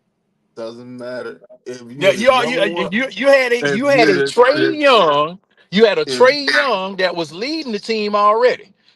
Hey, I understand what you're saying, and you absolutely right. You're absolutely right. If you draft a person number one overall, they are supposed to be a hellified son of a gun. Okay, just like AJ DeBonsa. Now AJ DeBonsa, where he going to where? Washington, right? uh-huh. He going to Washington. And Now, he's gonna be expected to be a leader of the team. okay, now Wolf Trey he's Young. got yeah, okay. He's got the eclipse. And will he do that in his first year? You expect for him to do that in his first year? It's possible. Is what? It's possible. Yeah, okay. It's possible, but is it probable? Is it probable? I mean, Braun did. Oh, okay, yeah. Now, hey, now you know LeBron was a generational talent. I mean, LeBron. I So, mean, look, when LeBron came, just like when Kareem came in the league, just like when Magic and Bird came in the league. Okay, those were talents that you see once in a lifetime, whatever. See, I ain't gonna get into that thing with you and Red and Coach and all them about LeBron and his place in history. I got to give LeBron his flowers and I got to give him his credit. Okay, he came in, he saw, he he the conquered. coach. He might not have won the amount of titles that Jordan did, but LeBron was a factor. All right, now that was back during the time when if you came straight out of high school, you had to know what the heck that you were doing, as well as be dominant. And Okay, lead their team. and lead the team. But the way that they drafting players now, the way that they drafting players now, they are drafting them as projects to be developed. That's And and see and and you can and do that I don't like if you and have a see say well, go what ahead. say what once say what. No, no, I was sitting there tell you go ahead. Oh no. See, my thing is that okay, when I was growing up, when I was growing up, well, then you better know how to doggone shoot before you get out there on somebody's high school court, somebody's college court. You better know how to shoot, you better know how to dribble, you better know the basics of the pick and roll, you better know how to defend the player without fouling them. There are prerequisites that that I was raised up with that you had to know before you set foot on somebody's court. But nowadays, no matter where it is that you drafted in the draft, you don't need to know that. And I just can't get past that. I just can't get past that. And Zachary Ricochet, and to your point about how weak the draft was, Zachary Ricochet, as well as a lot of these players right now that are coming out in the late first rounds and in the second round, they're going to take those players and quote unquote develop them while they paying them all this doggone money. And see, that's the thing that just like chalk on a blackboard to me. Because I play the game for the love of the game. Because it's a right now, me being 60 something years old, it's therapy for me. It's physical therapy for me. But when I was a teenager, when I was in my 20s, 30s, 40s, 50s, I played because I loved the game. Okay. And I had to learn things about the game for, you even get picked to play the game, just out in the street or at the gym or at the park or something. But these jokers now, man, they don't have to know nothing. And you just flinging money at them like it's all right. I'm, oh See, I, man. I I I blame that on the AAU system. Yes, sir. Yes, That's sir. what it is. Like Yes, they sir. don't teach fundamental. They teach flash and pizzazz. Yeah. Yes, sir. Yes, sir. And see, Like yeah, you're absolutely right. You're absolutely right. yeah, think about it. They sit there and say, well, they love how Steph Curry and changed the game, but then hate the way the game is being played now. Father, because Steph Curry done made millions of dollars. So AAU teams are teaching people to be the next Steph Curry. Why? Because he's the closest comparison to the normal human being. He's a short. He's not a large man, and he can shoot the lights out of gym. Hell, Yeah. if me at my height or you at your height or whatever, hell, if I can shoot like Steph, then I'll be a okay. That's what they teach you. They don't teach. Yeah. They don't teach the the prerequisite dribble drills or entry passes or setup passes or the actual fundamentals of a pick and roll. They don't teach that shit no more. Hell no. Go out there freestyle. Dribble the ball all the time. Figure out how you can control the ball. Go from there. Like, that shit. Like the AAU circuit has ruined American basketball. That's why. Hell, when the last time we had an American MVP of the league? Who was the MVP this year? Shea, Shay. Canadian. And then Shea was MVP last year. And he had Joker. And he He had had Joker. Then he had MB. Giannis. Then he had Joker. Then he had Embiid. Like, when the last time you actually had an American MVP? I think Steph may have been the last American MVP. Yeah, yeah, And it's not that the Americans don't have the talent. We ain't gonna sit there and say that at all. But European players or overseas players that have grown and actually play fundamental basketball, they doing what they doing. And yep, the American players that coming along, they don't know how to handle them because they don't know how to play fundamental basketball. Like Jokic. Jokic's probably like the easiest player to stop. Put a body in him. Put a body in without fouling. They don't know how to do that. Like Luca, like Luca's easy as shit to stop. Outside of that crazy ass jump shot that he be shooting for three and shit, you probably could actually stop Luca. It's about intent. And American players, they don't want to play defense. Call a spade a spade.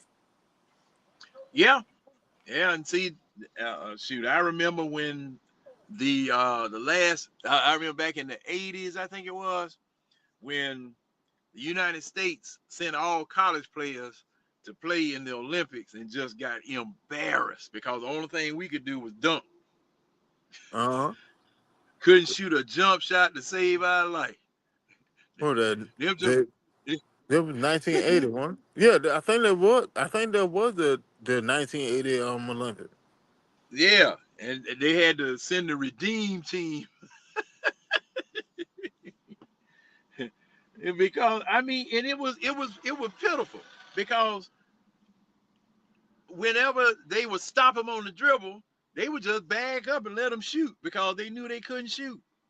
Because and see, now you blaming AAU, I'm blaming the colleges too because you remember when Kenny Walker came out. Oh, Kenny Walker, Skywalker, that the New York Knicks drafted. Uh huh. That joke, that Joker couldn't dribble, man. That Joker couldn't do nothing but dunk. That's all he could do. That's all he could do. And you had a whole generation in that particular era of players. That's all they could do was dunk. All right, they didn't know the fundamentals. All right, they weren't teaching them in college. They just wanted people dunking. You know, now John Thompson was a defensive coach, and he had Patrick Ewing. Man, shoot, Patrick Ewing was an offensive player, and he said so at the draft when New York drafted him because we were in the running to get Patrick Ewing too. Okay, I think we were in the lottery. I think we were in the lottery. Um, and New York got the number 1 pick, and they unleashed him. When he left John Thompson and went to the New York Knicks, they unleashed Ewing. You know, and that I think Pat Riley was the coach up there at that particular. No, it had to have been in the late '80s. It had been late '80s because I think they Yeah, it was won. I like think late '80s when he came in. I want to yeah, say. yeah, yeah, that was the late '80s. Yeah, because Yeah, he came. I want to say he came in like '86. He made it came in '85 with Charles Oakley. and well now Him and he was Oakley may have came together. because see the Lakers. the Lakers won their last championship. Uh, when the Lakers won their last championship, I think Pat Riley left the Lakers and went over to New York. Or I'm trying to think, was there a coach between was it who was that coach in New York? Dog, I wish I had my other phone. Let's see. Uh, when the Lakers last championship? That was '86. That was against Detroit, wasn't it? That was against Detroit, right? Yeah, that was the beginning of the bad boy prison after they Yeah, lost to the Lakers. because see they beat Detroit one year, and then the next year I think Detroit beat them. After they got Mark Aguirre, Detroit got Mark Aguirre, and Adrian Dantley left because they swapped Mark Aguirre for Adrian Dantley. Some type of way they got out of it.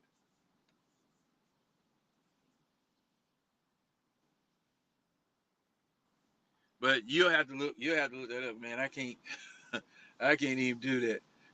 I can't even make it. But Winston, I'm gonna have to get on the road. I'm starting to get sleepy. I'm gonna have to get. I'm go ahead and shut it down.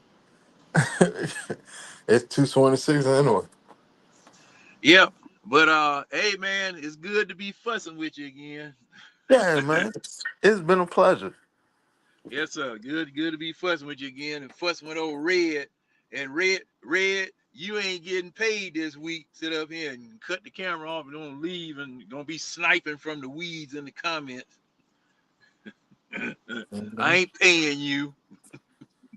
Um, John. Yeah, yeah. Um, I think I'm gonna do another show on Saturday. 'Cause what I'm thinking is Wednesday do like a short show, like 2 hours, and then Saturday do like a full 4 hours or whatever. I don't know. It depends how I feel come Saturday.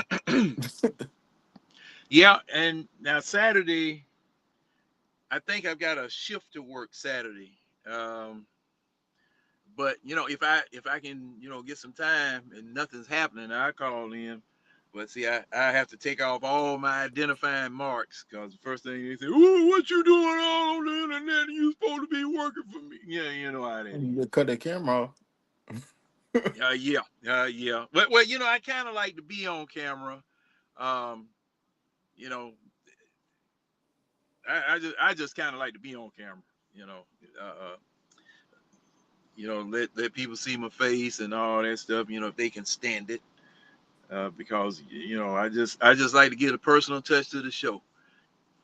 But as many people as I've offended this past week, I might need to go incognito. Yeah, man. Man, I had some folk pissed. Hey, you know where to find me. I told them, you know where to find me, and you're not gonna look the way you look before you found me. I can guarantee you that. Hey, shit, man, you got issue, man. I-95 right here. Oh yeah, hey man, hey look, I handle it. I take care of it. That's a game that won't be played. Yeah, I take care of that. But a lot of time, Joker be woofing or whatever, and I just post that song I wrote a long time ago that I let y'all hear called "You Got to Bring Ass to Get Ass." Man, right. you know, that's the way that worked. And ladies and gentlemen, we at the eye test, we really appreciate you guys joining, and I'm glad I could join in with my partner Winston. We established this thing for you guys to come in and enjoy yourselves. All you people working the late shift, it I almost called it out. People working the late shift at General Motors, but I had to say late shift at the post office, at UPS, out here at Bucky's, in the gas stations, bus drivers. taking people cross country or up and down the street in the city. All you people out there going down there to the Georgia Dome for the World Cup, you guys, hey, for the people in the restaurants and the hotels and the motels and service workers cleaning up, getting things ready for the next person to come through, all those folk at night. That's what we out here for. To give y'all a little entertainment and, offer you an opportunity to come in and talk with my partner Winston. And whenever I can get a chance, talk with me. That's the way we do that.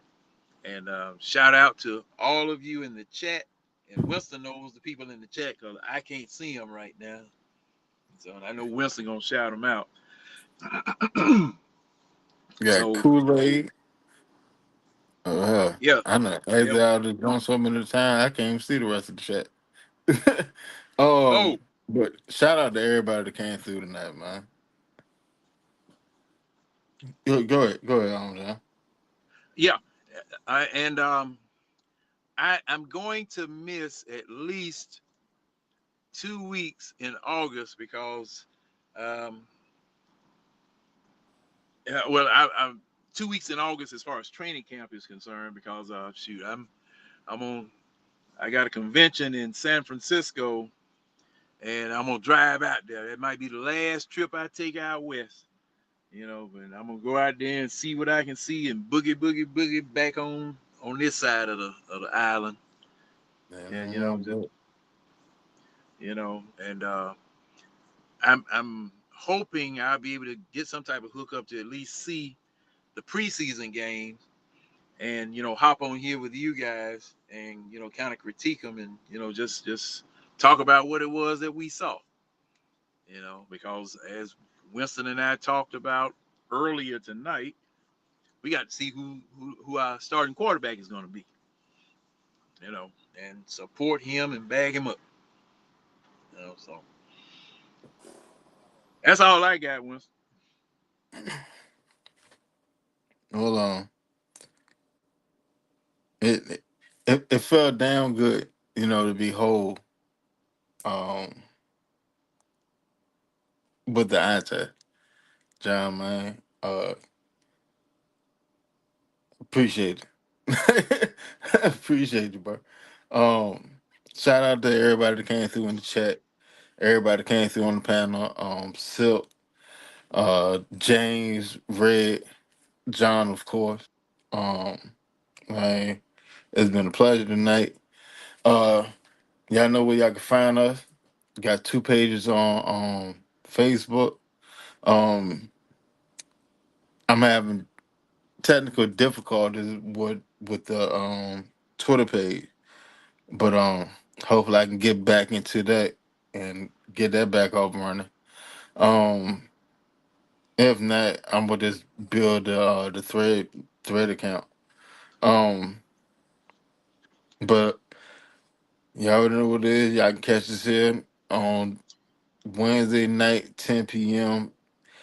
Saturday nights at 10 p.m. Start out with Falcon Talk. Ain't no telling where the conversation gonna go, but you're gonna enjoy the ride along the way. Thank y'all for rocking with us this good old evening. All y'all that's still in the chat. On y'all way out, please hit that like button. Push us further and further into the algorithm. You know what I'm saying? So it's easier for people to find our channel. Our channel. Tell a friend. Tell a friend. You feel me?